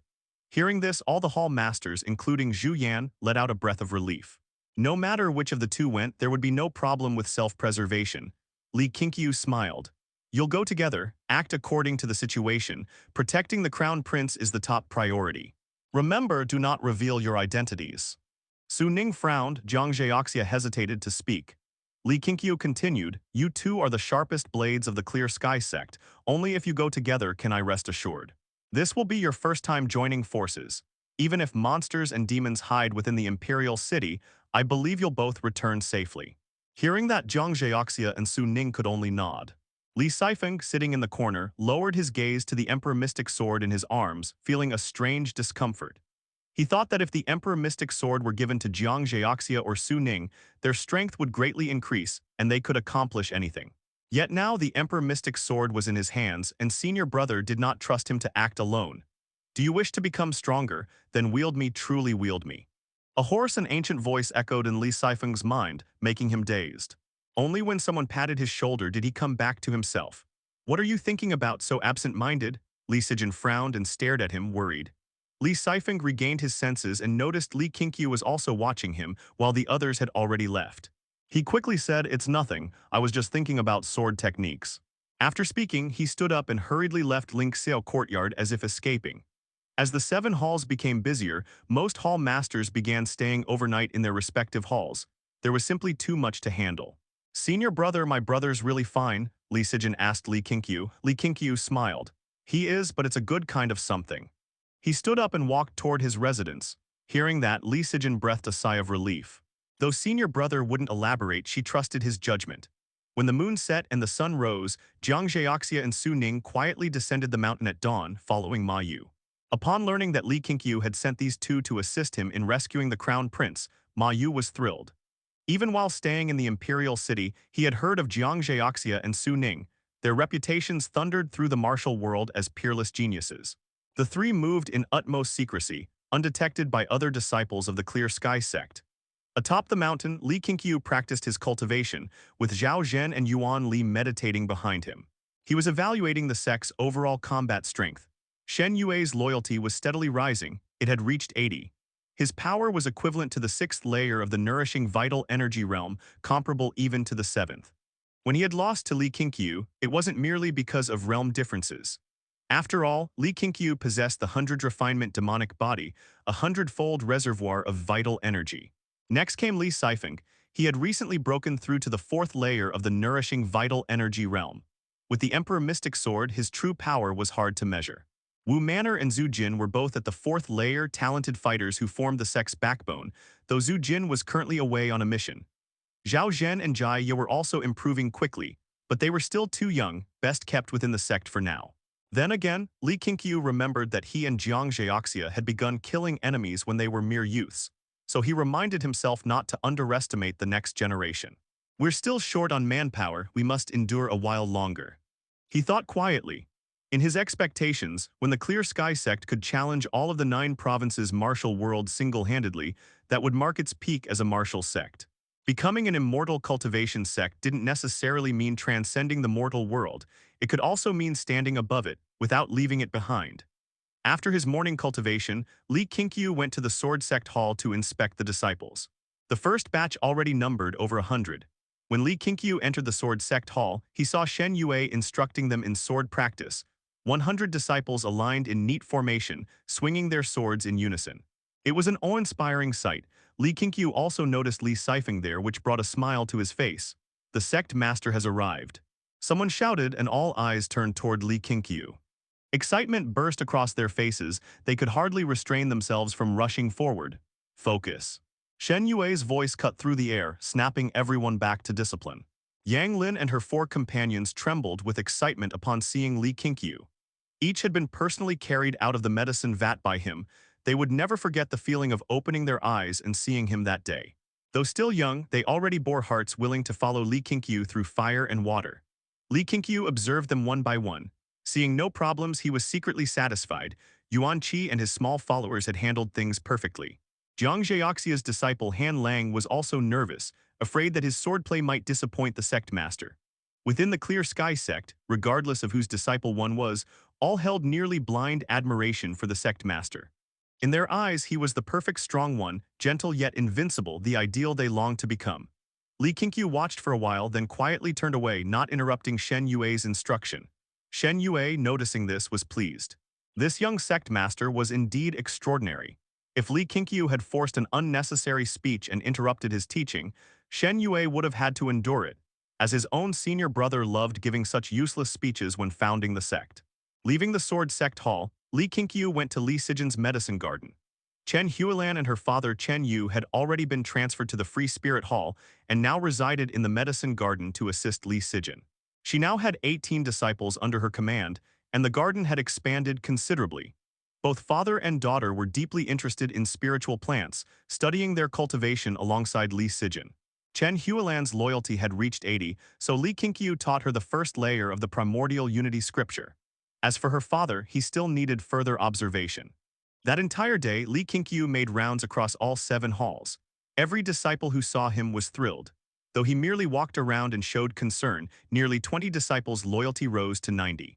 It seemed that periodic inspections indeed had their benefits. Snow was falling thickly. Li Yang practiced with his spear in the courtyard. Now at the 3rd layer of the nourishing vital energy realm, he once again performed his family's spear technique, his aura far stronger than before. Vital energy coiled around his body, faintly forming the shape of a dragon, making him look even more imposing. The dragon soul's first manifestation. Zhao Linglong hurried into the courtyard. She stopped beside the stone table, watching Li Yang. "Cousin, something's happened in the Imperial City. The Li family summons you home." Li Yang did not halt his movements. "What's happened?" he asked. "The Crown Prince is likely to rebel." The palace has been sealed and many ministers are urging him to act decisively, but he's still hesitating. Li Yang finally stopped upon hearing her words. He frowned. Why would the crown prince rebel? The throne will be his sooner or later. Don't forget, His Majesty is pursuing the elixir of immortality. Li Yang fell silent. At those words, a fierce glint flashed in his eyes. The bloody tragedy at the Guizhou state capital still burned in his memory. Whom does the Li family intend to support? He asked. Zhao Linglong hesitated, then said, likely the crown prince. Not only the Li family, many great clans have decided the same. His Majesty grows increasingly tyrannical, threatening the interests of all major families. This time, they intend to overthrow the court and establish a new order. So they summoned you back. It's a once-in-a-lifetime opportunity to earn merit. Li Yang replied, I must consult with the Sect Master about this.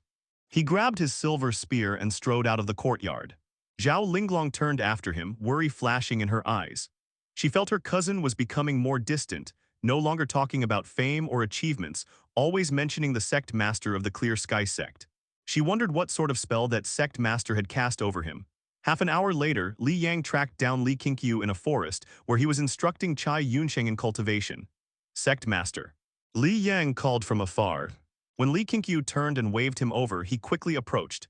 He relayed everything Zhao Linglong had said, then asked, Sect Master, do you think I should return? Cai Yunsheng, who had been practicing the ghostly immortal needle of rejuvenation, quietly stepped aside to continue her training alone. Li Qingqiu met Li Yang's gaze and said, from a personal standpoint, I'd rather you stay. In a struggle for imperial power, no matter who wins, the people always suffer. The only difference is how long they suffer. The Clear Sky Sect cannot yet protect all under heaven, but we can shield the commoners near the ancient Great Mountain Range. Li Yang nodded, then I'll stay. He smiled and added, Sect Master, my dragon soul grows stronger by the day. Might you give me some guidance? Li Qingqiu was indeed very interested in Li Yang's dragon soul.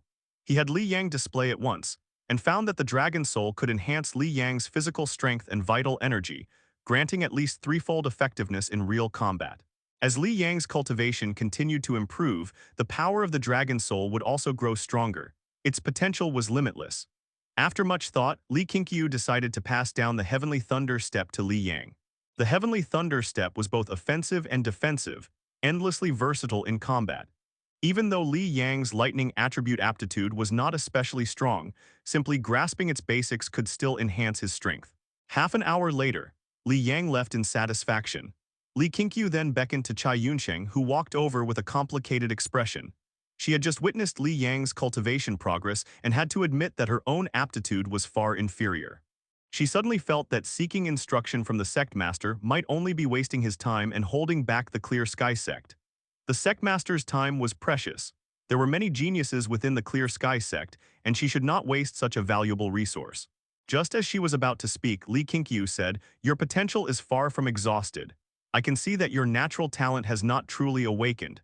Given time, you may become the strongest person within the sect. Upon hearing this, Cai Yunsheng's eyes widened, and an immense power surged from within her heart. Her sense of loss vanished completely, replaced by newfound vigor. She trusted Li Qingqiu's judgment. Who within the entire sect did not know that the Sect Master could see through the hidden talents of others? Several disciples had already been discovered by him and had since shone brilliantly. Afterward, Li Qingqiu continued teaching her the ghostly immortal needle of rejuvenation. The setting sun hung at the edge of the heavens, and under the chill of winter, the Zhenyang imperial city exuded a special sense of grandeur. Within the Crown Prince's manor, the Crown Prince Yanlan stood before a portrait. The portrait depicted the great Lei dynasty's imperial ancestor emperor, wearing a dragon robe and holding a treasured sword, with the founding civil and military officials standing behind him. At this moment, several figures in official robes stood behind Yanlan. They were all high-ranking officials of the imperial court. Standing at the forefront were two elderly men. Though age had bent their backs, the pressure radiating from their brows still carried the oppressive might of those long accustomed to power. The brown spots on their faces only made their dignity more striking. Your Highness, what are you still waiting for?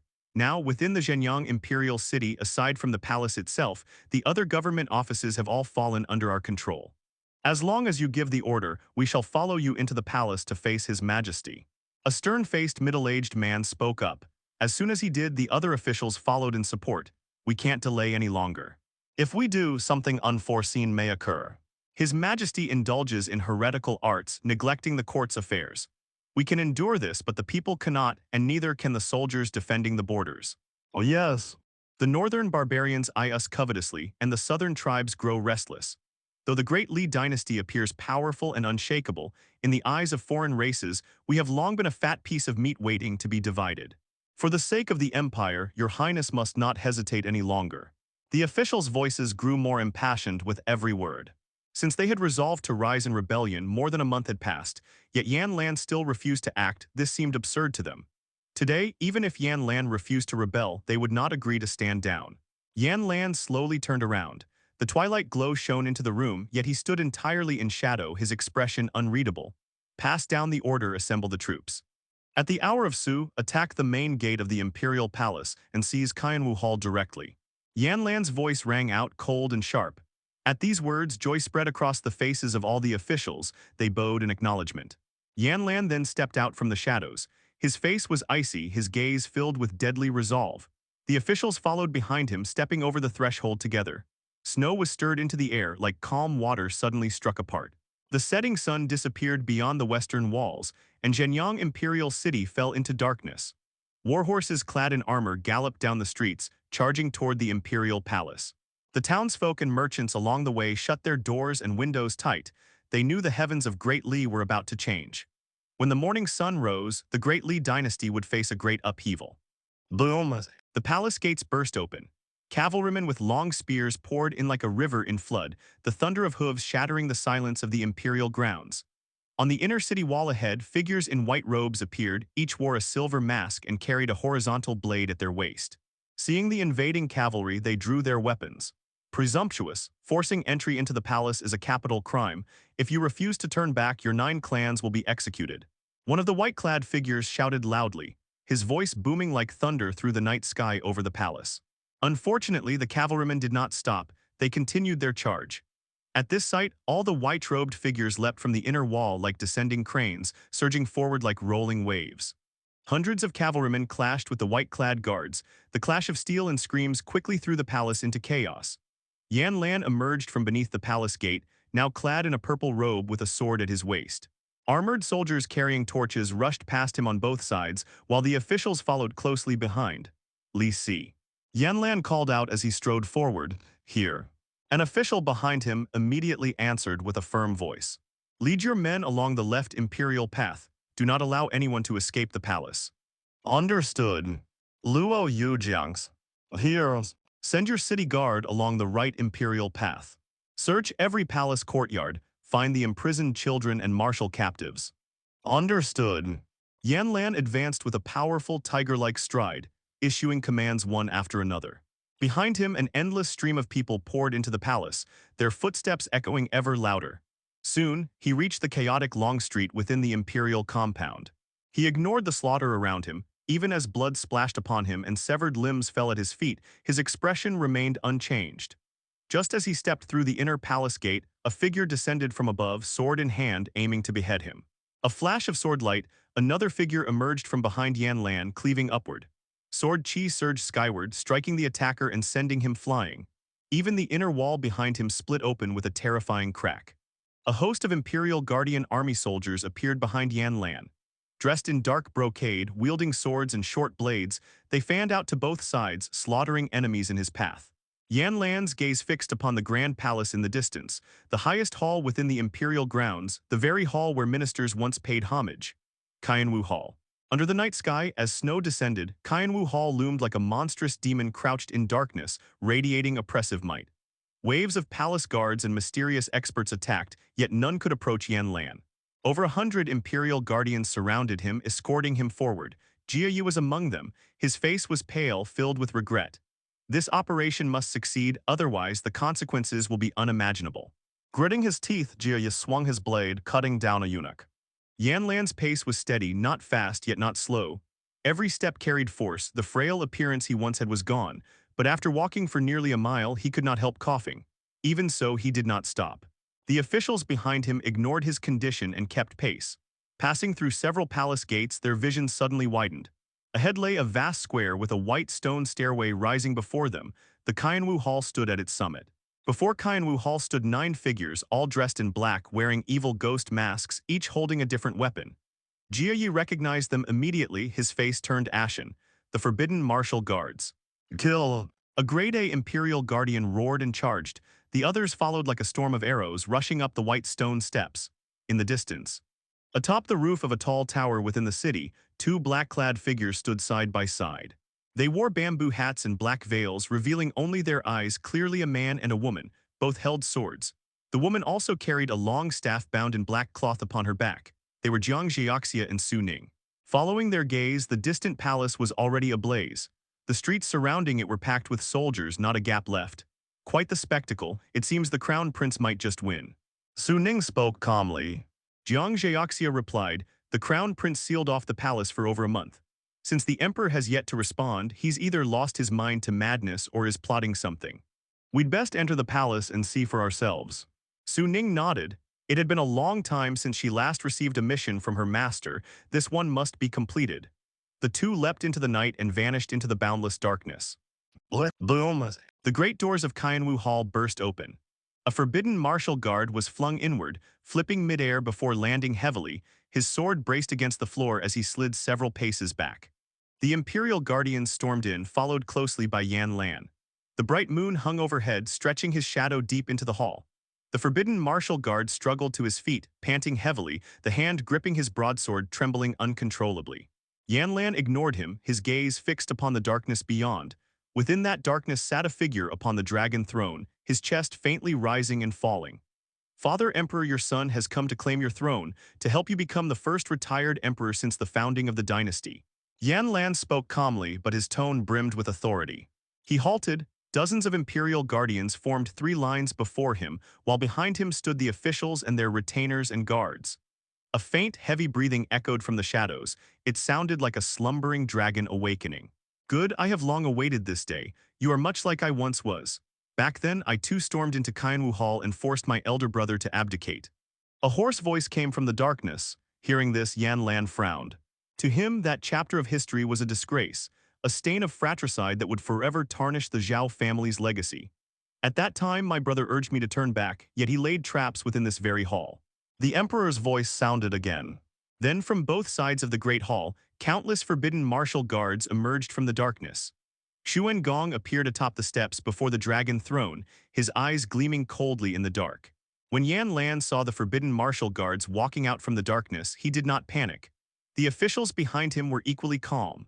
An old minister stepped forward and said, Your Majesty, though your forbidden martial guards are strong, they are limited in number. Now that the imperial palace has already been seized, you should abandon resistance. You can become the retired emperor, not the late emperor. His long brows drooped low, covering his eyes, yet his words fully revealed his ambition. You old relics, half your bodies are already buried in the ground, yet your ambitions only grow larger. The emperor's voice came from the front. His tone sounded as if he had just awoken from sleep, without the slightest hint of anger or killing intent. Another old minister spoke up. If the realm were stable and the people lived in peace, would we still don these robes of office? Zhao Zhai, you usurped the throne of Zhao Yan. Had you ruled with diligence, perhaps we would have held our tongues. But you have committed countless atrocities. When you descend into the underworld, how will you face the imperial ancestor? Hearing this, Yan Lan's gaze turned cold once more. He knew that his actions today would earn him eternal condemnation from future generations. Yet, for the sake of the common people, he was willing to bear that infamy. Descend into the underworld. The emperor laughed as though he had just heard the greatest joke beneath the heavens. His body trembled violently with laughter within the darkness. Xuan Gong stood motionless before him. Beneath his mask, his eyes glowed like a vengeful ghosts, staring down at Yan Lan and the others. I am destined for immortality. How could I descend into the underworld? I shall be the eternal son of heaven of the great Li dynasty. Through the ages, I will lead great Li to an era of unparalleled prosperity. In the eyes of posterity, the chaos of these years will be nothing. They will only sing praises of my greatness. As for you all, you will be remembered as power-hungry fools who opposed the immortal emperor, and shall be cursed for eternity. The emperor's deranged and fanatical laughter sent chills through the hall. Every minister frowned, believing that the emperor had gone mad. Where is Xuan Gong? This servant is here. Kill everyone except the crown prince. Leave not a single intact corpse. Yes, your majesty. As soon as Xuan Gong replied, he raised his right hand. All the forbidden martial guards drew their blades and charged toward the Imperial Guardian Army, the officials' retainers, and their guards. Blood quickly splattered across the threshold of the Qianwu Hall. The flashes of blades and swords flickered again and again. Within less than 10 breaths, someone fled out of the hall in panic. It was Jie Yi. His face was pale with terror as he dashed down the white stone steps using his lightness skill at full speed. Even when other Imperial Guardians called out to him, he ignored them completely, as though he had witnessed the most terrifying sight in the world. Clang, a horizontal blade skidded to a stop before Yan Lan's feet. Behind him, an old minister clutched his neck, unable to stop the gushing blood.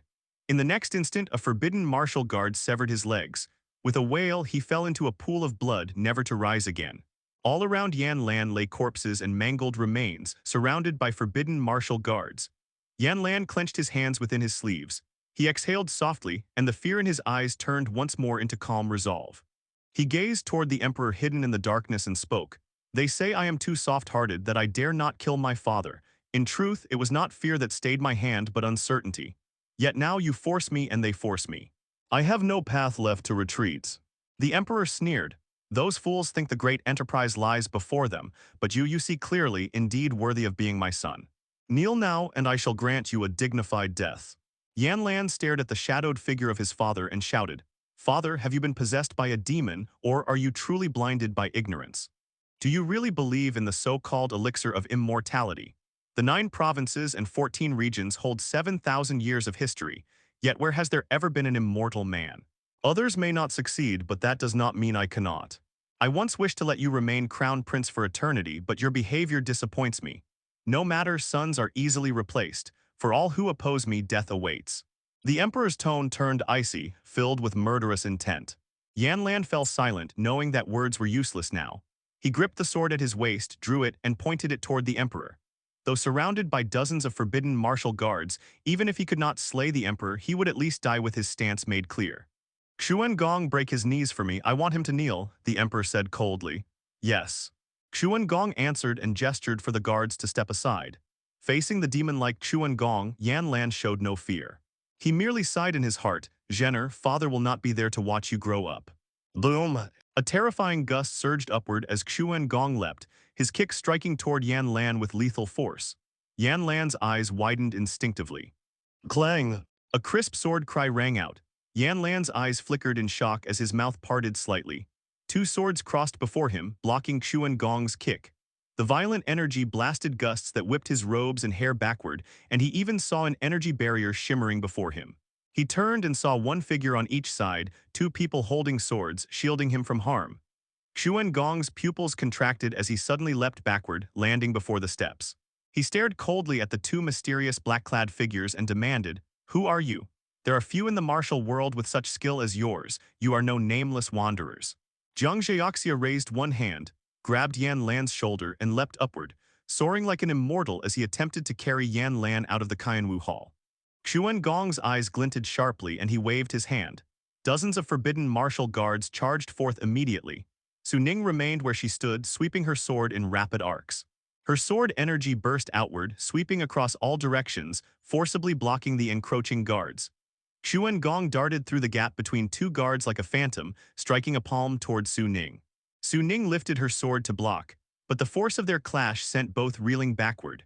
Barring the recoil, she flew out of the Qianwu Hall, tracing a perfect arc under the moonlight before landing beneath the white stone steps. Jiang Zheoxia and Yan Lan followed right behind her.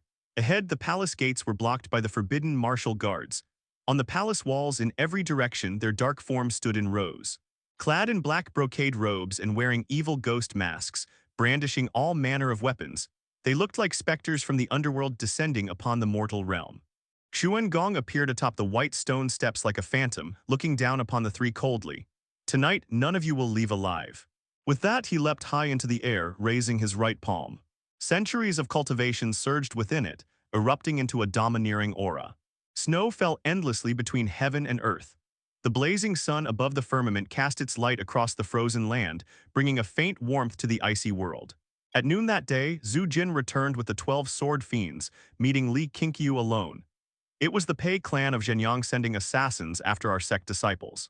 I don't know how much silver they've spent or how many killers they've hired. To end this threat, the Pei clan must be destroyed. Sect Master, please give the order. Our 13 sword fiends are willing to go to Zhenyang City and slaughter the entire Pei clan. Zhu Jin spoke rapidly, his tone fierce and resolute. Li Qingqiu rolled his eyes and snapped, "You always want to exterminate entire clans. Do you take the Clear Sky Sect for a demonic sect?" Zhu Jin fell silent, though inwardly he thought, the Clear Sky Sect has destroyed plenty of powers before. Zhenyang City isn't as simple as you think. You might cause storms in the martial world, but within the Imperial City, beware of being slain by experts lurking in the alleys, Li Qingqiu said calmly. He needed to properly rein Zhu Jin in. This boy thought that reaching the fourth layer of the nourishing vital energy realm made him invincible. That wouldn't do. Zhu Jin opened his mouth but dared not argue. Rest well for now, Li Qingqiu continued. Until you reach the fifth layer of the nourishing vital energy realm, I won't allow you to lead any missions down the mountain. Zhu Jin asked in frustration, then what about the Pei clan? They're still killing our disciples. Who said I wouldn't handle it? I'll send others. Hearing that, Zhu Jin finally relaxed. He had only worried the Sect Master might hesitate. Fortunately, the Sect Master was still as decisive and ruthless as ever. Your master isn't here, no need to pay respects, go rest. Oh yes. Zhu Jin bowed and left. Li Qingqiu then walked toward the back mountain. When he reached the cliff's edge, he leapt into the air as the Tianheng sword flew forth before him. Riding upon his sword, he soared among the mountains, cutting through the boundless snow mist. This sword-riding technique was created by Jiang Zheoxia and later improved by Li Qingqiu. To step upon the sword's edge and fly was certainly impressive, but with the blade leading and his sword energy pulling him forward, it consumed less vital energy and was far faster. With his current cultivation, he no longer needed Little 8 as a mount. Little 8 couldn't even fly as fast as he could now. Only when he was flying did he truly feel like an immortal cultivator. When would the disciples of the sect all learn to ride swords? What a magnificent sight that would be, thousands of disciples soaring through the skies together. Before long, he entered the rolling mists of toxic vapor and flew straight into the blessed land of 1,000 spirits. Descending from the sky, he landed before the 1,000-spirit tree. The Tianheng sword circled him twice before sliding neatly back into its sheath. The sight made Zhao Zhen's eyes shine. He shouted, "Master, that move is amazing. Can you teach me?" "Your cultivation isn't enough," Li Qingqiu replied casually. At the moment, only Zhao Zhen, Yuan Li, and Jia Ye were under the 1,000-spirit tree, which was why he dared to fly straight here. Had there been other disciples around, he would have landed midway in the forest and walked the rest of the way. Li Qingqiu sat beneath the tree and began meditating. He too needed to cultivate, striving to reach the 8th layer of the nourishing vital energy realm as soon as possible. As he closed his eyes, time passed swiftly. No one knew how long it had been when Zhao Zhen and Jia Ye rose to spar. With no outsiders around, Jia Ye fought without restraint, directly casting the Mountain Lord Divine Incantation, summoning a towering Mountain Lord Spirit 2 Zhang Tall. Zhao Zhen grinned, leapt into the air, and performed the Divine Dragon transformation. His vital energy formed a dragon that coiled around him, then lunged toward Jia Ye. Dragon and tiger clashed midair, surging gusts sweeping through the area, drawing envious looks from Yuan Li who sat meditating beneath the tree. Li Qingqiu opened his eyes, noticed Yuan Li's expression, and pondered how to help him awaken the undying overlord body. Should he give him a little push? Lately, Li Qingqiu had been contemplating soul-related techniques and already had some insights. He could use the soul-restraining curse to lead Yuan Li into an illusion, one where reality and illusion became indistinguishable. In Li Qingqiu's view, an unawakened constitution inevitably required a certain kind of stimulus, either a stimulus to the body or to the mind. Yet, to what degree such a stimulus must reach, that was difficult to determine. However, seeing that Yuan Li was still young, he could not bring himself to be ruthless. Forget it. The current sense of loss was also a form of tempering for one's mentality. Li Qingqiu believed that with his disciple's heart of a grandmaster and his resilient fate, Yuan Li would walk the right path and not lose his way. Li Qingqiu closed his eyes and continued cultivating. The 8th layer was drawing nearer and nearer. Night descended. Li Sifeng returned to Qingxiao courtyard carrying the Emperor Mystic Sword. He was utterly exhausted. Today's cultivation had drained his vital energy and spirit. Though tired, he felt fulfilled. The feeling of growing stronger day by day was truly wonderful. Why had he never cherished it before? Did he have to experience despair before awakening?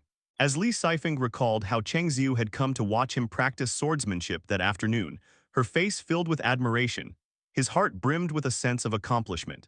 If the prison Qilin had not arrived that day, not only would he have died, but Chengxiu and her younger brother would have perished as well. The thought alone sent chills down his spine. He looked up and saw his senior brother sitting at the long table. "Senior brother, it's so late, why haven't you rested yet?" Li Sifeng approached with a smile. Li Qingqiu set down the book in his hand and looked at him. "I was waiting for you, I wish to assign you a task." Upon hearing this, Li Sifeng grew curious. What task? With the fastest possible speed, reach the fifth layer of the nourishing vital energy realm and then annihilate the Pei clan. Li Qingqiu's tone was calm. At the mention of the Pei clan, Li Sifeng's eyes changed instantly. He hated the Pei clan to the bone.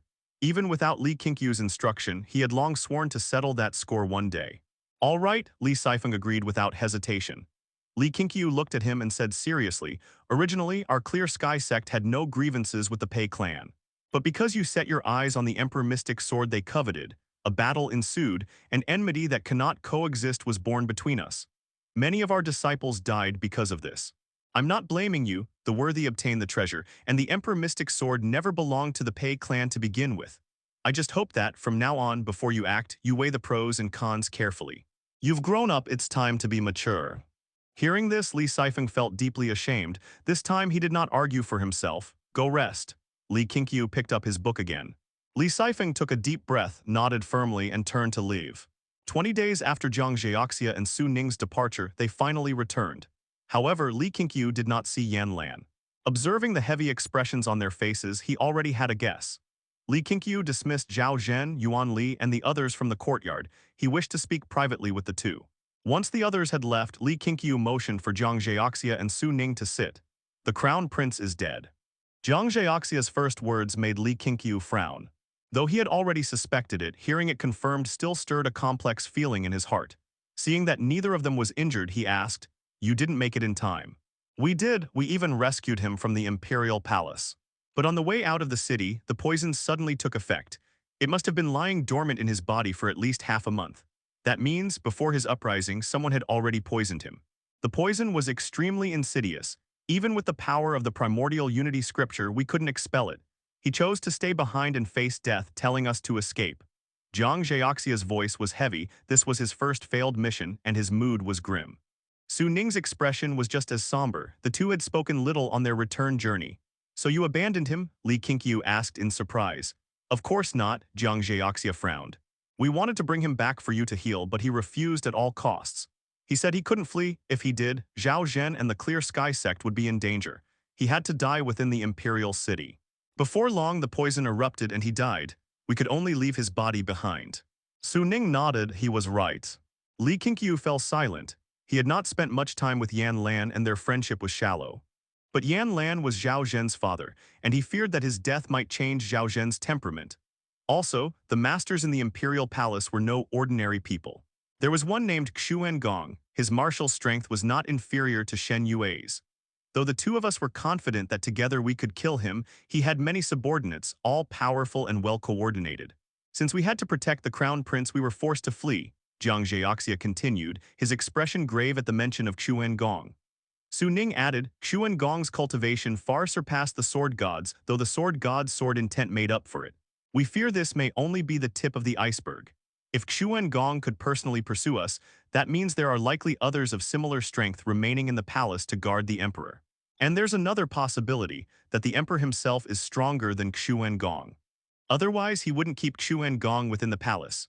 Moreover, the emperor has consumed the martial legend's inner core." She did not finish, but Li Qingqiu understood. That emperor's strength was now unfathomable. He could not be underestimated. Li Qingqiu looked up. At some point, rolling dark clouds had gathered across the heavens. He murmured, "Looks like it's going to rain." What? The crown prince's rebellion, and his death at the hands of the forbidden martial guards under his majesty's command, spread like a storm across the 9 provinces, shaking the world. From the common folk to the martial world, all spoke of it. Countless officials and noble clans were subjected to severe investigation by imperial decree. In Zhenyang Imperial City, heads rolled daily. The execution grounds flowed with rivers of blood. When this news reached the Clear Sky Sect, it was precisely during the New Year festival. The disciples were celebrating merrily when pilgrims arriving on the mountain brought the news. Word spread quickly among them, and soon it became the topic of every discussion. Ku Yi and Ku Er sought out Zhao Zhen, afraid he might act rashly. Yet they found him seated in meditation atop a peak, spiritual energy swirling around him. The two exchanged glances, choosing not to disturb him, but neither did they leave. They feared Zhao Zhen might lose control. Within Li Qingqiu courtyard, Li Qingqiu gathered the hall masters to discuss the matter. From this moment on, Zhao Zhen's identity is a sect secret. It must not be disclosed to anyone. Li Qingqiu's gaze swept over the group as he spoke solemnly. Zhu Yan's expression was troubled. Noticing this, Li Qingqiu asked, Hall Master Zhu, what's wrong? All eyes turned toward Zhu Yan. The crown prince's death had placed great pressure upon them all. They could already sense that the emperor would not rest easy. Taking a deep breath, Zhu Yan said, My family hasn't sent word lately. I fear they've been implicated. Li Qingqiu asked, Do you and Lady Su need to return to check? Zhu Yan shook her head. If something truly has happened, going back would serve no purpose. It's better to remain in the Clear Sky Sect and observe the situation. Even if the Zhu family chose the wrong side, as long as some bloodline remains, I must stay to protect it. She paused, then added, If Sect Master wishes for us to avoid suspicion, we can descend the mountain immediately. Li Qingqiu smiled wryly. We dared to shelter the Crown Prince's son, why would we fear sheltering you? At this, Zhu Yan smiled faintly. Li Qingqiu then opened his Dao Lineage panel to check her loyalty, whom increased by 1 point, not bad. Senior brother, how should we respond to the turmoil sweeping across the realm? Li Dongyu asked. Before Li Qingqiu could answer, Zhang Yuchen spoke first. This is a struggle for imperial power, it has nothing to do with us. As long as third junior brother and disciple Su haven't revealed their identities, all is fine. I've already arranged to monitor Guzhu's checkpoints. If anything arises, we'll be informed immediately. The Crown Prince's death actually relieved him somewhat. Had Jiang Zhaoxia and Su Ning truly brought the Crown Prince back to the Clear Sky Sect, he would not have known how to handle it. One thing was certain, the Emperor would never let it go. No matter how well they hid, eventually the truth would come out. He admitted his thoughts were selfish, but in his eyes the Clear Sky Sect came first. Zhao Zhen was not his disciple. The sect could not afford to be dragged into ruin for the sake of the boy's father. The others nodded in agreement. Their stance was unanimous, stay quiet, strengthen themselves, and watch the tides of the world unfold. Hearing their responses, Li Qingqiu said no more on the matter. Instead, he shifted the topic. A new year has come. This is my 8th year as Sect Master, our goal this year. Excluding servant disciples, our total disciples should surpass 3,000, and true transmission disciples should exceed 400. But this growth must be steady, we must not chase quick success. He continued outlining the major objectives for the 7 halls and the Sword Sect, which the hall masters recorded diligently. By dusk, Li Qingqiu went to the cliff where Zhao Zhen was cultivating. He dismissed Ku Yi and Ku Er, then approached his disciple alone. Why are you cultivating here by yourself? Li Qingqiu asked. Zhao Zhen opened his eyes and turned toward his master. Master, you need not worry about me nor comfort me. My father already told me before sending me to the Clear Sky Sect, his situation was one of certain death. He said he would either die of illness or at my grandfather's hand. Li Qingqiu was surprised. He hadn't expected Yan Lan to have told his son beforehand. Zhao Zhen had been so young then, yet had not let that knowledge crush his spirit. Even now, at only 8 years old, upon hearing of his father's death, he did not cry. Li Qingqiu found himself unsure how to comfort him. Zhao Zhen said seriously, My father said that if he must die, he'd rather die meaningfully. If he died at my grandfather's hand, the world would surely tremble. The commoners would curse my grandfather's folly, and no matter how powerful the imperial throne, it would one day collapse beneath the weight of the people's hearts. Li Qingqiu reached out and ruffled his hair. I sent your third martial uncle and senior sister to rescue your father, but he was already poisoned and could not be saved. Before dying, his last wish was to perish within the imperial city, to spare you and the Clear Sky Sect from trouble. Hearing this, Zhao Zhen smiled faintly. Master, though my father was weak in body, would you say his final act makes him a true man? Li Qingqiu smiled in return. Of course, he was a man among men and a great father. Zhao Zhen's smile brightened. Bowing with his fists clasped, his expression held a hint of Yan Lan's former spirit. I will train hard, I won't let father down. Watching Zhao Zhen's resolve, Li Qingqiu suddenly thought of his disciple's fragile fate, one destined for calamity. Would the emperor seek to eliminate every last root, even his own grandson? Utterly absurd, utterly foolish, utterly heinous. Inside the inn, Huangshan, Yulin, and the other 7 disciples of Clear Sky were having a meal in their room. Hearing the impassioned voice from outside the window, Yu Lin and a female disciple instinctively stood and walked to the window to look down. A temporary wooden platform had been built on the street below. Upon it stood a scholar holding an ancient book in his hand. His face was flushed red, veins bulged at his neck, and his whole body trembled with agitation. 14 regions across the 9 provinces, 7,000 years of history, countless wise rulers, countless foolish ones. Yet through the ages, no sovereign has ever been as vile as today's emperor. He slew his brother to seize the throne, murdered his son in rage, and for the sake of the elixir of immortality, he indulged deceitful alchemists who bewitched the court, plunging the common folk into misery. The scholar's voice grew louder and more fervent, drawing more and more townsfolk and merchants near. The massacre in Guizhou 2 years ago, how many commoners were butchered, how many soldiers died without even a body left behind. They call it the work of a so-called demonic cult, destroyed time and again, yet it always resurfaces. Do none of you find this strange? That demonic cult is but Zhao Zhai's blade. He uses it to capture children, refining them into pills. Such inhuman cruelty would make gods and men alike weep with rage. If we of the great Li people do not rise up, calamity will soon fall upon us all. The great Li realm itself is doomed. The scholar's words carried infectious emotion, and the eyes of those listening turned red with fury. This realm belongs to the people, not to Zhao Zhai alone.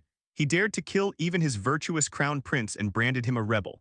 One day, when he steals our wives and sons, slaughters our parents, will he not brand us villains as well? At those words, the townsfolk could no longer contain themselves. Cries of outrage rose, cursing the emperor's sins. At the inn's second-floor window, Yu Lin turned to Huang Shan. Senior brother, things are turning chaotic. Should we still continue our investigation? Huang Shan put down his bowl and chopsticks, thought briefly, and said, let's return. We'll wait for the Sect Master's instructions. We mustn't endanger Clear Sky Sect. The others nodded. They had long wished to go back. Returning to the table, Yu Lin clicked his tongue. That old emperor truly is deranged. He even killed his own son, and that son was the crown prince. The rest of his princes are useless wastrels, caring only for pleasure. Even if the old emperor dies, this realm will know no peace. The others joined in. Indeed, the southern tribes are once again slaughtering our people, yet the emperor ignores it all, obsessed only with his elixirs. Truly a sign of the nation's fall. Let it fall then. Born in Great Li, I've never known a day of peace. If Great Li collapses, chaos will reign for 100 years.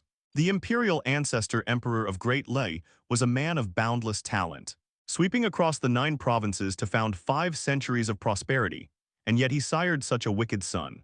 Had the crown prince not been slain by the current emperor, Great Li would surely have flourished even more. Huangshan remained silent, worry filling his heart. Even in such a small town, public resentment burned fiercely. What then of the great cities? What chaos awaited the realm? At the Qianwu Hall, sunlight poured across its great gates. Xuan Gong stood upon the steps with the forbidden martial guards. All wore masks that hid their expressions, showing only their eyes. They dared not lift their gaze to meet the emperors. Upon the dais, Emperor Zhao Zhai reclined lazily upon the dragon throne, dressed in a loose white robe, hair unkempt and disheveled. In his hand he rolled a yellow-white pill between his fingers, studying it intently. 365 forbidden martial guards, each a martial master capable of sweeping the world's sects. Yu Xuan Gong even claimed to be number 1 under heaven. And yet someone managed to escape your grasp, and after so many days still no trace. Zhao Zhai's hoarse voice slithered like a serpent. Xuan Gong half-knelt and the guards followed suit. Your Majesty, those 2 possessed extraordinary martial prowess. We truly could not stop them. But it also shows that within the vast lands of Great Lei, heroes still emerge endlessly. Xuan Gong's voice rang deep and firm. So we simply let it go. Zhao Zhai's gaze flicked toward him with a faint, chilling smile. The forbidden martial guards will continue the hunt. We will never let them go unpunished. Zhao Zhai's expression softened. Xuan Qing, since childhood you've been my protector. My ascension to the throne owes much to you. You are my most trusted man.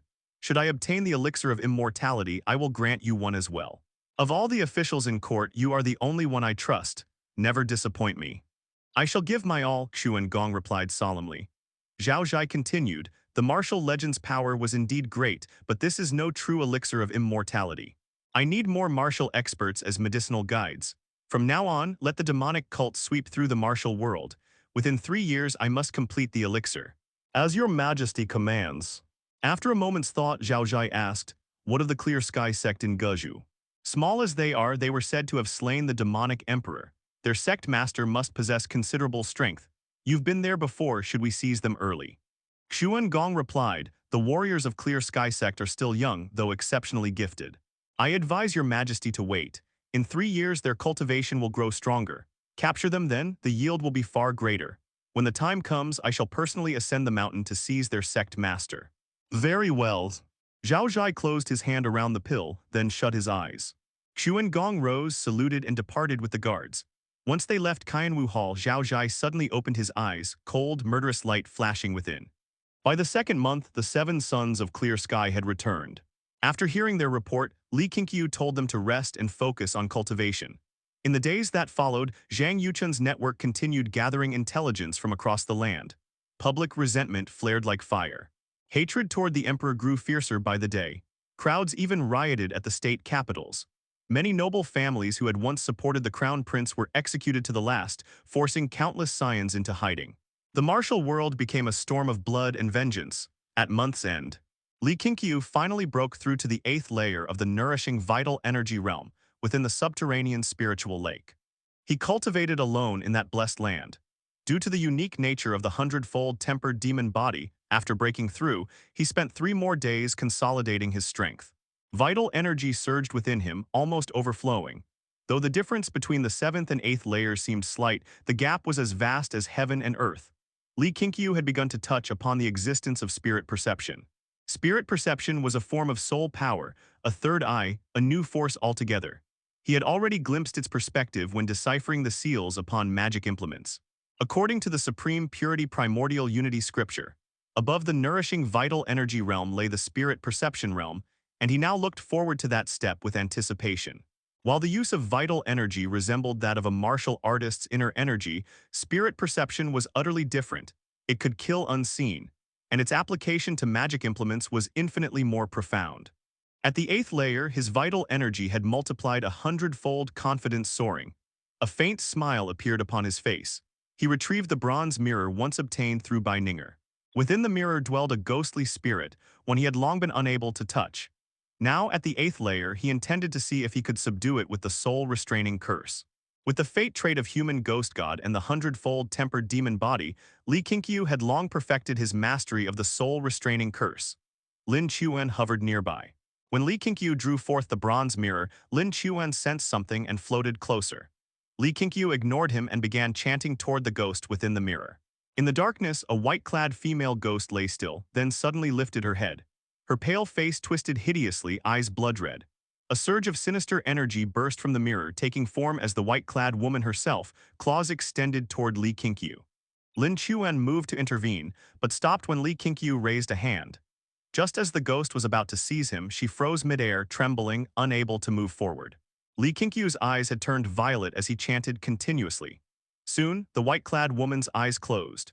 With domineering vital energy and the blessing of his human ghost god fate, Li Qingqiu easily forged a spiritual bond with her and began to read her memories. Her name was Nangong Yi, once a princess of the Wei dynasty. The Wei dynasty, predecessor to Great Li, had ruled 6 provinces for 300 years in its prime, leaving a lasting mark upon history. Nangong Yi had died at 16 when the imperial court fell into turmoil. Amidst a coup, her father, the emperor, realizing he could not reverse his fate, strangled her with his own hands while she was still dressing. Her vengeful soul had since been sealed within the bronze mirror. After the emperor's death, eunuchs looted her palace chamber, taking treasures away. The mirror was passed from hand to hand for over a century until it ended up in a bandit's trove, where Li Sifeng and Bai Ninger had found it. A pitiful soul indeed. Seeing that she had committed no evil in life or after death, Li Qingqiu decided not to feed her to Lin Chuan. She would become his second ghost servant instead. Ghost servants had their uses. Lin Chuan could already move freely within Clear Sky Sect, secretly carrying out his will. Another ghost servant could only be a boon. Half an hour later, Nangong Yi awoke. Much of her resentment had faded and her reason returned. She looked upon Li Qingqiu, realizing instinctively that he was now her master. Fear filled her heart, she dared not draw near. From now on, follow me. One day, when I master the art of deliverance, I shall help you enter reincarnation, Li Qingqiu said with a gentle smile. Nangong Yi timidly knelt silent. Seeing this, Li Qingqiu said no more. He picked up the bronze mirror and walked toward the exit of the subterranean spiritual lake. He named the mirror Nangong Mirror. In memory of the princess Nangong Yi followed carefully behind him, while Lin Chuan occasionally turned back to glance at her, curiosity flickering in his eyes. Both were ghost servants. Without Li Qingqiu's order, Lin Chuan would not devour Nangong Yi nor would he dare. He sensed she was dangerous. As they walked through the forest, even under bright sunlight, neither ghost was harmed. Such was the advantage of being bound ghost servants. Li Qingqiu was surprised to find Nangong Yi could even move physical objects, shaking nearby trees as they passed. That was extraordinary. Lin Chuan could only touch real objects at night, but Nangong Yi could do so even in daylight. Could she perhaps serve as a true combat aid? After breaking through to the 8th layer of the nourishing vital energy realm, Li Qingqiu began to patrol Clear Sky Mountain. After wandering for 3 hours, he finally returned to the Qingxiao courtyard. Zhang Yuchun happened to be waiting there. "Senior brother, the Qingxiao courtyard needs renovation," Zhang Yuchun said as he approached. The Qingxiao courtyard was the residence of the Clear Sky Sect's upper ranks and the place where major affairs were discussed. Yet judging by its furnishings and decorations, it had already fallen behind the other courtyards. Li Qingqiu himself did not mind, but he could not ignore the growing pressure from those below. If even the Sect Master's residence was not grand enough, how could the Hall Masters, Elders, and true transmission disciples feel justified in enjoying luxury? Thus, many came to Zhang Yuchun suggesting that the Qingxiao courtyard be renovated, and Zhang Yuchun also felt it was about time. "Then renovate it. I'll stay temporarily in Sijin's medicine garden," Li Qingqiu replied casually. The Clear Sky Sect was not only growing in numbers but also in wealth.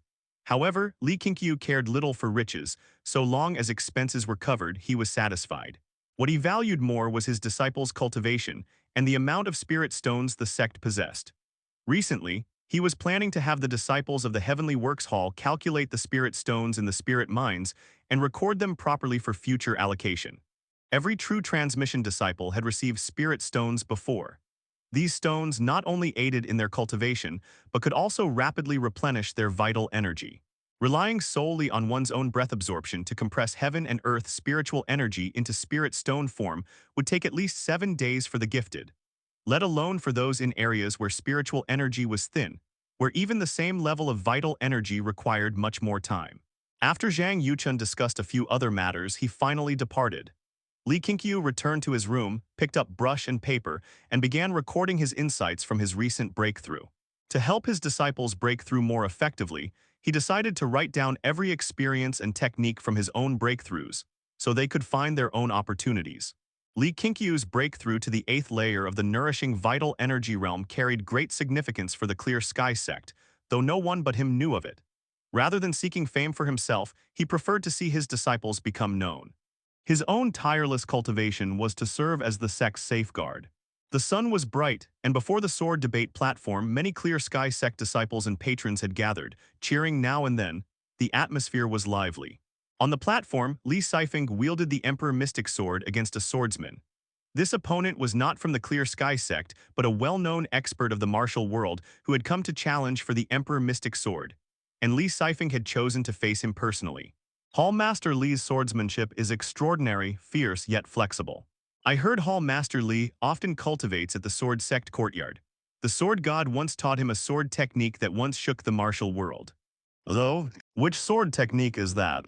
That man's ranked among the top 3 on the heaven ranking of Eastern Tomb Province. He's no match for Hall Master Li. With such meager skills, he ranks top 3. The martial world doesn't seem as terrifying as I imagined. The disciples murmured among themselves. Most of them had entered the martial world through the Clear Sky Sect, and because they learned sect martial arts, their understanding of the wider world was somewhat skewed. In their eyes, martial experts of the world must surely be stronger than their senior brothers and sisters. But as more challengers climbed the mountain, they gradually discovered that true peerless experts like the Sword God were exceedingly rare. Most famed masters were not as formidable as they imagined. Just like now, Li Sifeng was not even using sword energy, yet with mere sword forms alone, he had his opponent spinning helplessly. Li Sijin stood among the crowd, watching her brother flaunt his strength yet again. She couldn't help but purse her lips, thinking she shouldn't have come. She had only come because she feared Li Sifeng might suffer a loss, but now it seemed she had worried in vain. Perhaps like the others, she too had misunderstood the martial world. The Tyrant Sword, 30 years ago, a swordsman wielded this art to sweep across all sword sects beneath heaven, only to fall to the Sword God. He was known as the second greatest swordsman of his era. After his defeat, he vanished. I never thought the Tyrant Sword would resurface in the martial world. A voice spoke beside her, tinged with emotion. Li Sijin turned to see Chu Jing, her guide into the sect, standing nearby. Li Sijin smiled and asked, "When did you return? I heard you went down the mountain for training. The world is chaotic these days. You'd best travel less." Chu Jing smiled. "Training perhaps, but in truth I went home to visit my family under that pretext. Still, I did complete the assigned task." Li Sijin nodded, curious. "How do you recognize the tyrant sword?" "I once met a wandering martial hero who spoke with my father about it. Because it belonged to the second greatest swordsman under heaven, it left a deep impression. Its hallmark is that any sword in hand feels heavy, as if wielding a great weapon, yet the strikes remain swift." Chu Jing explained. Hearing this, Li Sijin looked back at the sword debate platform and indeed saw it. Li Sifeng held the Emperor Mystic Sword as though it were a massive hammer, swinging it with odd, powerful arcs. The sword did not appear heavy, yet it moved as if it were. Chu Jing glanced at Li Sijin and suddenly said, "I have a secret manual with me. Sadly, my comprehension isn't high enough to understand it. Would you like to learn it?" Li Sijin shifted her gaze toward him, hesitating. "That's not proper, I'm a hall master. How can I accept a disciple's secret manual?" Chu Jing showed no fear of prying eyes. He took a secret manual from his robe and handed it to her. Li Sijin received it, reading softly, "Mystic Yin." "Don't read it aloud, this manual isn't ordinary," Chu Jing warned, though doubtful Li Sijin didn't refuse. "All right, I'll practice it later. I'll remember your kindness. If you ever need anything, come to me." The nearby disciples pretended not to hear. Within the sect, Li Sijin's position was no small matter. She was beloved by both the Sect Master and the Hall Masters. Even if she accepted a gift from a disciple, none dared report her. That very night, Li Sijin went to Li Qingqiu and handed him the Mystic Yin art manual, explaining how she had obtained it. Li Qingqiu examined it carefully. The manual contained no flaws or missing portions. Its inner method followed a unique logic and order. He recalled Zhu Yan once mentioning the Mystic Yin art, an ultimate technique of the Li Yin sect, one of the three founding sects of the Great Dynasty. Not only was its inner cultivation method profound, but it also allowed one's power to be passed to another. Who exactly was this Chu Jing? Why would he pass such a manual to Li Sijin? As Li Qingqiu pondered, he found it strange. Since joining the Clear Sky Sect, Chu Jing's loyalty to him and to the sect had continued to rise, now surpassing 60. "This Chu Jing is no simple man," Li Qingqiu said seriously to Li Sijin, recounting Chu Jing's age and cultivation just as he had done when speaking with Zhang Yuchun. Li Sijin, rather than doubting him, was astonished. "Ah, that explains why I always felt uneasy around him, so that's why. He only looks young." "Senior brother, has he done anything bad since joining?" Li Qingqiu replied, "Not so far." "Then let's keep observing. I don't think he's a bad person. At least, he's never shown malice toward me or any disciple. Of course, if you don't feel assured, we can arrest him now," Li Sijin said seriously. She remembered him vividly, not just because they first met when she was cultivating a spiritual plant, but because he always spoke to her like a friend, not a subordinate. As the Clear Sky Sect grew stronger, even though she was still young, few disciples dared get close to her. Chu Jing's casual attitude made him feel different. Li Qingqiu thought for a moment, then keep watching. And act as though you don't know his true age or cultivation. "Don't worry, senior brother, I'll definitely handle this better than second senior brother," Li Sijin said cheerfully, finding the whole affair rather amusing. "Don't forget your cultivation besides sect duties," Li Qingqiu reminded. "Got it, senior brother." Li Sijin shrugged playfully before turning to leave. Li Qingqiu gazed at the secret manual on the table, his curiosity deepening about Chu Jing's true identity. If Chu Jing had gone down the mountain to leak information, the Clear Sky Sect should already be in trouble. Yet his loyalty kept increasing, showing his genuine acknowledgement of the sect. Could it be that he simply had a past he didn't wish to reveal? But his traitorous fate still made Li Qingqiu wary. At the very least, Chu Jing likely held an official's identity, and as an official, how could he come to a martial sect to train? Li Qingqiu decided to have Lin Chuan monitor him. The human ghost god technique could restrain spirits to some extent, but Lin Chuan wouldn't need to get close, just track Chu Jing's movements. After the crown prince's death, resentment spread across the 9 provinces. Scholars incited the people, officials memorialized the court, yet the emperor issued no decrees, ignoring the will of the people. Each month, an aristocratic clan was executed to the last, sometimes even to the 9th degree. One tragedy after another shocked the realm. The emperor seemed intent on opposing all under heaven. The more the people cursed him, the more cruel he became. By April, the martial world was engulfed in blood and chaos. The demonic cult had resurfaced, slaughtering sects and causing thousands of deaths, yet the court did nothing. In May, the demonic cult annihilated 6 sects. At the same time, carriages carrying prisoners entered the imperial city, sparking widespread rumors. More and more believed that the demonic cult was the emperor's blade. By June, the northern barbarians invaded Qingxiao, shattering the Great Li border army and pillaging the commoners. The news spread swiftly through the other 8 provinces. Internal strife and external threats alike, every commoner beneath heaven could sense that chaos was coming. By early July, the heat of the season rose sharply. The new Li Qingqiu courtyard was completed, 3 courtyards rebuilt into lofty pavilions, richly decorated, lending the place a stately grandeur. In the courtyard, Li Qingqiu sat at the long table he had deliberately kept, reviewing the records of new disciples. Zhang Yuchun approached briskly. Senior brother, a man from the Kai family of Linchuan, has arrived. Kai Liang, the eldest legitimate son of the Kai clan, he seeks an audience. Li Qingqiu frowned slightly upon hearing this. Linchuan had 4 great clans, Li, Tang, Kui, and Kai. Even across the entire Great Li dynasty, they were among the top aristocratic families. Their descendants spread through every branch of government, their foundations unfathomably deep. Even compared to the Pei clan that opposed the Clear Sky Sect, they stood a level higher. "Let him in," Li Qingqiu said. Zhang Yuchun immediately turned to summon him. Soon he returned with Kai Liang. Kai Liang came alone, appearing in his early 30s dressed in a blue robe, his bearing refined and scholarly, every bit the image of an aristocratic heir. He stepped before Li Qingqiu, saluted respectfully, and spoke words that made both Li Qingqiu and Zhang Yuchun's expressions shift. "I am Kai Liang of the Kai family. May I dare ask if the Sect Master wishes to rebel?"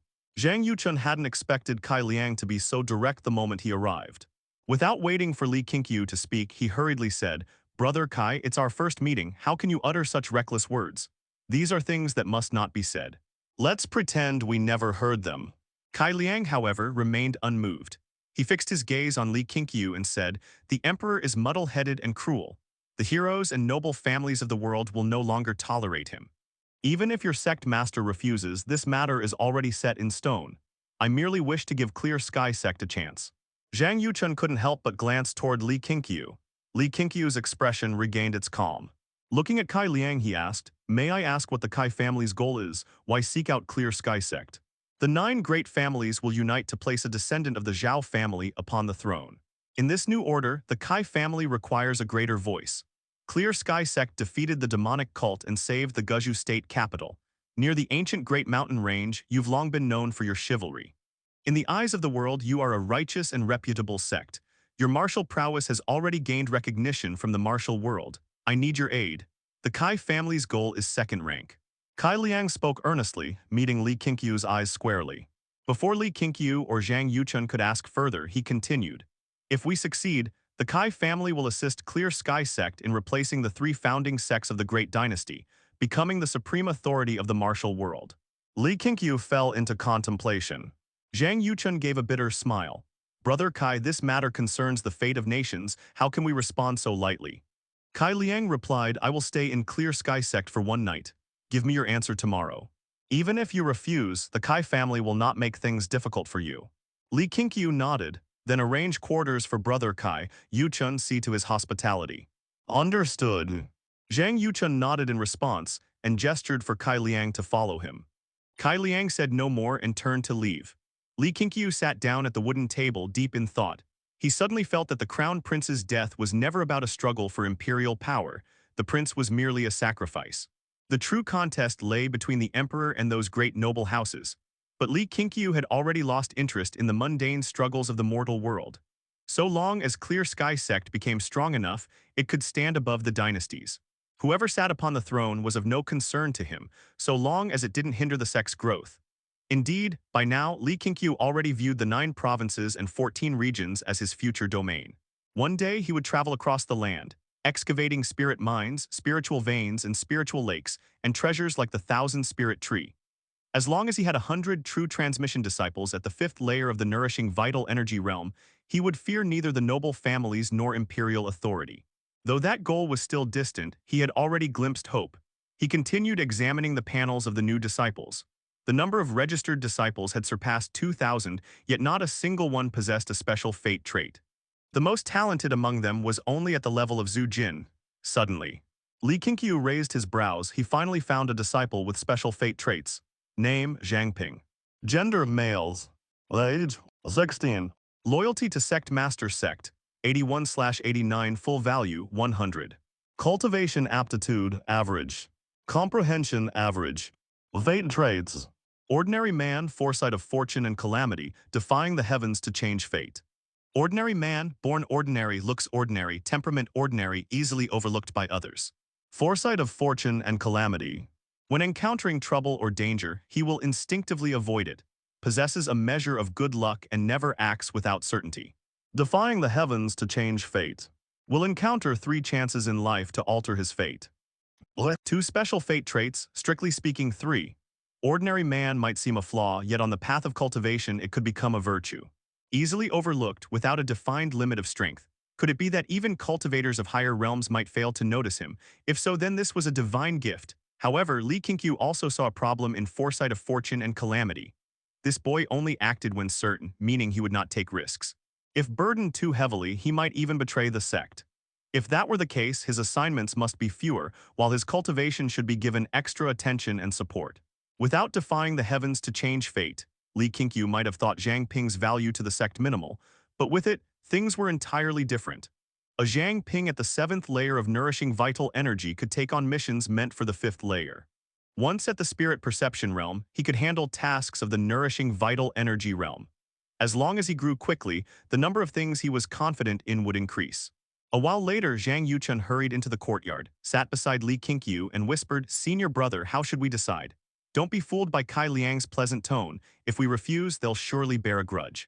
Even if they don't retaliate now, once their great endeavor succeeds, they'll settle accounts with Clear Sky Sect." Li Qingqiu replied, "Indeed. What arrogance, coming alone, straight to the point, utterly disdainful of subterfuge. The Kai family of Linchuan truly breathes heroism." Zhang Yuchun frowned, "Then how shall we respond?" "Of course we refuse. Clear Sky Sect disciples are busy cultivating. How could we spare time to compete for kingdoms?" "What about afterward?" Zhang Yuchun asked worriedly. They had already offended the Pei clan. Would they now provoke the Kai family as well? Li Qingqiu stood, and Zhang Yuchun instinctively looked up at him. The sunlight fell upon Li Qingqiu's head, obscuring his face from Zhang Yuchun's view.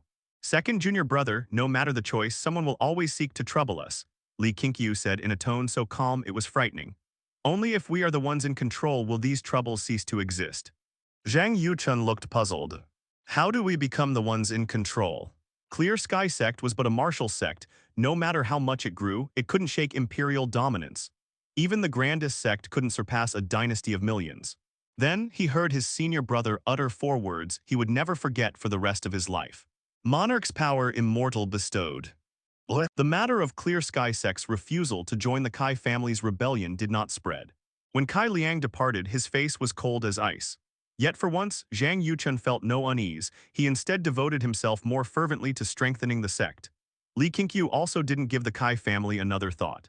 That same month, Jiang Zheoxia successfully broke through to the 7th layer of the nourishing vital energy realm and immediately informed Li Qingqiu, greatly delighting him. With 2 cultivators at the 7th layer of nourishing vital energy, Li Qingqiu feared no power under the heavens of Great Li. This was the confidence with which he had refused the Kai family. That day, Li Qingqiu gathered all hall masters, even summoning sword god Shen Yue, Zhang Yu, and Cheng Kanghai, to announce Jiang Zheoxia's breakthrough, astonishing everyone present. "The 7th layer of nourishing vital energy, truly terrifying," Zhu Yan exclaimed. She had already begun cultivating the primordial unity scripture and now understood why Clear Sky Sect was so formidable. Possessing such a supreme technique was something no other sect could compare to. But having studied it herself, she also knew what the 7th layer represented. Number 1 under heaven. With 2 at the 7th layer plus the unfathomable Li Qingqiu, even Zhu Yan, now hall master of the Heavenly Works Hall, felt secretly awed.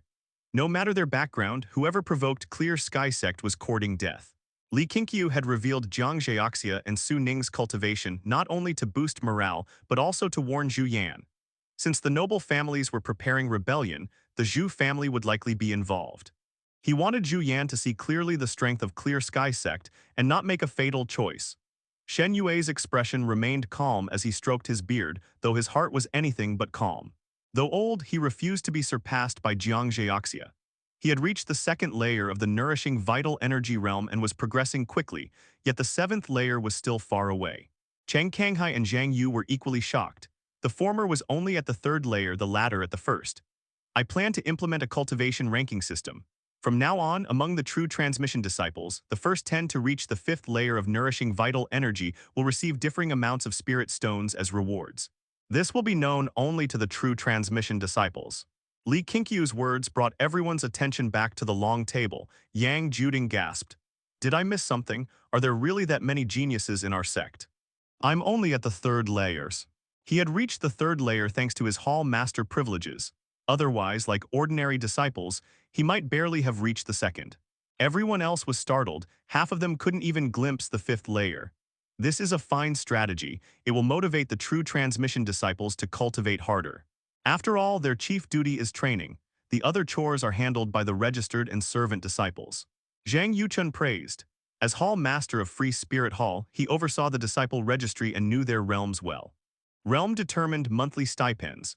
Most disciples never hid their progress. Upon breaking through, they would register at Free Spirit Hall and receive the next layer's mental cultivation method. Tell me the current state of the disciples' cultivation, Li Qingqiu instructed. Zhang Yuchun nodded. At present, there are 200 true transmission disciples. Over 30 have reached the third layer and 3 have reached the fourth. This report excluded the senior members themselves. So many, the second layer already rivals the top martial experts of the Jianghu. That means we have over 200 such experts, and our disciples are still young, Yang Juding exclaimed. Aside from cultivation, he spent his time in the Hall of Vast Fate and knew the sect was growing fast, but hadn't expected this much. Li Sifeng widened his eyes. Over 30 disciples at the third layer, how come my tempering hall doesn't even have one? Your hiding geniuses, give me a few. Li Dongyu smiled sweetly. Sixth junior brother, my spirit finance hall has 3 disciples at the third layer. Li Sifeng cried out in mock misery, drawing laughter from everyone. As the others marveled at the sect's growth, Li Qingqiu gave them time to digest the shock. After a while he stood. Seeing this, everyone followed suit, their eyes on him. Li Qingqiu swept his gaze across them. An age of chaos is coming. Clear Sky Sect shall continue focusing on its own growth. From this day forth, all of the ancient Great Mountain Range belongs to us.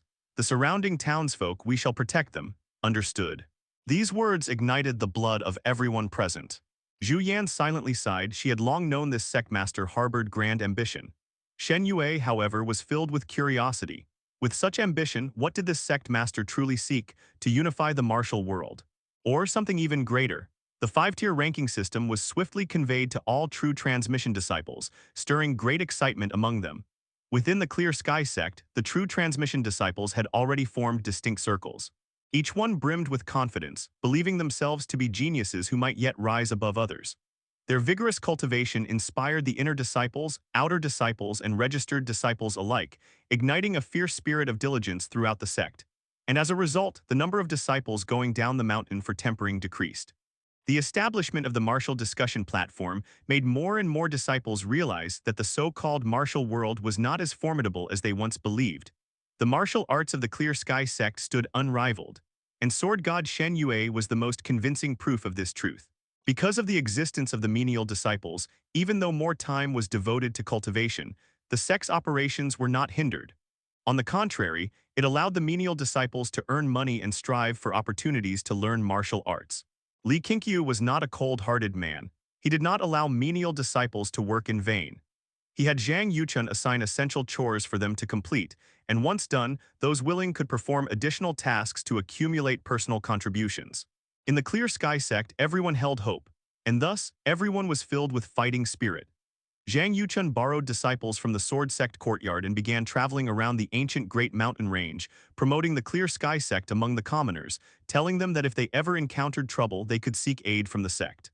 This was Li Qingqiu's strategy, to serve the people first, and only after earning their goodwill consider requesting their support in return.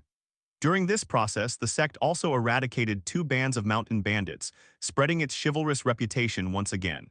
In the 8th month, the king of Waizhou Zhao Qi climbed high to proclaim his cause. He raised his army to punish evil, to cleanse the crown prince Zhao Lan's name, to avenge him, to bring peace to the people, and to deliver justice for the countless bereaved families. That same month, the Li and Kai clans of Linchuan joined Zhao Qi's ranks. By the end of the month, the Pei, Wang, and Lu clans of Zhenyang led their retainers to seize control over the imperial capital. At the beginning of the 9th month, His Majesty regained control of the Zhenyang imperial city. Before the gathered masses, he executed the officials of the Pei, Wang, and Lu clans along with their families. Blood flowed through the streets of the capital. Signs of chaos deepened. Under the blazing summer sun, Li Qingqiu, who had reached the fifth layer of the nourishing vital energy realm, came to see Li Qingqiu. Senior brother, I'm going down the mountain to avenge myself against the Pei clan. I've reached the fifth layer and mastered the Emperor's sword. I'll make the Pei clan pay in blood. Zhang Yuchun happened to be discussing sect affairs with Li Qingqiu. Hearing this, he interjected, shouldn't we delay it a bit? The Pei clan is now rebelling against the imperial authority and is hailed by the world as a loyal and courageous family. Wouldn't it look bad to take revenge now? Li Qingqiu frowned. What? Just because they claim to be rebels for justice, we can't avenge our fallen brothers. Are we to let their deaths go unavenged? Zhang Yuchun tried to persuade him. It's not that we won't take revenge, we just need to choose the right time. Right now, the Pei clan has no intention of retaliating against us. Li Qingqiu disagreed and turned to look at Li Qingqiu. Li Qingqiu glanced down at the disciple register in his hands. Yuchun, pick 7 true transmission disciples who have yet to go on any tempering experience. They must each have reached the third layer of the nourishing vital energy realm. Zhang Yuchun's eyes widened. He opened his mouth, hesitated, then finally said, all right. Li Qingqiu shot him a proud look before assuring Li Qingqiu, this time I won't act recklessly. I'll ensure the disciples are safe and return after avenging the fallen. Very well, go prepares, you'll depart tomorrow. Understood. Li Qingqiu left in excitement. Zhang Yuchun looked at Li Qingqiu anxiously. Senior brother, is this really the right time? Li Qingqiu replied, if the Clear Sky Sect deems it the right time, then it is. Don't worry, the fall of one Pei clan won't change the course of the world. Really? Zhang Yuchun still seemed uncertain. In times of chaos, heroes emerge. And to be a hero, one must have renown. The other clans are busy crafting their heroes. They won't allow a destroyed Pei clan to dominate public attention. Li Qingqiu's words enlightened Zhang Yuchun, who nodded in agreement. He then asked, will the forbidden martial guards target 6 junior brothers' Emperor Mystic Sword? According to third brother, the guards are filled with experts. Perhaps they will, perhaps they won't. There are always variables when descending the mountain. Enough focus on sect matters. Qingqiu has grown up, have some faith in him. Li Qingqiu's calm response made Zhang Yuchun mutter to himself. Li Qingqiu's temperament, could one really trust it? Little did he know, Li Qingqiu's trust was not in Li Qingqiu, but in the sword soul within the Emperor Mystic Sword. Zhang Yuchun suddenly realized he was falling into his old habit again, shouldering all the sect's burdens and worrying over things that hadn't even happened yet. Note these disciples, we'll need to observe them closely. Li Qingqiu's words made Zhang Yuchun immediately straighten up. He picked up a brush and paper, ready to take notes. He had unwavering faith in his senior brother's insight, though in truth, he believed it wasn't because Li Qingqiu had a keen eye for people, but because he possessed divine sight. After all, wasn't it reasonable for someone guided by immortals in dreams to see through mortal hearts? As autumn approached, in the wilds, Qu Jing led 5 disciples toward Clear Sky Mountain. As disciples of the Free Spirit Hall, they were carrying out Zhang Yuchun's order to visit a nearby village and spread the Clear Sky Sect's name. Senior brother Qu, what do you think of the current world situation? Can King Zhao of Waizhou win? A plain-looking young man hurried to Qu Jing's side, asking curiously. His name was Zhang Ping. Having gained Zhang Yuchun's favor, he became a disciple of the Free Spirit Hall. Aside from Zhang Yuchun and the Sect Master, the person he admired most was Qu Jing. Qu Jing was a scholar, deeply knowledgeable about worldly affairs and gentle in manner. Only around him did Zhang Ping feel at ease. Qu Jing replied, he cannot win. He gazed ahead, his thoughts drifting somewhere far away. So many support him and he still can't win, even the villagers say King Zhao is a man of the people. Zhang Ping frowned in confusion. Neither his majesty nor the noble clans supporting him will ever allow him to win. He is but the chess piece that stirs the chaos, Qu Jing said indifferently. Zhang Ping fell silent, lost in thought. The world seemed far more complicated than he imagined. Before joining the Clear Sky Sect, his only wish had been to rise above his humble origins and give his family a better life. After joining, he met many disciples, some from villages like him, others from merchant families or noble households. Each day in the sect broadened his horizons. Listening to his peers talk about the martial world and worldly affairs deepened his understanding of human nature. Qu Jing came back to himself and seeing Zhang Ping's silence smiled. Don't think too much. The struggle between the throne and the clans is perilous, but it won't touch you. Just think of it as a story. Zhang Ping was too innocent. Qu Jing didn't wish to taint that purity. Having witnessed the deceit and betrayal of the imperial court, he found a rare peace among the young disciples of the Clear Sky Sect. He now lived with quiet enjoyment, not calculation. Of course, in his long-term plans, the Clear Sky Sect was still a blade to be wielded, only the time to unsheath it had not yet come. Senior brother Chu, do you have any goals for the future? Zhang Ping asked as they walked side by side. Chu Jing smiled, naturally to earn an official rank and perhaps do some good for the people. And you? Zhang Ping answered, I joined the sect just to learn martial arts and find a way to earn a living later. But now I want to become a true transmission disciple. Their monthly stipend is higher than that of officials.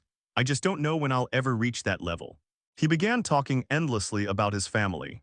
Chu Jing listened patiently, though inwardly he found Zhang Ping's chances slim. The Clear Sky Sect constantly raised the bar for its true transmission disciples. With Zhang Ping's current aptitude, he likely wouldn't keep up with that rising standard. Just then, Chu Jing suddenly stopped. Following his gaze, Zhang Ping saw a mysterious figure standing atop a distant ridge, a man wearing a bamboo hat, hand resting on his sheathed blade, dressed like a wandering swordsman. Seeing this, Zhang Ping instinctively took a step back. The four Free Spirit Hall disciples behind them quickened their pace to catch up. On a grassy field between the mountains, Li Yang held his silver spear, eyes full of anticipation as he looked toward Li Qingqiu. Beside him stood Zhao Zhen. That morning, Yuan Qi had told him the Sect Master would personally instruct him, and Li Yang could hardly contain his joy. Having just broken through to the fourth layer of the nourishing vital energy realm and mastered the heavenly thunder step, he eagerly awaited Li Qingqiu's teaching. Li Qingqiu stood with his back to them, gazing into the distance.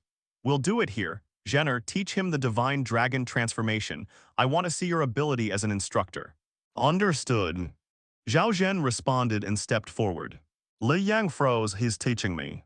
Zhao Zhen glared. Don't underestimate me. I'm about to reach the fifth layer and I've improved the divine dragon transformation myself. It's much stronger now. If you can master it, you'll dominate the martial world.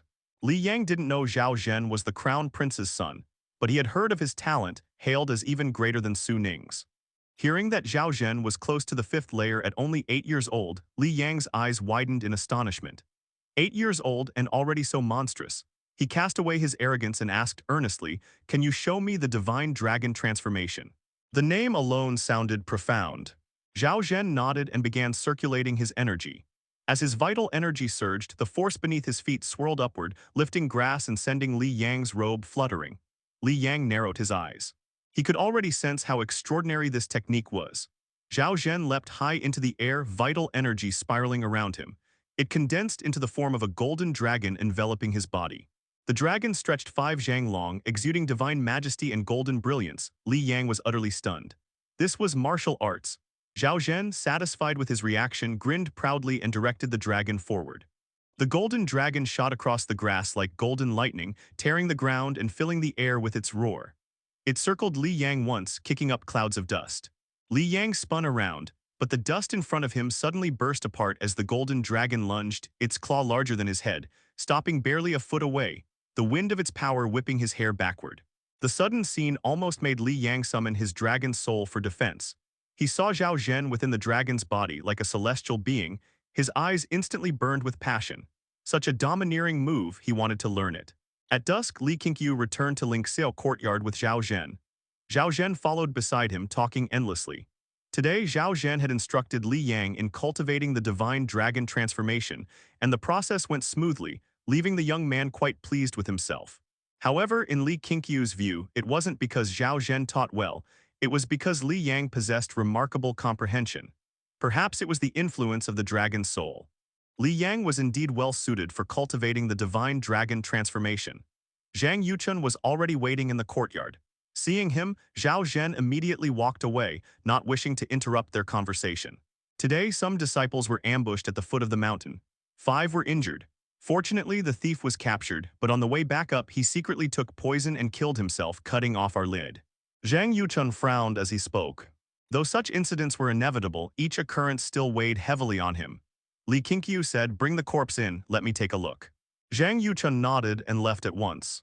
Li Qingqiu sat down at the long table, habitually opening his Dao Lineage panel. Every day new disciples joined. Aside from reviewing new recruits, he also checked whether any disciples' portraits had disappeared. After a while, Zhang Yuchun returned with several people. 2 disciples from the Free Spirit Hall carried a stretcher, upon which a corpse lay covered by a white cloth. Li Qingqiu tilted his head slightly. He could already see the soul floating above the body. After death, a soul had to wait 7 days before entering reincarnation. Once the stretcher was set down, Li Qingqiu stood before the corpse and directly cast the soul restraining curse. His pupils turned purple. This startled not only the two Free Spirit Hall disciples but also Zhang Yuchun. Li Qingqiu intentionally revealed the soul restraining curse to them. In the past, he had concealed this ability because Clear Sky Sect's strength was insufficient and because it was the only soul spell he knew. But now things were different. The Clear Sky Sect was growing stronger, and he had obtained the human ghost god Fate. In his spare time, he had even developed soul-related spells of his own creation. He intended to gradually let the sect realize one thing to reshape their mindset. Clear Sky Sect was not a martial sect, but an immortal cultivation sect. He wanted his disciples to shift their pursuit from fame and fortune to the quest for immortality. Only then would their hearts remain steadfastly aligned with the Clear Sky Sect. Of course, this process could not be too direct. It had to be done step by step. He would begin by revealing it to disciples of high loyalty, like these Free Spirit Hall members whose loyalty exceeded 90. Zhang Yuchun stared at Li Qingqiu's violet eyes, inwardly shaken. He had always believed his senior brother had once been enlightened by an immortal in a dream, but the sight of those eyes was too striking. It stirred fear within him. It was humanity's instinctive terror of the unknown. After their brief shock, the two Free Spirit Hall disciples looked at Li Qingqiu with burning reverence. The tale of the Sect Master being enlightened by an immortal had long spread throughout the sect. Some disciples doubted it, others believed. But the Sect Master's power and actions increasingly proved that the legend might indeed be true. Now, as they gazed upon their Sect Master, they could be certain this was definitely not martial arts. Soon, Li Qingqiu's eyes returned to normal, the purple glow gone. He spoke, "This man came from the Teiwu sect. He was after our primordial unity scripture." At the mention of Teiwu sect, Zhang Yuchun's brows furrowed deeply. Teiwu sect, one of the 3 founding sects of the Great Dynasty, was a true powerhouse, far beyond the former 7 great sects of Guzhou. One Free Spirit Hall disciple couldn't help asking, "Sect Master, how did you know his origin and purpose?" "Just now, your eyes." Li Qingqiu smiled at them. "My eyes can see through all things. It's a marvelous art. One day I'll pass it on to you and to other disciples. But until then, can you keep it a secret for me?" The 2 disciples were thrilled and immediately swore never to tell a soul. Zhang Yuchun, meanwhile, pondered Li Qingqiu's intent. Ever since his senior brother assumed the position of Sect Master, everything he did carried deeper meaning. Zhang had long tried to learn from him, yet could never fully see through his plans. "All right, take the body away and find a place to bury it," Li Qingqiu ordered. The Free Spirit Hall disciples bowed and carried the corpse away. Zhang Yuchun asked, "Senior brother, you're not planning to send someone to destroy the Teiwu sect again, are you?" Li Qingqiu shot him a glare and said irritably, "Do you think I'm some god of slaughter? Incidents like this are inevitable. There will always be people scheming to steal the primordial unity scripture. As for preventing leaks, that's for you to think about." With that, Li Qingqiu returned to his seat at the long table. At present, the Clear Sky Sect faced no shortage of troubles, both overt and hidden. Many forces had their eyes on them.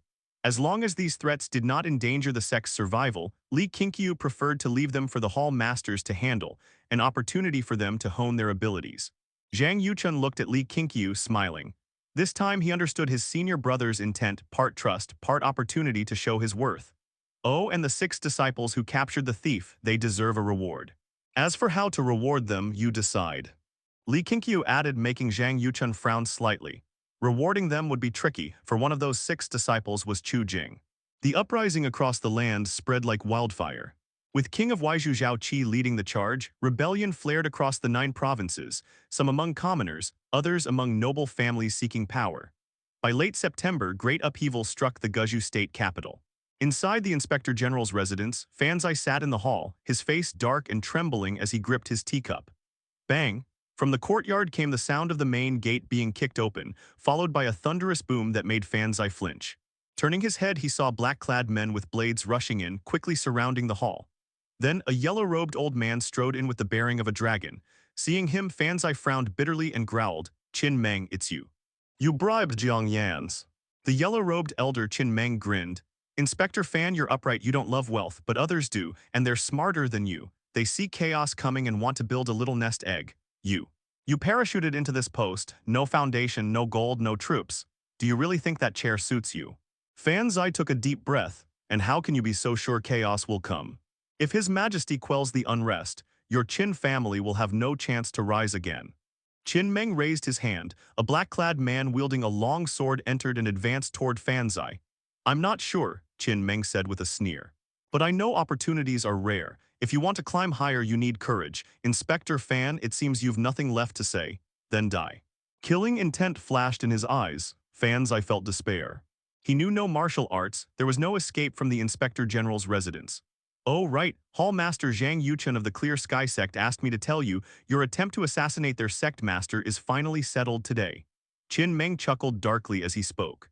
Fanzai's eyes widened, but before he could respond, blood splattered across the hanging painting on the wall. Thunder roared outside as light flickered in the storm. Qin Meng failed to notice the black-robed man wearing an evil ghost mask perched on a distant rooftop, silently observing him. It was Xuan Gong.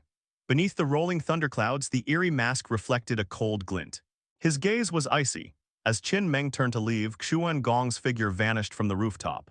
In Qingxiao courtyard, Li Qingqiu sat at the long table pouring tea. Yuan Qi entered with Ma Yu and Jia Yi. The moment Jia Yi saw Li Qingqiu, he hurried forward and fell to his knees, crying, "Sect Master, you must save me. The forbidden martial guards are hunting me down. I have nowhere else to go but here." Li Qingqiu's gaze shifted, not toward him but toward Ma Yu. Understanding, Ma Yu stepped forward and handed over a letter. Yuan Qi glanced at Jia Yi, finding him oddly familiar but did not linger. He quietly withdrew. Jia Yi remained kneeling, his forehead pressed to the ground. Li Qingqiu finished reading the letter from Feng Dai and was relieved to learn the man was unharmed. His satisfaction with Feng Dai deepened. This man truly had some skill. The letter also detailed the situation in Zhenyang City. Since His Majesty had regained control of the imperial city, the forbidden martial guards patrolled every night. Rumors spread that many commoners' children had gone missing, even unmarried women vanished from their boudoirs. Panic filled the city. Feng Dai suspected it was tied to His Majesty and planned to find a way into court service. After sheltering Jia Yi, Feng Dai discovered the forbidden martial guards were circulating Jia Yi's portrait and had to find a way to smuggle him out. When Li Qingqiu finished reading, he gestured for Ma Yu to sit and have some tea. Ma Yu hesitated but eventually stepped forward to accept the cup. Li Qingqiu turned toward Jia Yi and asked, "Have you married or had children these years?" Having lost his status as a member of the Imperial Guardian Army, Jia Yi's only remaining value lay in his ancestor of the immortal Emperor Fate. Jia Yi raised his head cautiously. "These years I've lived in constant fear. I dared not marry or have children. If you neither take a wife nor bear children, how can your heart find peace? And if your heart is unsettled, how can I rest easy with you?" Li Qingqiu said casually. Jia Yi quickly replied, "I have a betrothal in my hometown. I was planning to bring my parents back to prevent the forbidden martial guards from finding them. Once I return, I will marry and bring my wife here to Clear Sky Sect. I beg Sect Master's permission." Ever since witnessing the cruelty of the forbidden martial guards, Jia Yi had been truly terrified. To him, only Clear Sky Sect felt safe. Besides, Li Qingqiu had placed a curse upon him that required regular suppression. He could not flee, not even to the ends of the earth. "Very well, go then," Li Qingqiu replied. As he spoke, he flicked 2 silver needles into Jia Yi's forehead. Jia Yi froze, not daring to move, feeling a cool energy spread within his body. He assumed Li Qingqiu was helping suppress the curse and felt overjoyed. When Li Qingqiu withdrew the needles from afar, Jia Yi kowtowed in gratitude. "Sect Master Li, please wait for me. In at most half a year I shall return with my family." Jia Yi rose, saluted, and hurriedly departed. Ma Yu watched in confusion, unsure why Li Qingqiu had given Jia Yi acupuncture.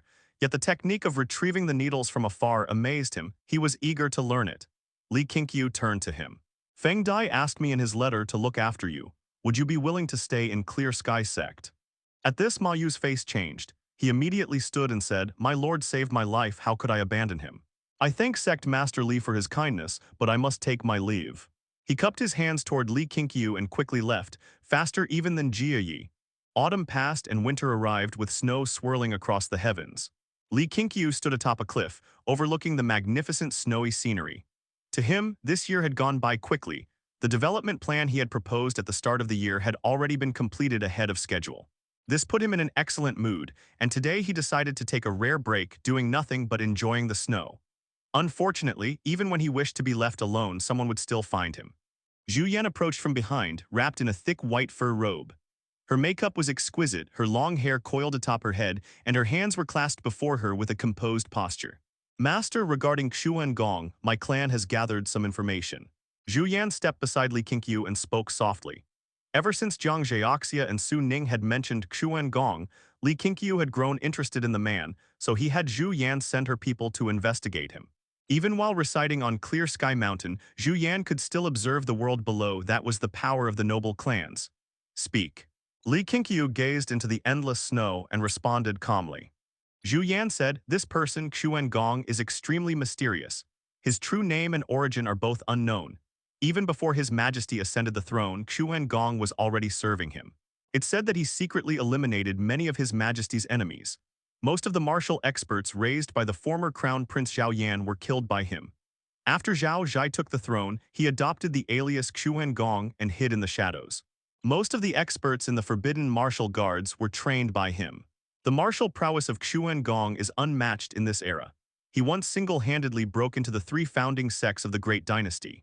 Since then, those 3 sects bowed to Zhao Zhai, following his lead. When Zhao Zhai had just ascended the throne, the northern barbarians invaded southward. Our army was forced to retreat again and again until the northern barbarian general was assassinated. Only then was the tide of battle reversed. It is said that the one who made that move was none other than Xuan Gong. Listening to Zhu Yan's words, Li Qingqiu couldn't help but think of Chu Jing. A martial master of unfathomable skill, advanced in age, and holding a position within the court. Even if Chu Jing wasn't Xuan Gong himself, he must be closely connected to him. Chu Jing carried the fate of a traitor and usurper. Thinking carefully back then, Crown Prince Zhao Yan had been the one most expected to inherit the throne, yet Zhao Zhai rose suddenly and seized it. Could it have been Chu Jing manipulating events from behind the scenes, his goal being to throw the imperial court into chaos? Could it even be that the demonic cult was founded by Chu Jing's own hand?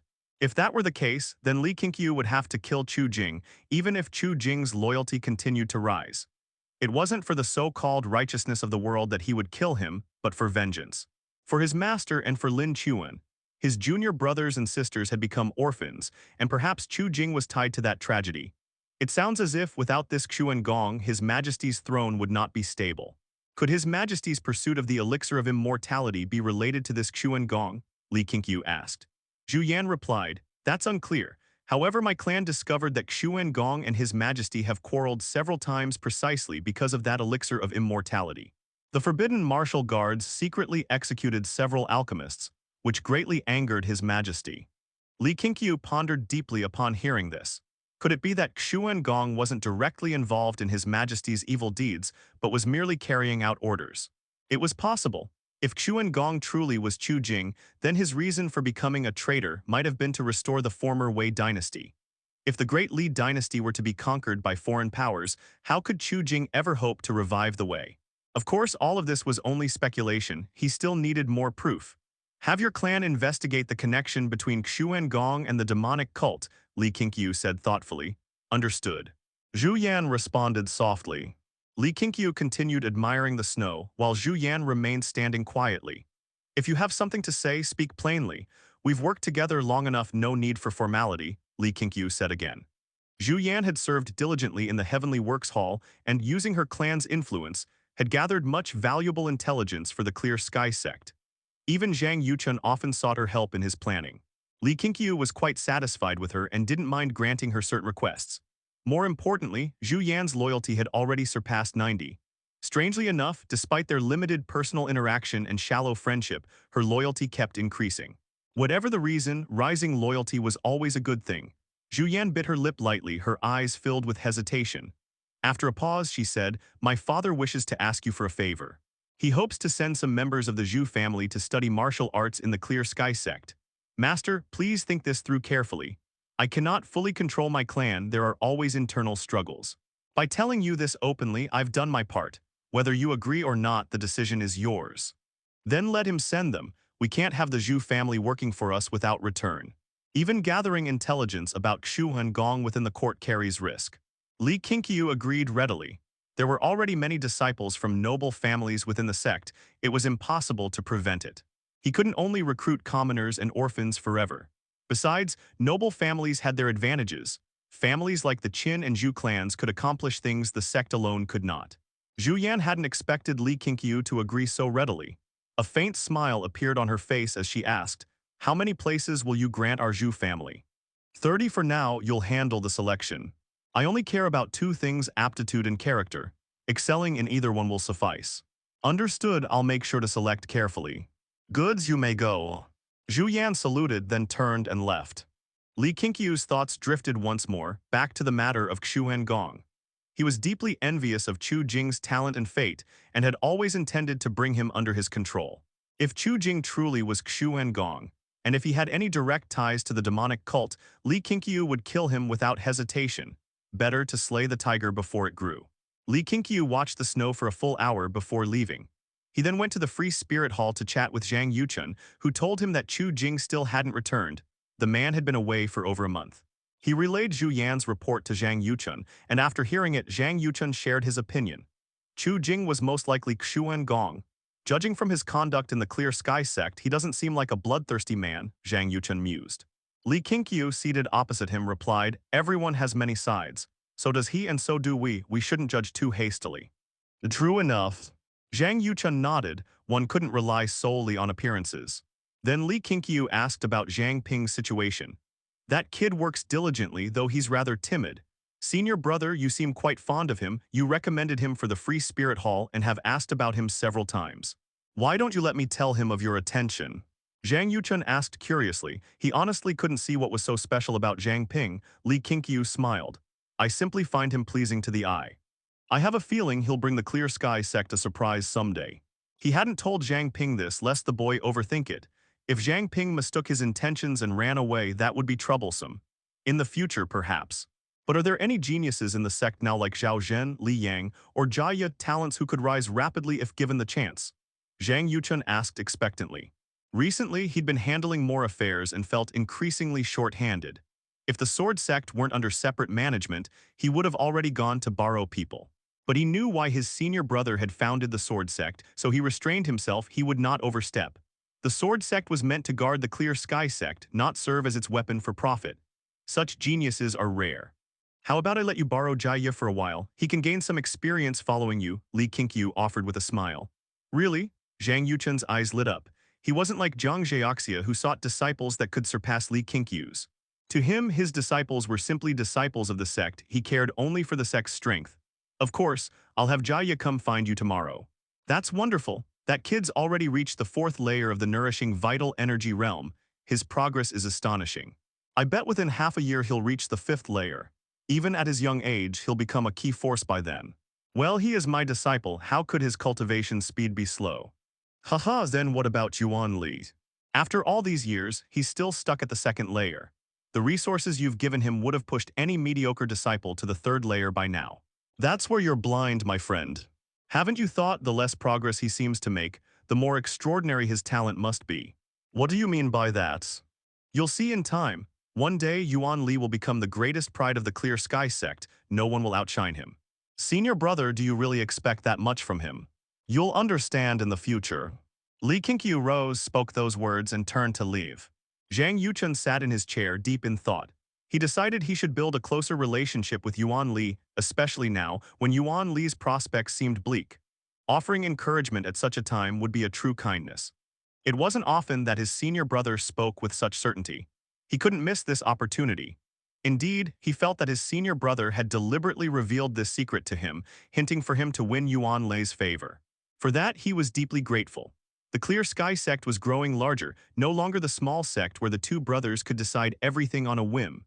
Winning hearts now mattered greatly, especially for Zhang Yuchun as the Hall Master of the Free Spirit Hall. The assassination of the Inspector General of Guzhou and the ensuing rebellion in the state capital soon spread to the Clear Sky Sect, stirring widespread discussion among disciples and patrons alike.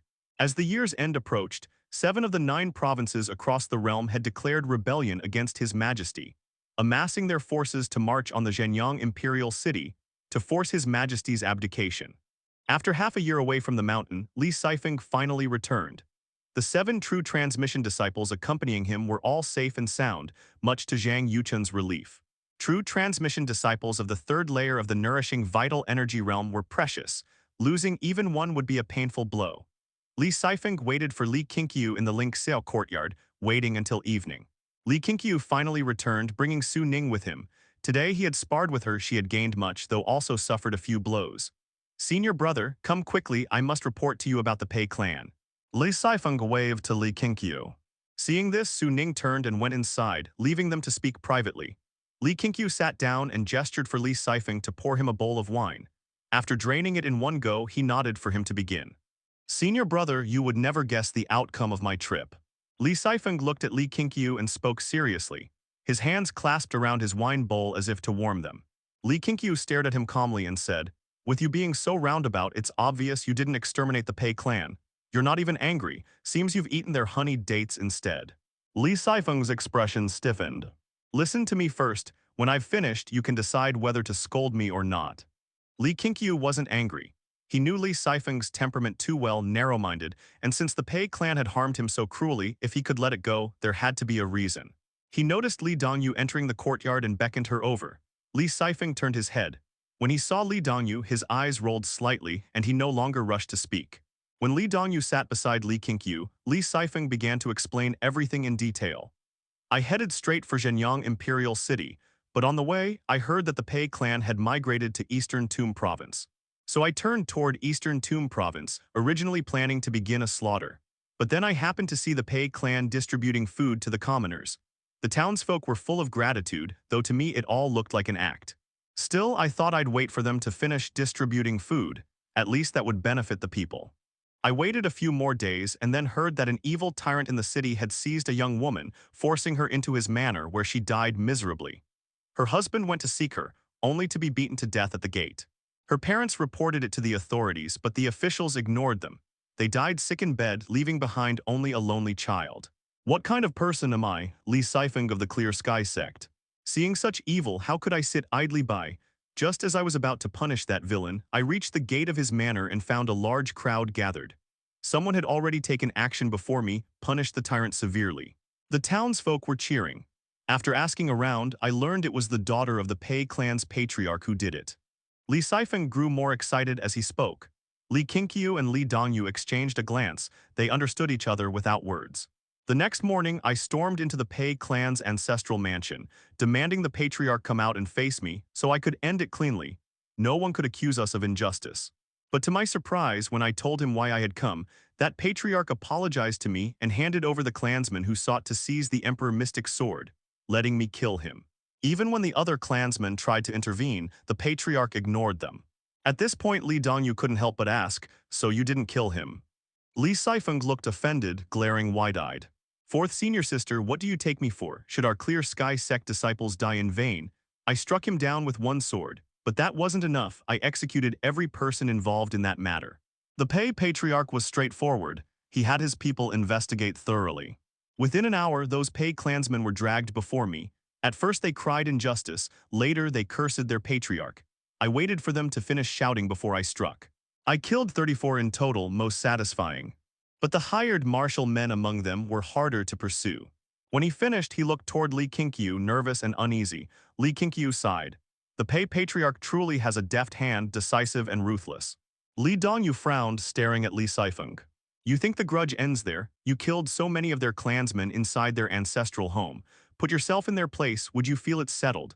Even if that patriarch did, what about the rest? Don't underestimate a noble family's foundation. Li Sifeng shook his head. I'm not that naive, but the patriarch's words moved me deeply. Better to resolve enmity than deepen it. He even betrothed his daughter to me on the spot. Fearing I might not trust him, he told me to bring her back to Clear Sky Mountain and consult senior brother. If it could be settled, we would wed on Clear Sky Mountain, and the Pei clan would bring generous gifts. Marriage alliance, Li Dongyu was astonished as though meeting a stranger. Li Sifeng's cheeks flushed. I'm not easily swayed, but I've learned much about the Pei clan. They have countless branches spread across the world. To kill them all would be impossible. If the feud can be dissolved, isn't that better? Li Qingqiu asked, are you certain that woman was the patriarch's daughter? Certain, the woman who punished the tyrant was her. I saw it with my own eyes. And at that time, I hadn't revealed myself. The Pei clan couldn't have known I was coming. It couldn't be a grand setup. Besides, on the road, Pei Miao told me her father despised martial arts and divine weapons, long disdaining those clansmen who made enemies in the martial world. By seeking vengeance, I actually helped him. Li Sifeng hurriedly finished, lowering his voice. Senior brother, fourth senior sister, Pei Miao is already staying in the guest courtyard. I wanted to ask if you two approve of this marriage. Li Qingqiu felt a bit dazed. The once bratty boy had grown up enough to start a family. Time truly flew. Seeing the 20-year-old Li Sifeng acting so bashful, Li Qingqiu felt both gratified and uneasy. Li Dongyu tilted her head toward Li Qingqiu. Senior brother, what he says does make sense. If enmity can be resolved, it's best so. Whether it works or not, let's at least meet this Miss Pei Miao first. Li Sifeng looked at her gratefully. Li Qingqiu's face remained calm, but that very calmness made Li Sifeng even more nervous. Ask her if she's willing to join the Clear Sky Sect. If she is, let her become a disciple first. The marriage can be discussed later, Li Qingqiu said. Li Sifeng's eyes lit up. He quickly rose, bowed in thanks, and then leapt away, vaulting over the courtyard wall with his lightness skill. Li Dongyu shook her head and turned to Li Qingqiu. Senior brother, what do you think? Li Qingqiu replied, if everything he said is true, then this marriage is the best way to end the grudge. But if it's false, then the Pei clan's schemes run deep. To dare set such a trap, they must be eradicated. Li Dongyu nodded and sighed. I used to wonder which of us 7 would marry first. I thought it'd be third brother, didn't expect it to be 6th junior. Li Qingqiu chuckled, why third brother? He's handsome and cold by nature, girls like that sort. Is he more handsome than me? Of course, a little less than senior brother. Then why didn't you think I'd marry first? I just feel you wouldn't. You guessed right. I won't bow to worldly love. My goal surpasses affection itself. Yes, indeed, senior brother is the greatest. That night, Li Qingqiu gathered his junior brothers and sisters to explain everything. Their reactions varied. Li Sijin immediately exploded, cursing Li Sifeng for being bewitched, wanting to rush to confront Pei Miao, but Li Dongyu stopped her. Zhang Yuchun was pleased, saying if it was all true, it would actually be a good thing. Zhang Zheoxia volunteered to visit the Pei clan again and investigate thoroughly. Wu Manor simply grinned at everyone, silent. Senior brother, senior sister, I believe Pei Miao, can't you give her and me a chance? The marriage isn't settled yet. Like senior brother said, we can observe first. Li Sifeng stood and spoke anxiously. Hearing that, Li Qingqiu summoned the Dao Lineage panel to find Pei Miao's portrait. The disciples' portraits were arranged by time of entry, so he only needed to check the newest. Soon he found her. Name, Pei Miao. Gender, female. Age, 17. Loyalty to Sect Master Sect. 83/72, full value, 100. Cultivation aptitude, good. Comprehension, average. Fate traits, greatest love, deepest hatred, twin dragon empress. Greatest love, deepest hatred. For the one she loves, she can give everything, even her life. If betrayed, that extreme love turns into extreme hate. Twin dragon empress. Bears the fate of a nation's mother, destined to give birth to 2 heavens-mandated emperors. Extraordinary fate. When Li Qingqiu saw Pei Miao's loyalty, the tension in his heart eased. High loyalty meant she was likely truthful. As for why it was so high, it was obvious Li Sifeng had spoken much about him and the Clear Sky Sect during their journey back. Her aptitude and comprehension were decent. But when he read her fate traits, his brows furrowed. Greatest love, deepest hatred was acceptable. If Li Sifeng ever betrayed her, then being hated would be his own fault. As long as he treated her well, that trait was even reassuring. But Twin Dragon Empress. Pei Miao would become an empress. Then should this marriage proceed or not? If not, she would become another man's wife. What would happen to Li Sifeng then? If yes, wouldn't that mean? Li Qingqiu's mood grew heavy. No matter the outcome, he didn't wish to see either. More than becoming an emperor, Li Qingqiu wanted Li Sifeng to pursue immortality alongside him. If Li Sifeng became emperor, cultivation would surely be delayed. He recalled Li Sifeng's own fate, ambitious and unscrupulous. With the Pei clan's aid, that ambition could grow boundless. But if he forbade the marriage, the Pei clan might turn to another, letting Pei Miao become someone else's wife. If she then became empress, would her greatest love, deepest hatred make her their enemy, even the Clear Sky Sects? At that moment, Li Qingqiu even felt a murderous urge to eliminate Pei Miao, but only for a fleeting instant. He knew he couldn't act rashly, he had to consider Li Sifeng's feelings. Moreover, a woman fated to bear 2 heavens-mandated emperors, could she be a peerless genius like Zhao Zhen? Li Sifeng, arguing with Li Sijin and Zhang Zheoxia, noticed Li Qingqiu's frown. His heart skipped a beat. Panic rose, he stopped arguing at once. To him, his senior brother was like a father. If Li Qingqiu disapproved, the marriage could never happen. Pei Miao had said earlier if his senior brother disagreed, they could elope.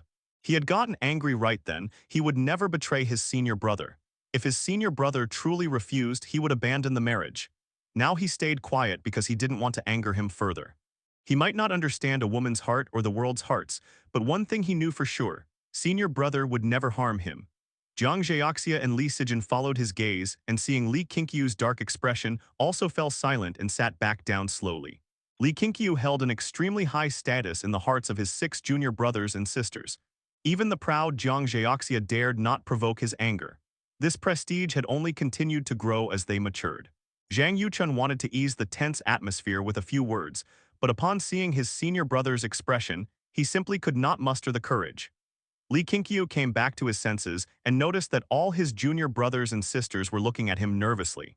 He realized that he had just lost his composure. He smiled and said, "Continue your discussion. I was merely thinking about something else just now."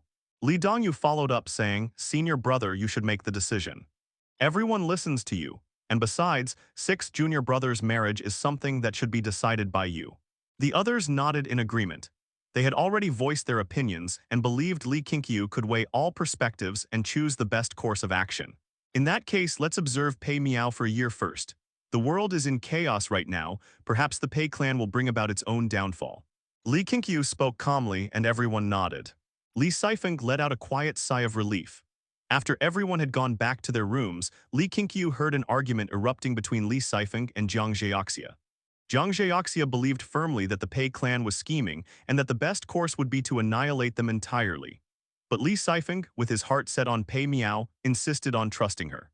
Seated cross-legged on his bed, Li Qingqiu listened to their quarrel. Somehow their words stirred a faint realization in his heart.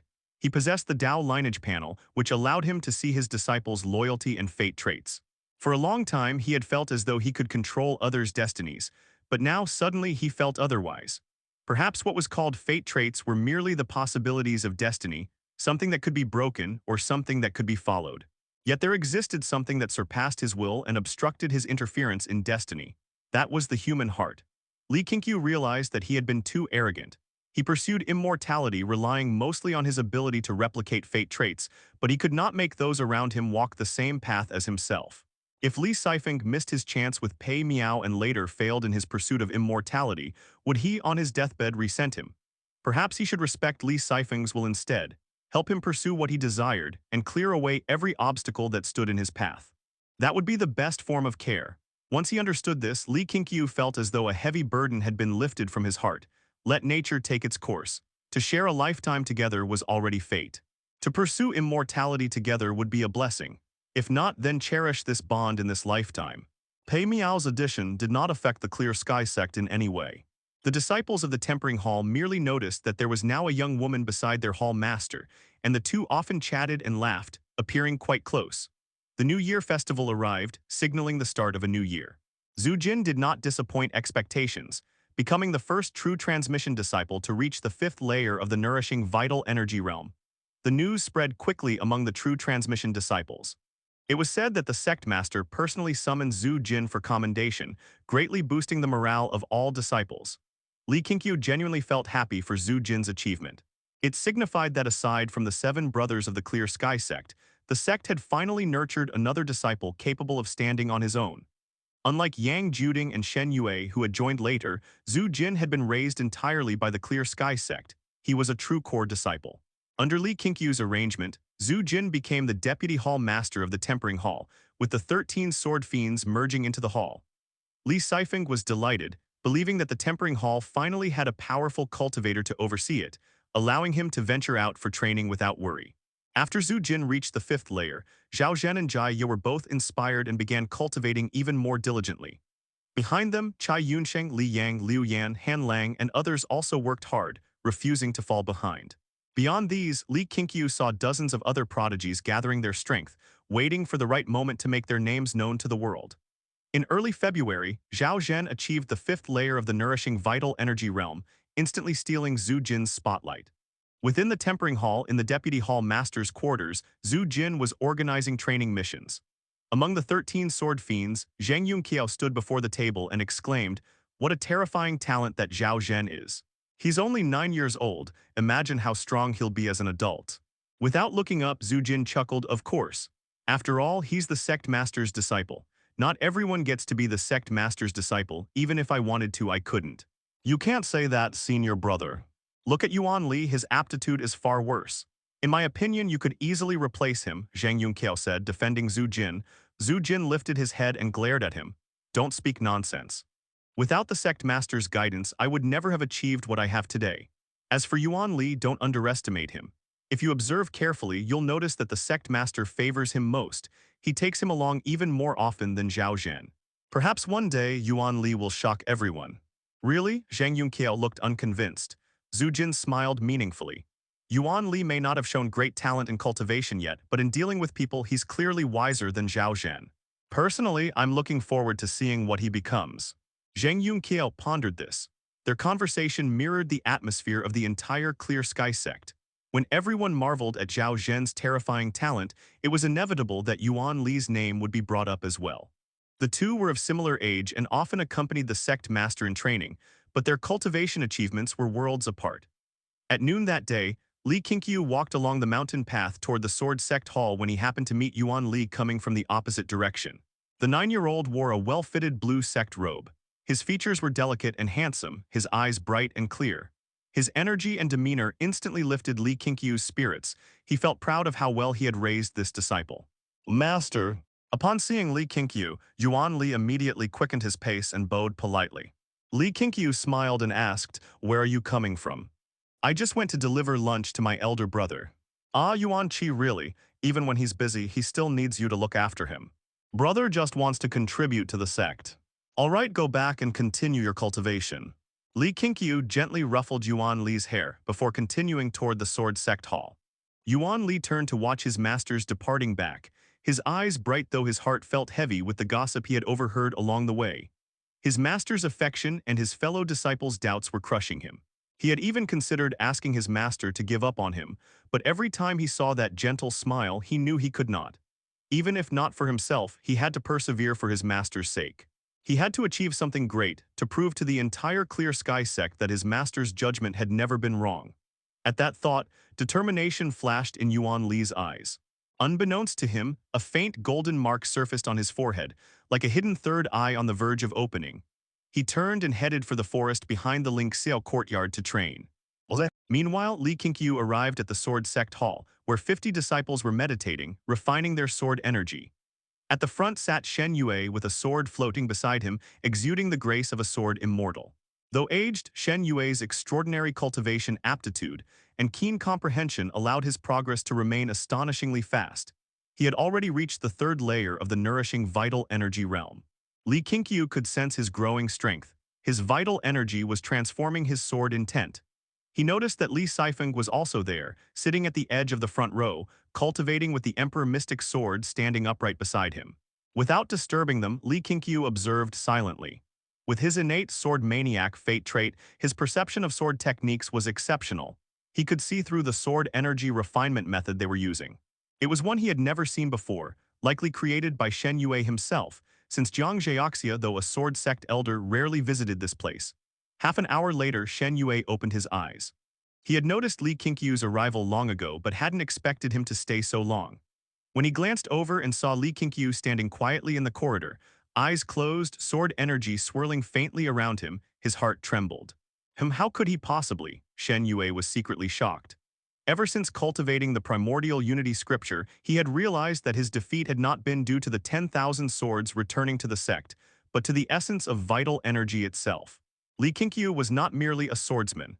Now, it seemed that Li Qingqiu's sword comprehension was no less than his or Jiang Zheoxia's. Li Qingqiu opened his eyes and nodded to Shen Yue from afar. Then, seeing Li Sifeng looking toward him as well, he beckoned for him to come over. As Li Sifeng rose, the other disciples also opened their eyes. When they saw him leaving, their gazes naturally followed, and soon they spotted the Sect Master's figure. Excitement spread among the Sword Sect disciples. When did the Sect Master arrive? No idea, but it must have been a while. Look, the sword energy around him hasn't dispersed yet. He must have been cultivating with us.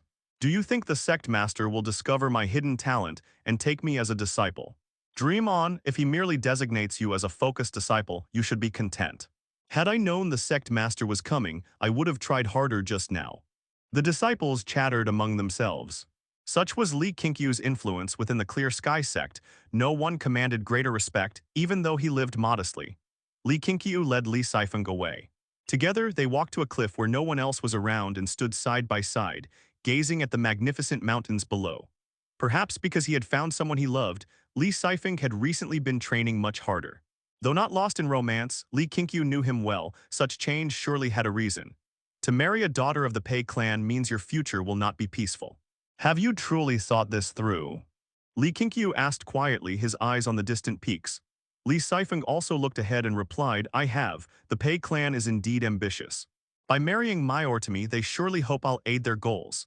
But they underestimate my own ambition, who will become whose blade remains to be seen. Li Qingqiu glanced at him, somewhat surprised. Senior brother, I often wonder, why does our Clear Sky sect always draw the hostility of so many powers? We've shown our strength countless times, yet new enemies always arise. After much thought, I believe it's because we are still not strong enough. Li Sifeng's gaze sharpened, a faint smile appearing on his lips. Li Qingqiu did not argue. You must have noticed that the martial path of the Clear Sky sect is unlike any other. When I told Shen Yue that the primordial unity scripture could extend one's life, it wasn't a lie. My goal, like that of the Emperor himself, is to pursue immortality, but by a different road. What about you? Will you walk the same path as I do, or do you have another goal? Li Qingqiu asked earnestly, leaving the choice to his junior brother. Li Sifeng turned to face him and replied with a carefree smile, Senior brother, immortality is an illusion. Even you, I suspect, aren't completely certain of attaining it. Rather than chasing something so vague, I'd rather grasp the present. Heroes are born in troubled times. I want to test myself. Whether I succeed or fail, I'll always be your junior brother. The two brothers faced each other, their eyes meeting. Li Qingqiu smiled as well, saying with emotion, My little junior brother has finally grown up. Since you've made your decision, then go. No matter what happens, the Clear Sky Sect will always be your home. I'll always protect you. But remember one thing, you must never commit acts against heaven or morality, nor become the kind of man you despise today. Li Sifeng nodded solemnly, Senior brother, rest assured. I, Li Sifeng, have always wanted to be a chivalrous hero. I will never forget my original heart. Before Li Qingqiu's eyes, a memory surfaced, of a young Li Sifeng waving a wooden sword around, declaring himself a righteous hero who could not tolerate injustice. After confirming Li Sifeng's intentions, Li Qingqiu no longer worried about the matter. Li Sifeng also wasn't in a hurry to get married. Following his senior brother's arrangement, he decided to wait for a year first, using the time to strengthen his own power. Li Sifeng began training diligently. His change in attitude inspired the disciples of the Tempering Hall. In the past, since Li Sifeng had spent long periods outside, the hall's discipline had grown lax, placing its overall strength at the bottom among the 7 halls. Now, with Li Sifeng taking the lead in cultivation and the 13 sword fiends joining in, the Tempering Hall finally ushered in a chance for transformation. The Clear Sky Sect continued its steady growth. At the end of February, Li Qingqiu permitted the 7 halls to recruit 10 more disciples, stirring a considerable commotion within the sect. Although the disciples of the 7 halls didn't enjoy the same treatment as the true transmission disciples, their privileges far exceeded those of inner disciples. They held both wealth and authority. Naturally, most disciples coveted such a position. In the forest, Li Qingqiu watched Zhao Zhen and Li Yang sparring using the divine dragon transformation. 2 golden dragons clashed continuously, shaking the mountains and forests, dust billowing skyward, a magnificent sight indeed. Li Qingqiu's robes and black hair were blown wildly by the wind. Zhang Yuchun stood beside Li Qingqiu. This wasn't his first time seeing Zhao Zhen and Li Yang duel with the divine dragon transformation. The first time he had been shocked. After witnessing it several times, the feeling faded, yet his gaze was still inevitably drawn to the spectacle. He had to admit, after Zhao Zhen modified the divine dragon transformation into a spell, it became extremely impressive to watch. Zhang Yuchun even felt an urge to learn it himself, yet no matter how he practiced from the secret manual Zhao Zhen wrote, he couldn't grasp it. Senior brother, those great families are really outrageous. For a single 7-hall quota, they're willing to throw in 10,000 taels of gold. Do you know how many disciples could live off that? Zhang Yuchun said indignantly. The more he dealt with those noble families, the more he realized how cruel the world was. Their wealth was beyond the imagination of commoners. Most townsfolk had never even read a book. If you placed that much money before them, they wouldn't even know how to count it. Li Qingqiu said calmly, such things are inevitable. You might refuse, but you can't guarantee others will. In the Great Li dynasty, the weight of gold differed from the modern world. It was more akin to ancient times, and gold wasn't pure but a special red gold alloy. 10,000 taels weighed about 1,000 caddies, yet even so, it was an extravagant fortune. What should we do then? If this precedent is set, won't those great families do whatever they want? Zhang Yuchun grew anxious. What's there to fear? Leave such matters to the enforcement hall. The more you worry and try to intervene, the harder you make things for them. Li Qingqiu replied as he saw the two golden dragons cease their battle. The dragon aura dissipated, revealing Zhao Zhen and Li Yang's true forms. The enforcement hall. Zhang Yuchun froze. The image of Chai Yunsheng surfaced in his mind and he asked with concern, with Chai Yunsheng's temper, won't she end up making enemies? Li Qingqiu rolled his eyes and said impatiently, so what if she does? Anyone who dares to break our rules is provoking us to begin with. Enough, stop worrying about it. Just hold fast to your principles, don't let the day come when Chai Yunsheng throws evidence of your wrongdoing in my face. Zhang Yuchun looked embarrassed. The Clear Sky Sect is our sect, how could I ever harm it for money? There's something called emotion, Li Qingqiu said quietly. And the power of emotion is terrifying, it can make a man lose his principles and even change his nature. With that, Li Qingqiu stepped forward toward Zhao Zhen and Li Yang. Zhang Yuchun pondered Li Qingqiu's words and did not follow. Zhao Zhen placed his hands on his hips and grinned proudly. Well, my divine dragon transformation is still stronger, isn't it? Li Yang wiped the sweat from his forehead, his face full of admiration. Indeed, you're stronger. But I really don't get it, your body's smaller than mine, yet how do you keep such an advantage? He had once believed that through effort and his physical advantage, he could surpass Zhao Zhen, yet reality proved otherwise. Though Zhao Zhen was only 9 years old, the pressure he exuded in combat was immense. Li Yang felt as though every one of his moves was seen through, leaving him uncomfortable in every exchange. Seeing Li Yang admit defeat, Zhao Zhen coughed lightly and said, actually, if you had used your dragon's soul, I might not have won. Speaking of the dragon's soul, he couldn't fully understand it. It didn't seem like martial arts, more like a ghostly presence. Could ghosts truly be used by people? Zhao Zhen faintly began to form an idea. When you grow up, even with the power of the dragon's soul, I'll probably find it hard to defeat you, Li Yang said with a smile and a shake of his head. Though there was an age gap, their temperaments matched. They spent every day together now, forming a close bond, which, however, caused Zhao Zhen's relationship with Yuan Li to grow distant and Li Yang to see less of his cousin. Li Qingqiu didn't like to interfere with disciples' personal relationships. In fact, Zhao Zhen and Li Yang growing closer wasn't necessarily a bad thing. Only it was pitiful for Yuan Li, who was now always alone. I've also mastered the divine dragon transformation. How about the two of you join hands and spar with me? Li Qingqiu walked forward as he spoke. Hearing this, Zhao Zhen and Li Yang exchanged excited glances. Zhang Yuchun quietly left, not disturbing them. By mid-March, a storm-like piece of news swept across the lands of the 9 provinces, and soon reached the Clear Sky Sect. Before the martial arena, as disciples and patrons awaited the start of the matches, they chatted about worldly affairs. Have you heard? King of Waizhou led the armies of 7 provinces to attack Martial God Pass in Zhongshan Province and still hasn't breached it. Of course I've heard. They say the court has a general who's won 52 consecutive duels on the battlefield. Even peerless martial experts of the martial world can't withstand a single move from him. If they can't even cross Martial God Pass, how can they hope to capture the Demon Emperor? That demonic cult runs rampant in the northern martial world. They used to act in secret, but now they plunder children and slaughter entire families in broad daylight. This world grows darker by the day. At least Guizhou has become the safest province. Many refugees, noble families, and merchants are all migrating there. While the disciples gossiped, Li Qingqiu faced the matter directly.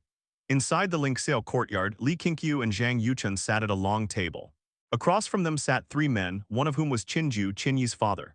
After exchanging glances with the other two, Qingqiu said, Sect Master, I know your Clear Sky Sect wishes to stay apart from worldly conflict, and indeed it is a place of purity.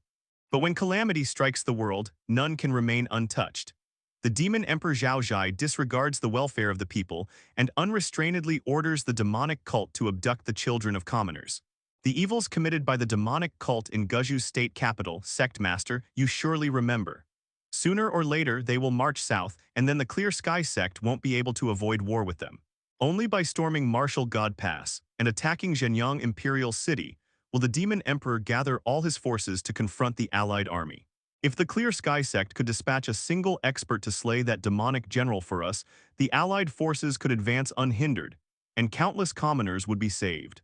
The 2 men beside him nodded in agreement. Both were from different noble families, having come sincerely. Large chests filled with gold and jewels stood in the courtyard. Li Qingqiu asked, tell me more about that demonic general. How formidable is he? The Pei family member seated to Qin Ju's left spoke at once. That demonic general is named Chang Wu. He learned martial arts from the Great Martial Sect and later joined the army, fighting on the borders for more than a decade. Though formidable in the past, he was nowhere near his current level. Now his strength is monstrous, ordinary arrows bounce off his skin. On the battlefield, he's a force of nature, a slaughtering machine. Only dueling limits his destructive power. Li Qingqiu's expression grew thoughtful. He recalled Lady Chen Huilan once saying that she had refined martial god pills for the Qi family, and the effects of those pills matched Chang Wu's condition perfectly. The three visitors waited anxiously. The front lines were in peril, and many sects had already sent their experts, all of whom perished under Chang Wu's hand. Now the Clear Sky Sect was their last hope. "You may go for now," Li Qingqiu said at last. "Tomorrow, I'll assign someone to accompany you to Martial God Pass." The three men were overjoyed, rising quickly to bow in thanks. Zhang Yuchun escorted them out and returned a while later. Sitting beside Li Qingqiu, he said emotionally, "The two men Qinju brought are no ordinary figures. Pei Xuantang of the Pei clan once topped the imperial examinations. He's famous throughout Zhongshan province. The other, Lu Yi, is a decorated general commanding 5,000 elite cavalrymen." Li Qingqiu said, "I plan to send Li Saifeng and Wu Manor." "What do you think?" Zhang Yuchun frowned. "Their martial strength doesn't worry me, both are at the fifth layer of the nourishing vital energy realm. I'm only afraid their minds aren't yet seasoned and they might fall into a trap." "Then take Zhang Yu along. Didn't that fellow say he wanted to see more of the world?" "That works. Zhang Yu is clever and resourceful. With him there, I'll feel more at ease." Zhang Yuchun smiled. Zhang Yu had served them faithfully for years and was trustworthy. Li Qingqiu instructed, "Tell them about this tonight. Have them prepare and depart early tomorrow." "Understood." Zhang Yuchun left excitedly. Li Qingqiu looked up at the sky. It was such a clear blue, it hardly seemed part of this turbid world. That evening, the seven gathered at the Li Qingqiu courtyard for dinner. Li Dongyu sat beside Wu Manor, chatting non-stop, while Li Sijin kept warning Li Saifeng to look after Wu Manor. "Come on, I've been down the mountain plenty of times. And with fifth senior brother so strong, what's there to worry about? Even if 10 Chang Wus come at us, we'll cut them down one by one," Li Saifeng said loudly, full of confidence. Wu Manor grinned innocently. "Yeah, we're not afraid, we're really strong." Though simple-minded, he had his own thoughts. He had always been curious about the outside world, but his senior brothers and sisters never let him go. He didn't want them to worry, so he had stayed silent until now. "If need be, I'll go too. I'll protect them from the shadows without stealing their glory," Jiang Zheoxia whispered beside Li Qingqiu. Li Qingqiu looked at Wu Manor and smiled softly. "No need." Jiang Zheoxia frowned. "Senior brother, better be cautious. We can't risk something irreversible." Li Qingqiu turned to him, his lips moving slightly. Jiang Zheoxia's eyes widened, then he exhaled in relief. But a moment later, realization struck. He looked around, no one else seemed to have heard Li Qingqiu's words. Li Qingqiu had always believed that the sound transmission technique was standard for cultivators, so he had taken the time to study it, and finally succeeded. Just like now, he infused his words with vital energy and transmitted them directly into Jiang Zheoxia's ear, so that only Jiang Zheoxia could hear him. Seeing the look of increasing astonishment on Jiang Zheoxia's face, Li Qingqiu felt a deep sense of accomplishment. After everyone dispersed, Jiang Zheoxia followed Li Qingqiu into the room, demanding to know how he had done it. Li Qingqiu didn't hide it from him and told him about the sound transmission technique. Jiang Zheoxia immediately wanted to learn it. The sound transmission technique wasn't hard to perform, the difficult part was in its creation. Jiang Zheoxia mastered it within the time of one incense stick and left, thoroughly satisfied. The next morning, Li Saifeng, Wu Manor, and Zhang Yu departed with Qinju. They took the mountain path, which caused the disciples they passed to wonder why they were descending the mountain. As usual, Li Saifeng, who loved to show off, announced that they were heading to Martial God Pass to slay a demonic general. The news quickly spread, stirring the disciples' excitement and anticipation that they would bring honor to the Clear Sky Sect. That afternoon, Li Qingqiu went to the spirit mine to meet Qin Yi. Qin Ju wanted Qin Yi to descend the mountain and bring merit and glory to the Qin family. Li Qingqiu was there to deliver the message. The choice was up to Qin Yi. Since losing to Jia, Qin Yi had secluded himself in the spirit mine to cultivate. He had now reached the fourth layer of the nourishing vital energy realm, a remarkable pace of progress, thanks in large part to the spiritual energy-rich environment of the spirit mine. Qin Yi was well aware of this and now possessed a loyalty level of 97 toward Li Qingqiu. "Master, I wish to go to the battlefield," Qin Yi said earnestly, "and make the 10 directions demon-subduing staff left by Senior Wu renowned across the world." Li Qingqiu wasn't surprised. Smiling, he replied, then descend the mountain tomorrow. First, head to the state capital. Your Qin family has already relocated there. Your father has forged a divine weapon perfectly suited for you. Qinyi nodded, hesitating briefly before asking, Master, will I still be a disciple of the Clear Sky Sect in the future? Li Qingqiu shot him a glance. Did I say I was expelling you from the sect? Upon hearing this, Qinyi's face broke into a smile, his happiest in the past 2 years. Li Qingqiu then raised his hand, revealing a black token engraved with a sword to show Qinyi. He said solemnly, this is the Clear Sky Sword Sect token. If you ever stray onto an evil path and use the sect's secret techniques to harm innocent townsfolk, the Sword Sect will use this token to find you. You will face punishment, even deaths. Qinyi froze, staring at the black, sword-engraved token. In the days that followed, the Clear Sky Sword Sect token was shown to all disciples at Li Qingqiu's instruction, so they would remember its appearance. It also signified that the Sword Sect could be activated at any moment. Inside the main hall of the Free Spirit Hall, rows of antique wooden cabinets stood lined up, each filled with registers of disciples' names. Before the wall opposite the door stood a wooden table used for handling sect affairs. Zhang Ping sat before the table, holding an odd book, a collection of strange rumors from the martial world. It was his turn on duty today. Unless something unusual happened, it was usually not too busy. The sound of footsteps approached, prompting Zhang Ping to look up, and he saw Zhang Yuchun walk in. Hall Master Zhang, why hasn't senior brother Chu Jing returned yet? Zhang Ping asked quickly. Zhang Yuchun was usually kind to him, so he dared to ask directly about Chu Jing's whereabouts. Chu Jing had been gone for months, and Zhang Ping had grown increasingly uneasy, unable to focus even on reading. Zhang Yuchun stopped and looked at him. Had it been anyone else asking, he would have said nothing, but since this boy was valued by the senior brother, he felt obliged to give a warning. He likely won't be coming back, Zhang Yuchun said softly as he approached the desk. Zhang Ping's eyes widened in alarm. Why, did something happen to him? Zhang Yuchun glanced around to ensure no one else was near before whispering. Actually, his identity is unusual. He came to the Clear Sky Sect with ulterior motives. He's been gone this long, likely fearing exposure. I can only tell you one thing. Chu Jing was connected to the demonic cult. The demonic cult. Zhang Ping's face changed drastically, his pupils trembling in horror. Zhang Yuchun knew Zhang Ping and Chu Jing had been close.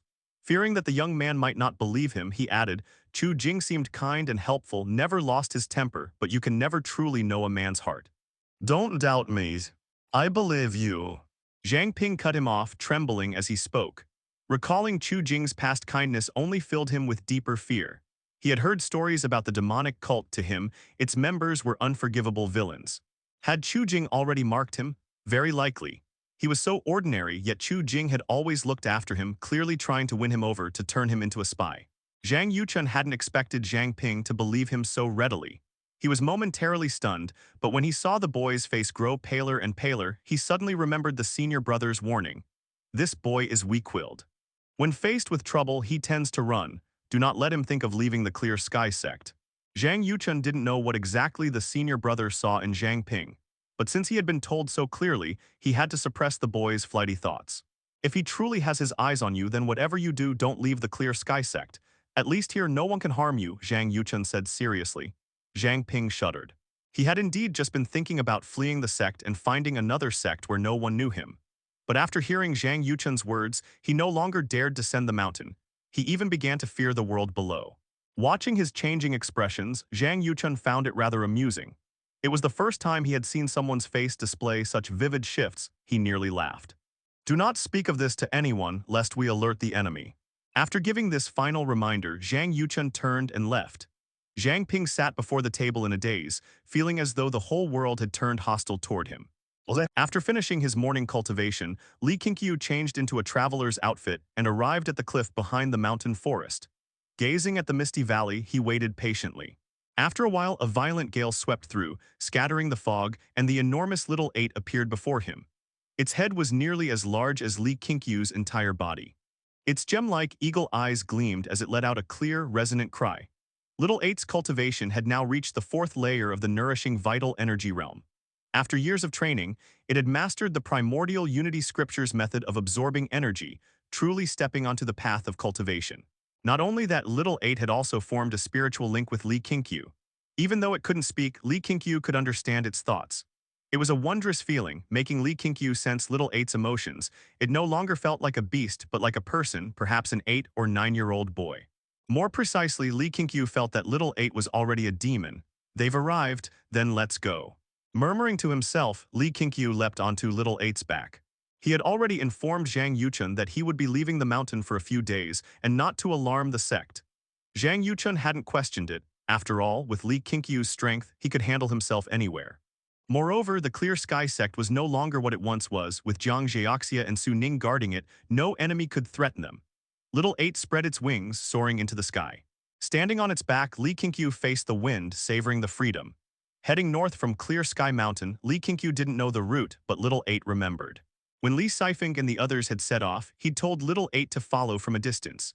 He was worried about Wu Manor. Their opponent wasn't ordinary, not a mere rogue from the martial world, but a fierce general suspected of having taken the martial god pill. Li Qingqiu was quite intrigued by that pill. He had already instructed Chen Huilan to refine one for research, but unfortunately, the rare ingredients were still being gathered. As the Clear Sky Sect continued to develop, Li Qingqiu had come to realize that wealth wasn't the most important thing, resources were. Some things couldn't be bought, no matter how much money one had. Before long, Li Qingqiu's attention shifted to the scenery below. Although he sometimes flew around the ancient Great Mountain Range on Little Eight, he had never ventured farther to see the wider world. From above, the earth stretched vast and boundless mountain ranges winding endlessly. Even as a cultivator, he felt small before the immensity of nature. He suddenly wondered, having ruled over such a vast realm, had the Emperor Zhao Zhai ever truly laid eyes upon all of his lands? Mortal emperors could hardly grasp the grandeur of their own mountains and rivers. In that sense, cultivation was indeed the better path. Little Eight flew incredibly fast. From Clear Sky Mountain to Zhongshan Province took less than 2 hours, faster than airplanes of Li Qingqiu's previous life. Standing upon the eagle's back, Li Qingqiu looked down and saw the famed Martial God Pass. Martial God Pass stood between two towering cliffs, stretching for hundreds of meters, grand and awe-inspiring. Behind it lay the Imperial Army's encampments, countless tents dotting the land. Before the pass stretched a barren wasteland, where faint red stains could be seen drawing nearer. They were revealed to be pools of blood. The coalition army of the 7 provinces had set their base some 10 miles ahead in the mountain valleys. From the sky, the Martial God Pass looked like a colossal dragon coiled upon the earth, sealing the gorge. Li Qingqiu told Little Eight to ascend higher. He wanted to see all of Zhongshan Province. Little Eight soared upward, piercing the sea of clouds. Once the mist cleared below, Li Qingqiu gazed down upon the land. He saw why Zhongshan had served as the royal capital for dynasties past. The mountain ranges around its borders formed a natural barrier, protecting the province, and making Martial God Pass the only route of entry. Martial artists could traverse the mountains, but armies with carriages and horses could not. Seeing no signs of movement among the 7 provinces' troops, Li Qingqiu figured there would be no battle today. Thus, he directed Little Eight toward the nearest city. Though nearest, it was still over 100 li away. As they neared the city, Li Qingqiu descended, intending to enter alone and have a look around. After all those years in the mountains, he occasionally wished to experience the lively world below. The city was called Pan City, not especially prosperous, but still a well-known large city full of inns and shops. Martial wanderers filled its bustling streets. As he walked along the street, Li Qingqiu overheard people everywhere discussing the situation at Martial God Pass. The name Chang Wu was mentioned often. Even here in Zhongshan's vicinity, he was still called a demonic general, showing just how little favor the imperial court held in the hearts of the people. Pan City had a long history, an 800-year-old ancient city nestled among the mountains, steeped in a strong martial atmosphere. Everywhere one looked, there were wandering martial artists performing their skills. Li Qingqiu strolled leisurely through the streets, buying a baked flatbread, a wine flask hanging at his waist, completely at ease. He pondered whether Clear Sky Mountain should also establish its own commercial system. That way, the sect would appear more prosperous. The only downside of Pan City was that its streets were too muddy, staining the hems of his robes. After wandering the city for an hour, Li Qingqiu arrived in front of the government office, where he saw a noisy crowd of townsfolk gathered. Curious, he stepped closer to watch the commotion. The murmurs of the crowd reached his ears, truly heartless. Forcing people to their deaths. Poor woman who knows how she'll live from now on. Indeed, the county magistrate fears offending the Qi family, so he refuses to stand up for her, afraid to lose his official hat. The Qi family holds the rank of Grand Commandant now, wielding power over court and country. Who dares offend them? Pitiful, lamentable. In times like these, men can't protect their wives and children. Wives can't avenge their husbands or sons. No one knows when disaster will fall upon their own heads. Li Qingqiu squeezed into the crowd and saw a woman kneeling before the stone steps. Beside her was a young boy also kneeling. On the steps above, several constables looked troubled, quietly discussing how to deal with the situation. Suddenly, the woman raised her head and cried out mournfully, "If the county magistrate refuses to uphold justice for me and my son, then I'll kill myself right here before the government office. Even as a ghost, I'll never forgive you." With that, she crawled up and dashed toward the nearby stone lion. The constables were startled. At that moment, a young figure burst forth from among them, reaching the stone lion in just 3 steps, blocking her path. He was a teenage constable, perhaps 15 or 16 years old, tall and upright, with sword-like brows and starry eyes. Using his arm to stop her, he gritted his teeth and declared, "I'll uphold justice for you." The woman froze, no longer struggling. She looked at the youth in surprise and asked, "Truly?" A middle-aged constable quickly approached, speaking sternly, "Bo Zhao, do not speak recklessly." The youth named Bo Zhao turned toward him, his voice rising with anger. "Master, if we don't help her, how will this mother and child survive? The Qi family will surely take revenge.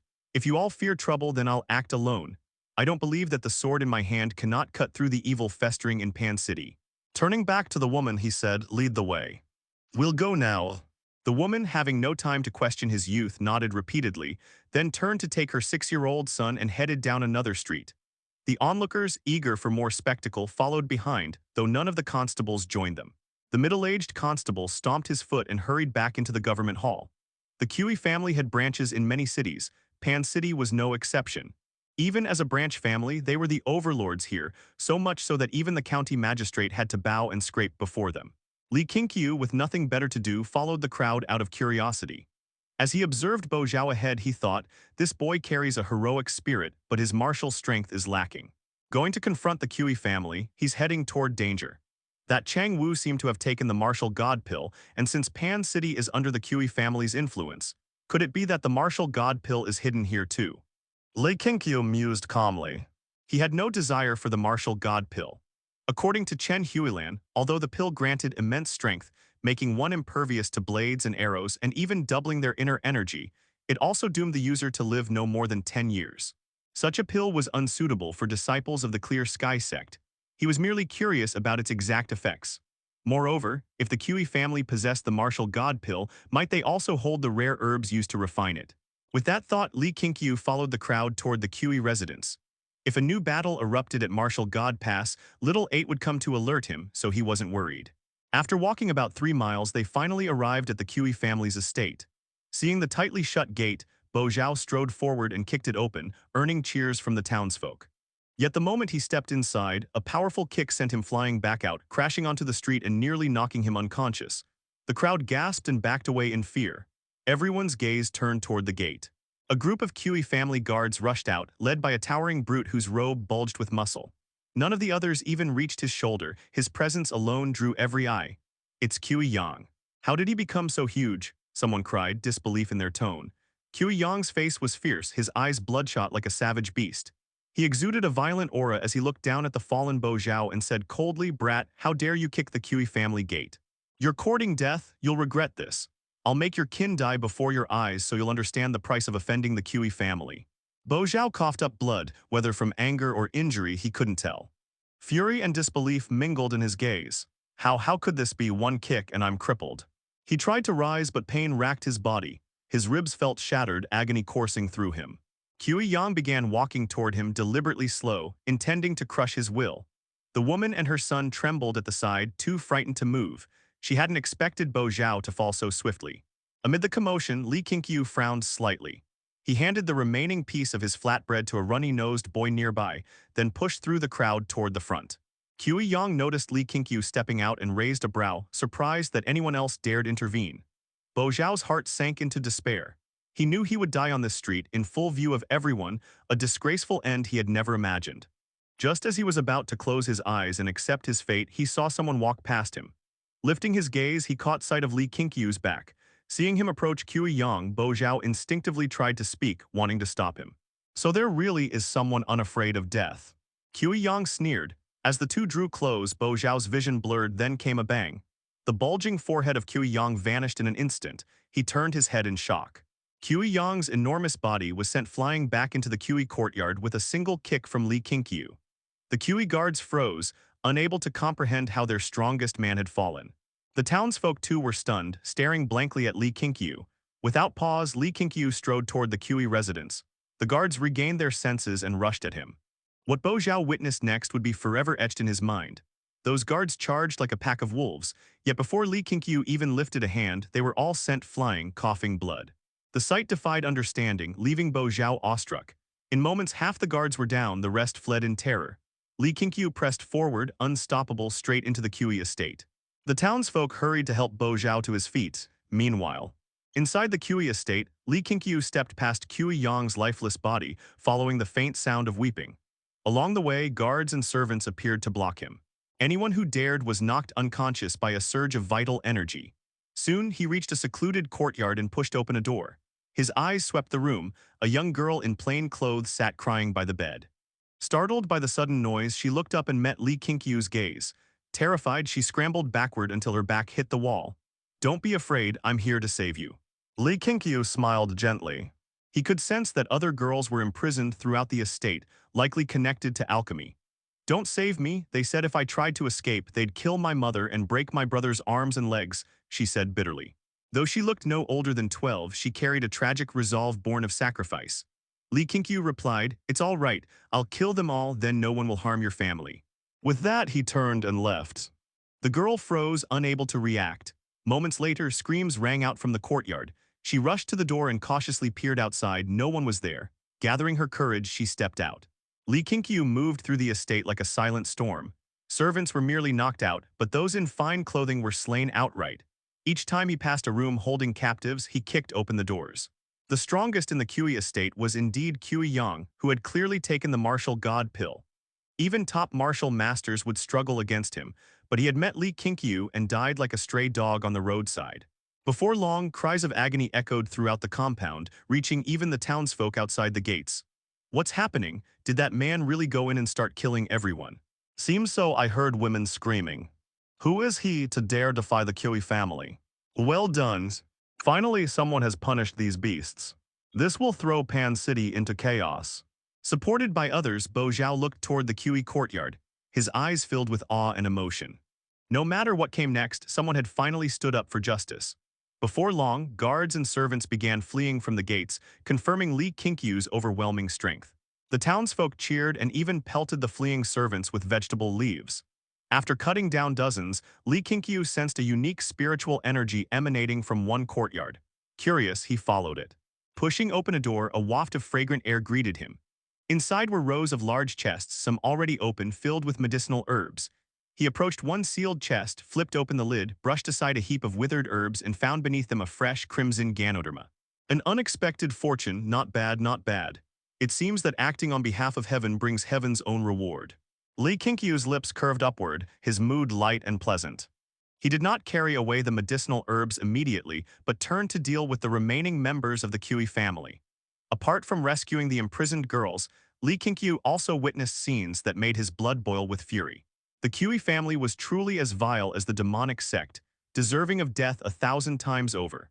Li Qingqiu chose to eradicate every last member of the Qi family, lest they seek vengeance upon the girls who had been imprisoned. After the time of one incense stick, Li Qingqiu returned to the courtyard filled with medicinal herbs, carrying a bundle of cloth. He laid the cloth on the ground and began moving the wooden boxes of herbs one by one onto it. Once finished, he whistled softly and waited quietly. After a dozen breaths or so, a violent gust of wind swept through the courtyard, darkening the sky. Little 8 descended from above, its vast wings covering the entire yard. Li Qingqiu glared at it, motioning for it to wait outside the courtyard.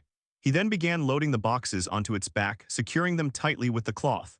After ensuring they would not fall, he instructed Little 8 to deliver the herbs back to the Clear Sky Sect. Little 8 spread its wings and soared swiftly into the clouds. Li Qingqiu couldn't help but feel nervous, worried that the boxes might be shaken loose. If one fell and accidentally crushed someone to death, would that not be a grave sin? Lost in such thoughts, Li Qingqiu walked toward the main gate of the Qi residence.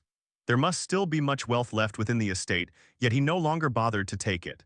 Let it be left to the commoners of the city. If enough people rushed to seize it, no one would report another. He suddenly thought that if only he had a storage-type magic implement, that would be ideal. Though the Clear Sky Sect was growing stronger, the variety of immortal cultivation techniques remained limited. It required all kinds of talents to push forward its development. Alas, true geniuses, especially those with creativity, were always few. He would have to cast a wider net. The greater the number of disciples, the more problems might arise, but it would also hasten the advancement of the sect's path to immortal cultivation. That was precisely what Li Qingqiu needed now. After all, he had already established a power structure. Many people could now share his burdens. To speed up the recruitment of disciples, he had to raise the sect's reputation. That was also why he had sent Li Sifeng and Wu Manor down the mountain. The more renowned experts the Clear Sky Sect had, the deeper its foundations would appear. Having only one or two powerful members was far from enough. While thinking, Li Qingqiu walked toward the front gate. He had entered with dignity, so he would leave with dignity as well. As he stepped through the gate, the townsfolk gathered outside instantly fell silent, all watching him nervously. Bo Zhao, seeing Li Qingqiu unharmed, finally exhaled in relief, though his curiosity grew stronger. Earlier, someone had peered through the gate and seen Qi Yang's corpse inside. After being kicked once by Qi Yang, Bo Zhao knew full well the gulf between their strengths. Comparing that to Li Qingqiu, he could scarcely imagine how powerful this man's martial skill must be. Li Qingqiu's eyes swept across the crowd, seeking the rescued girls. Some were weeping in their parents' arms, some searched frantically for family, and others looked lost, clearly orphans. Li Qingqiu's gaze fell on Bo Zhao, and he walked straight toward him. The townsfolk stepped back in fear. Though Li Qingqiu had come to punish the Qi family, the echoes of screams from within still haunted them. They feared he might start killing again. Li Qingqiu stopped before Bo Zhao. The constables around him trembled, though this time they did not drop their weapons. "I warn you," one portly constable stammered, his hand shaking so hard that the blade seemed to blur. We are officials of the government. Don't act recklessly." Li Qingqiu ignored the man and looked directly at Bo Zhao. "My name is Li Qingqiu from the Clear Sky Sect. If the Qi family seeks revenge, you may tell them my name and origin. Also, those girls who have nowhere to go, could you take them to Clear Sky Mountain? If you're willing, think it through carefully. The journey will be long and perilous. Prepare well before you set out." After speaking, Li Qingqiu turned to leave. The townsfolk quickly parted, none daring to block his path. Only when he had gone did murmurs rise among them. "So he's from the Clear Sky Sect. I've long heard of their righteousness, never thought it true until now. We can't let the Clear Sky Sect bear this burden alone. Everyone should spread word of the Qi family's wicked deeds. Wouldn't that bring the Qi family's revenge upon us?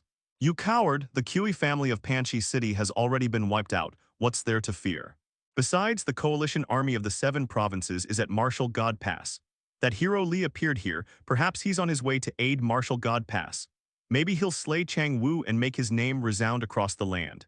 Did any of you see a shadow flying out of the Qi residence earlier? Looked like an eagle's."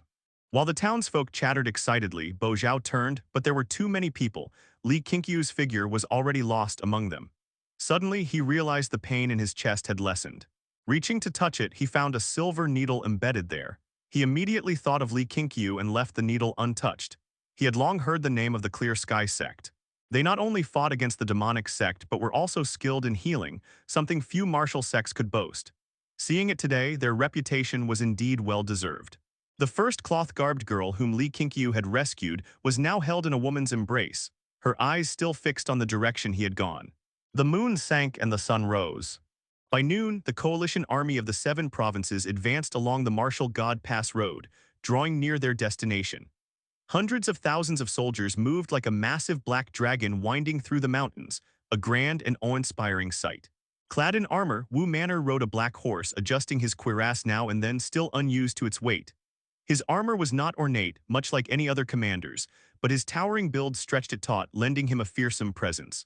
Many soldiers cast admiring glances his way. Wu Manor and Li Sifeng had arrived only the day before, yet the army had already set forth again today, making the soldiers all the more curious about them. Hearing that they were experts from the Clear Sky Sect gave rise to mixed feelings of hope and worry. They had already invited many martial experts before, only for all to be cut down by Chang Wu. They had been camped before Martial God Pass for over a month now, and doubts had begun to fester. Could they truly break through? Behind Wu Manor's horse was a carriage upon which stood King of Waiju, Zhao Qi, alongside Li Sifeng and a middle-aged man, patriarch of the Pei clan, Pei Miao's father, Pei Zhangzhai. Though Pei Zhangzhai wore armor, his scholarly demeanor made him seem more like a learned man than a warrior. Qingxiao appeared to be in his late 30s or early 40s, his face weathered, his beard reaching his chest. He gripped the railing of the carriage tightly, his eyes fixed upon Wu Manor. Li Sifeng, your senior brother is truly remarkable. That physique, he's a born general, Zhao Qi said in admiration, clearly growing fonder of Wu Manor by the moment. Li Sifeng, resting one hand on the hilt of the Emperor Mystic sword and the other on the railing, smiled. Of course. My fifth senior brother has always possessed great strength. The external techniques he cultivates are of the fiercest kind.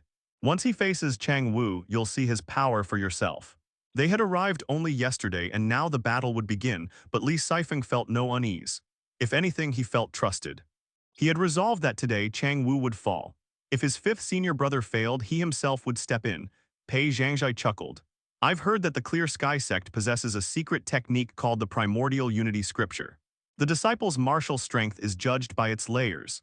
Tell me, to which layer has Wu Manor cultivated? Li Sifeng replied, the fifth layer enough to be invincible beneath heaven. Zhao Qi shot Li Sifeng a sidelong glance, thinking the youth rather arrogant. If not for Pei Zhangzhai's support of him, he would have been tempted to teach him a lesson. Zhao Qi laughed heartily.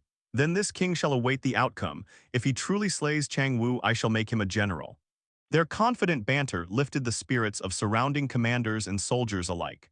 After a month of failure, they needed a leader who believed victory possible. When the vast army of the 7 provinces reached Martial God Pass, the imperial forces were already assembled. On the towering walls, countless archers stood ready with drawn bows. Then, with a thunderous rumble, the 5 Shanghai gates of Martial God Pass swung open. A massive general clad in black armor rode out on a tall red horse. His burly frame resembled a bear, his great saber nearly a zhang long, its edge making up a quarter of its length, scraping the earth with an ear-splitting shriek. This was none other than Chang Wu. His complexion was dark, his eyes sharp as a leopard's, his brows like blades, and his beard thick and wild. His voice boomed like thunder as he bellowed, King of Wei. Will you duel or will you launch your army? How about I offer some advice, attack with your full force, let me kill to my heart's content. The sooner you lose faith, the sooner you'll go home to die. Chang Wu's laughter echoed between the mountains, scattering flocks of startled birds. Across the battlefield, every soldier of the coalition heard his taunts and clenched their weapons in fury. King Zhao Qi snorted and gave a meaningful look to one of his generals. Beat the drums, clear the paths. The general raised his flag and shouted the order. At once the drums thundered. The soldiers at the front parted, opening a 2-li-long passage for Wu Manor. Standing atop the carriage, Li Sifeng called out, Fifth senior brother, go kill him without mercy. The faster you slay him, the higher our morale. Wu Manor turned, grinning broadly, then cracked his whip and rode forward. The sound of hooves reverberated through the ranks as thousands of eyes turned to him. All knew he was to duel Chang Wu.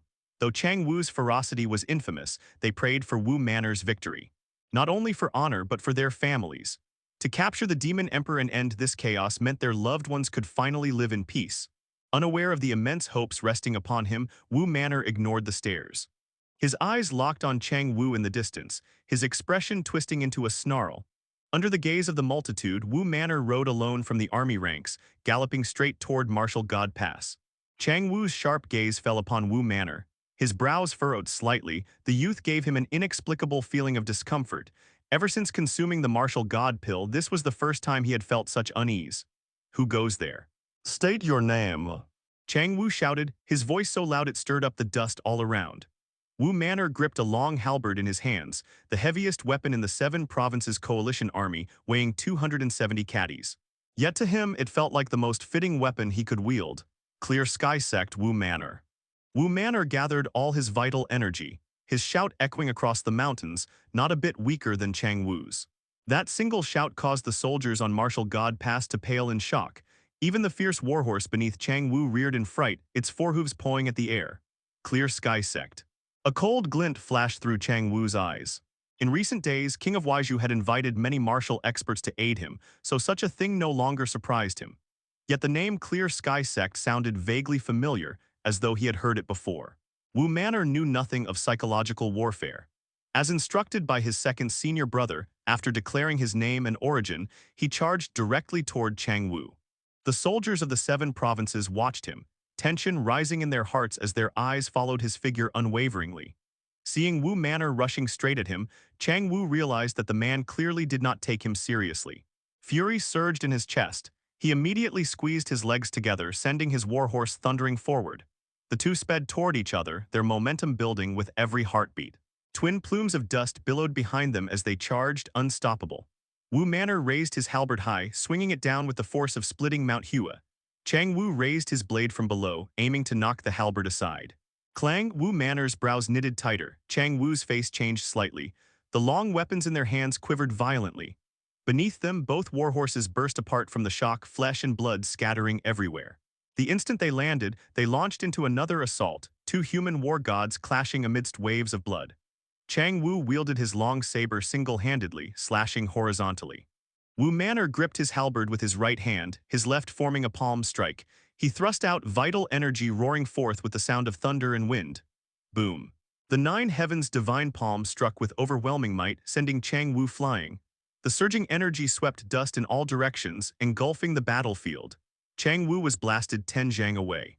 When he hit the ground, his feet still slid backward. He stabbed his saber into the soil, trying desperately to steady himself.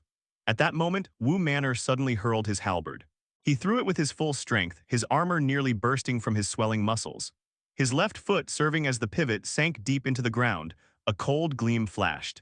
The halberd moved so fast that no one from either army could follow its trajectory, not even Chang Wu. He had barely steadied himself when he saw Wu Manor's motion. His pupils dilated in instinctive fear. Pachai. The halberd pierced through Chang Wu's armor, splitting his abdomen open.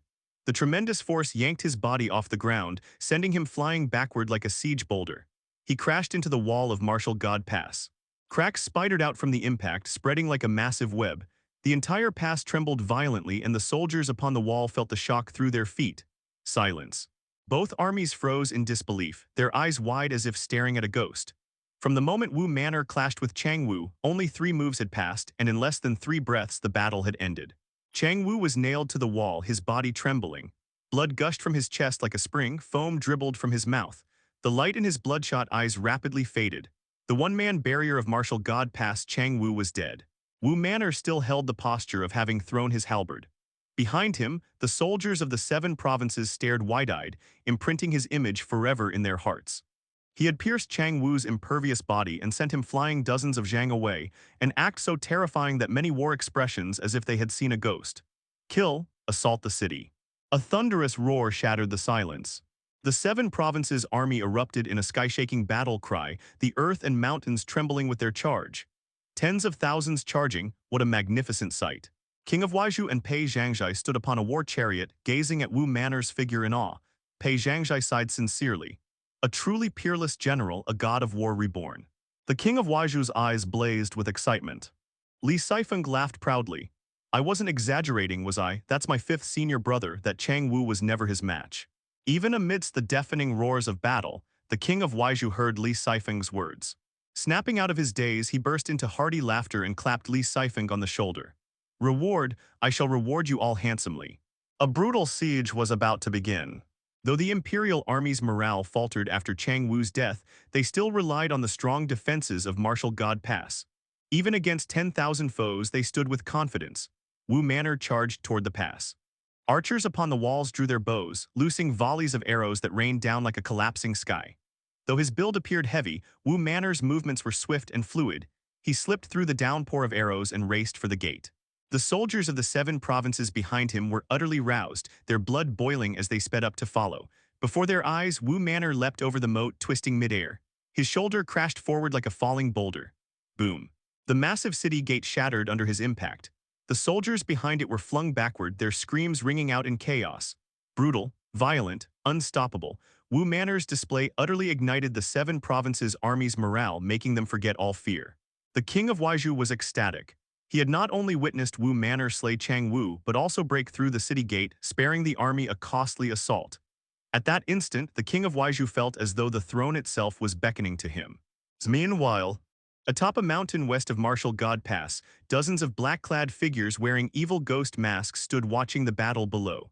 Who is that man to be so formidable? The leading black-clad man asked in a low, astonished tone. A subordinate answered, Director, that's Wu Manor of the Clear Sky Sect, the 5th junior brother of Li Qingqiu. Clear Sky Sect again. Even the martial god Pill's power couldn't save Chang Wu from him. No wonder Xuan Gong sent us here. The one called director snorted coldly and ordered, "Prepare to descend the mountain. Our primary target is to capture Wu Manor of the Clear Sky Sect. Remember, alive, not dead." Dozens of black-clad men answered in unison. Just as they prepared to move, a piercing cry rang through the heavens. They instinctively looked up and saw a dark shadow circling high above. It was too distant to discern its form. Before the director could lower his gaze, a fierce wind descended from the sky, pressing down upon them. The nearby trees bent under the force. Then, whoosh, a streak of light fell from above. A sword gleaming with cold radiance plunged into the cliff before them, wind swirling outward and scattering grass and dust, clearing a vast space. The director turned his head, and his eyes widened behind the mask. A single figure stood upon the sword's hilt, one foot balanced gracefully. It was Li Qingqiu. Sunlight bathed him. Though clad in the garb of a wandering swordsman, he exuded an ethereal, immortal air. The black-clad men recoiled in fright, retreating several steps. Their gazes darted around, but aside from a distant black shadow in the sky, not a single other figure, nor even a cloud, could be seen. "You." The director's voice trembled. He could not fathom how Li Qingqiu had appeared, had he truly fallen from the heavens.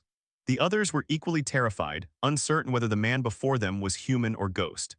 Li Qingqiu leapt down from the sword hilt, landing lightly beside it. He grasped the sword's handle and said calmly, "You wish to descend and capture my junior brother, then you must first pass through me." "Junior brother?" The director snapped out of his daze and demanded, "Who are you of the Clear Sky Sect?" Li Qingqiu, his tone was cold and detached. Those three words struck the group like thunder. They all knew the demonic emperor had perished at the hands of the Clear Sky Sect Master Li Qingqiu. Li Qingqiu raised his sword, pointing it directly at the director. "Come then.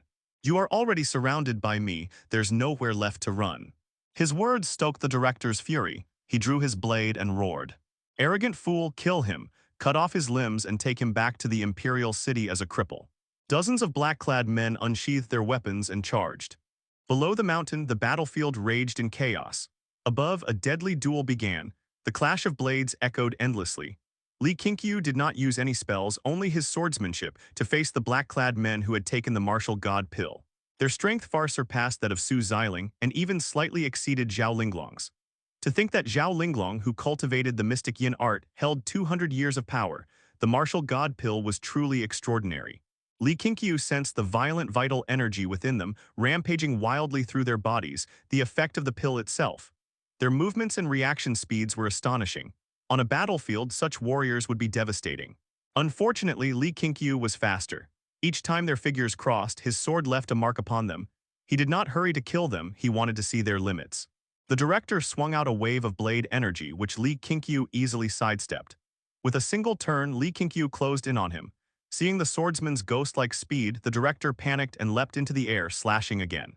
Four black-clad men attacked simultaneously from different directions, their blade auras interweaving, leaving Li Qingqiu seemingly nowhere to evade. But with a mere flick of his sword, Li Qingqiu shattered their combined attack, sending terror through their hearts. They had never faced such a foe. His strength rendered them utterly powerless. Yet as forbidden martial guards, retreat was not in their nature. The battle dragged on. Li Qingqiu's movement grew even more fluid and wounds began to multiply upon their bodies. Half an incense's time later, one of them could no longer hold on. He collapsed to his knees, blood gushing from every wound before falling lifeless into a pool of blood. The director, too, was covered in wounds. His movements slowed and fear crept into his heart. Li Qingqiu turned, his cold gaze meeting his. "You'd best not think of running," he said icily. "That would only displease me, and even in death your torment would not end." His words froze their hearts. The terror they felt was no less than when facing Xuan Gong himself. Just then, a notification appeared before Li Qingqiu's eyes. "Since a disciple of your Dao lineage has created a spirit-gathering formation, opening the path of formation within your Dao lineage, you have obtained a fortuitous fate chance." Spirit-gathering formation. Who could be so talented? Li Qingqiu felt a spark of joy. He had not expected his disciples to grant him such a pleasant surprise. Finally, someone opened the Clear Sky Sect's formation Dao, which made Li Qingqiu very pleased, so he decided to give these black-clad men a quick death. His gaze shifted and his sword moves became even more fierce. He still did not cast spells, he killed entirely by speed and technique. One strike per kill, it did not take long before everyone died beneath Li Qingqiu's sword. Director knelt before Li Qingqiu, one hand still gripping the blade of the Tianheng sword. Li Qingqiu lifted his throat with his sword tip, preventing him from collapsing. Immediately after, Li Qingqiu cast the soul restraining curse upon Director, and Lin Chuan and Nangong Yi emerged from his body. Ghost slaves could not fully detach from their master, so whenever Li Qingqiu traveled far, he had to bring them along. Ordinarily, they lived inside Li Qingqiu's body, nourished by vital energy. Li Qingqiu had many ideas regarding his ghost slaves and was testing them one by one. Director's memories surged into Li Qingqiu's mind. He saw Xuan Gong and he also saw Emperor Zhao Zhai. The Qi family was indeed being used by the emperor. After they offered up martial god elixirs, the emperor was greatly delighted, and the Qi family received promotion because of this. They were also tasked with military logistics. The Qi residence in Pan City was one of the bases supplying martial god elixirs. Within his memories, Li Qingqiu also saw a Taoist who called himself Taoist Master Jiang, a mystic responsible for refining the elixir of immortality for the emperor. It was said that he also mastered spells, though in Director's memories there was no scene of Taoist Master Jiang actually casting any spell. Director's memories gave Li Qingqiu a deeper understanding of Xuan Gong and the forbidden martial guards. The emperor also had several key figures under him. These individuals restrained one another and possessed powerful martial strength. However, in terms of martial prowess, the strongest was still Xuan Gong. After reading all the memories, Li Qingqiu allowed Lin Chuan and Nangong Yi to devour souls freely. These forbidden martial guards had blood-stained hands and committed countless evil deeds. They more than deserved death. The first step to becoming a forbidden martial guard was to personally execute one's closest kin, utterly cruel. They all willingly became demons. Li Qingqiu turned and walked toward the cliff edge, overlooking the Martial God Pass below. Martial God Pass had already been breached. The terrain behind the gate had become a battlefield. Endless waves of Imperial troops were rushing over, preparing to wage a world-shaking battle unseen since the founding of the dynasty. Time slowly passed. When the sun was about to set, the battle below came to an end. The Imperial army had retreated, and the 7 provinces coalition army occupying Martial God Pass did not pursue. Instead, they began to rest and fortify. Li Qingqiu saw a dark shadow appear in the sky far away. He immediately whistled, and Little 8 heard him and flew over at once. Night descended. Hall masters entered Qingxiao courtyard one after another. Shen Yue also came and, as usual, sat at the edge of the long table. Li Qingqiu walked in from the rear forest. All the hall masters rose and saluted him. Even his junior brothers and sisters did the same. As Zhang Yu said, the Sect Master's authority represented the sect's prestige. Everyone must salute the Sect Master. Li Qingqiu took his seat, scanned the group, and then described everything that had happened during the past 2 days. When they heard that Wu Manor had killed Chang Wu in 3 moves, everyone became delighted. Shen Yue sighed and said, "That boy's bones truly were unusual. No wonder he was the war weapon the Wu clan forged over 100 years." Wu Manor's background was no longer a secret. The Wu clan had been wiped out, most likely by the emperor. Li Qingqiu continued, "The emperor is preparing to make his move against us.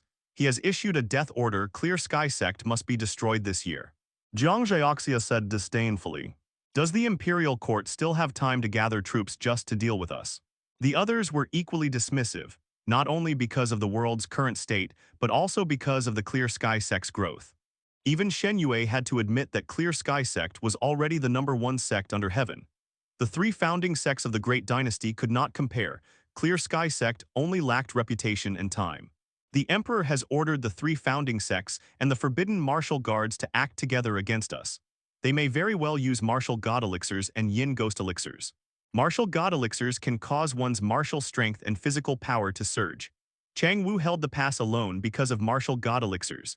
Yin ghost elixirs, however, transform a person into a fierce ghost, feeling no pain and moving at speeds beyond human limits. All of this intelligence came from Director. Yin ghost elixir, created by Chen Huilan, Zhu Yan asked with a frown. The others were also hearing of the yin ghost elixir for the first time. Li Qingqiu shook his head. It was created by a Taoist called Taoist Master Jiang. Aside from rare medicinal ingredients, it requires the blood of a young girl, specifically one bled while filled with resentment. Thus, before dying, those girls suffered inhuman torment.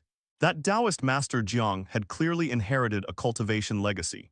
Whether he himself possessed cultivation, Li Qingqiu was still unsure. Based on the information gathered so far, Taoist Master Jiang was very likely the same as Perfected Wei. Someone who had not stepped onto the path of immortal cultivation and could only rely on his own fortuitous opportunity to gain favor from the emperor. What kind of sinister prescription is this? I've never heard of such a thing. Yang Juding frowned. He suddenly felt that the Emperor's mystics might not be mere charlatans. Jiang Zheoxia turned to Li Qingqiu and asked, after taking a yin ghost elixir, what level of cultivation would one need to handle its user?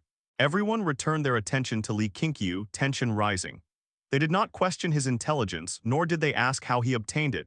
They trusted Li Qingqiu's methods and thoroughness. The yin ghost elixir's user's strength depends on their strength before taking it. In my view, at least third layer of the nourishing vital energy realm would be required to have some certainty. Li Qingqiu's answer made everyone's expression turn grim. Yang Juding followed up, how many people have taken the yin ghost elixir? That is unclear, but it will certainly not be just a handful. These words increased the pressure on the hall masters. Unknown enemies always generated unease. Li Qingqiu continued, soldiers will block the soldiers, Earth will stop the flood, just strengthen patrols. The Emperor will not send only a small group, they are unlikely to infiltrate Clear Sky Mountain. Shen Yue spoke. The Sword Sect Hall disciples' swordsmanship has already stepped across the threshold. I now have little to do. Why don't I take charge of patrols? I can enjoy the magnificent scenery of the ancient Great Mountain Range. I've been here this long and still haven't gone down the mountain. Everyone looked at him, surprised that he volunteered. Ever since joining the Clear Sky Sect, Shen Yue had always maintained a detached attitude. Facing everyone's gaze, Shen Yue cleared his throat and said, I am a Clear Sky Sect member after all. Is it a problem if I help defend the sect? Zhang Yuchun laughed, no problem at all, that would be wonderful. GGG, I really don't feel at ease letting disciples handle patrols. Su Ning stared at Shen Yue and said, in my opinion, you just want to see how strong you've become. Shen Yue looked down at the table and stroked his beard silently. Only then did everyone realize that Shen Yue had been cultivating the primordial unity scripture for quite some time. His current strength must be terrifying. Jiang Zheoxia frowned and said, I'll patrol as well, we'll cover different directions and we'll see who encounters an enemy first. Even though he had reached the 7th layer of the nourishing vital energy realm, he still could not see through Shen Yue at all. This agitated him. Li Qingqiu smiled, if you're willing to take initiative, all the better. He was already imagining the scene of the 3 founding sects and forbidden martial guards attacking, only to be intercepted by either Shen Yue or Jiang Zheoxia. Those who took evil elixirs would surely crumble. The others also felt the pressure lifting. They trusted Shen Yue and Jiang Zheoxia's strength. Zhu Yan, seeing the matter settled, spoke. Sect Master, a disciple from Heavenly Works Hall, has created the spirit gathering formation you once mentioned. I have tested it. It truly can gather spiritual energy, making cultivation easier. Everyone looked toward her, intrigued by this so-called spirit gathering formation. Li Qingqiu had been waiting for her to bring this up. He asked with curiosity, who created it? A disciple named Mingguang, Zhu Yan replied. Mingguang, Li Qingqiu did not have a deep impression of this disciple, clearly average aptitude and comprehension and no special fate trait. Zhang Yuchun suddenly realized, I remember this disciple. He was an orphan and had no surname back then. I gave him his name. I didn't expect he'd have such comprehension. Because Li Qingqiu had seen the prompt earlier, confirming that the spirit gathering formation truly worked, he said directly. From today onward, Mingguang is promoted to true transmission disciple. In addition, Heavenly Works Hall shall erect a monument for him, engraving his contribution and place it along the roadside before Profound Heart Hall. From now on, any disciple with major contributions may have their achievements recorded, allowing future generations to remember them. Upon hearing this, everyone praised the idea. Li Sijin's eyes lit up. If so, then could I have a monument if I successfully cultivate spiritual plants? Of course, but not yet, work harder. Hearing Li Qingqiu's reply, Li Sijin pouted, and the others began asking what counted as a contribution worthy of a monument. Li Qingqiu explained that it must contribute to the sect's development in a foundational, transformative way. Ordinary secret techniques did not count. The evaluation standard rested with him. Shen Yue seemed thoughtful, and Jiang Zheoxia noticed his look and also began pondering. Afterward, Li Qingqiu asked several more matters before dismissing the hall masters. Li Dongyu did not leave. She sat beside Li Qingqiu and asked, Senior brother, with the Emperor holding martial god elixirs and yin ghost elixirs, Zhenyang Imperial City must be extremely dangerous. Will 5th senior brother and 6th senior brother be in danger? Should we send more people to help them? Li Qingqiu answered, naturally it is dangerous, but this is also part of their trial. Believe in their strength. Even if they cannot win, they can at least protect themselves. Hearing this, Li Dongyu felt it reasonable and did not press further. Li Qingqiu stood and said, Fourth junior sister, accompany me somewhere tomorrow morning. What place? Li Dongyu asked curiously. You will know tomorrow. Li Qingqiu did not elaborate. He walked straight toward his residence. It was not that he intended to hide it. He simply had not yet activated his fortuitous fate, so he did not know what fortune it would be. Returning to his room, he closed the door, sat in meditation on his bed, and summoned the Dao Lineage panel. Lines of text appeared before his eyes. Receive fortuitous fate reward. Activate fortuitous fates. Beginning fortuitous fate detection. Fortuitous fate detected, low-level monster realm found, accept fortuitous fate guidance.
Hello, everyone! As we wrap up this video, I want to share a quick note. I have a Patreon account. If you'd like to support me and enjoy on-demand audiobooks, you can become a Patreon member. Alternatively, you can check out my Google Drive link, which has 500-plus novel audiobooks available through my Ko-fi or Patreon shop. I appreciate your support.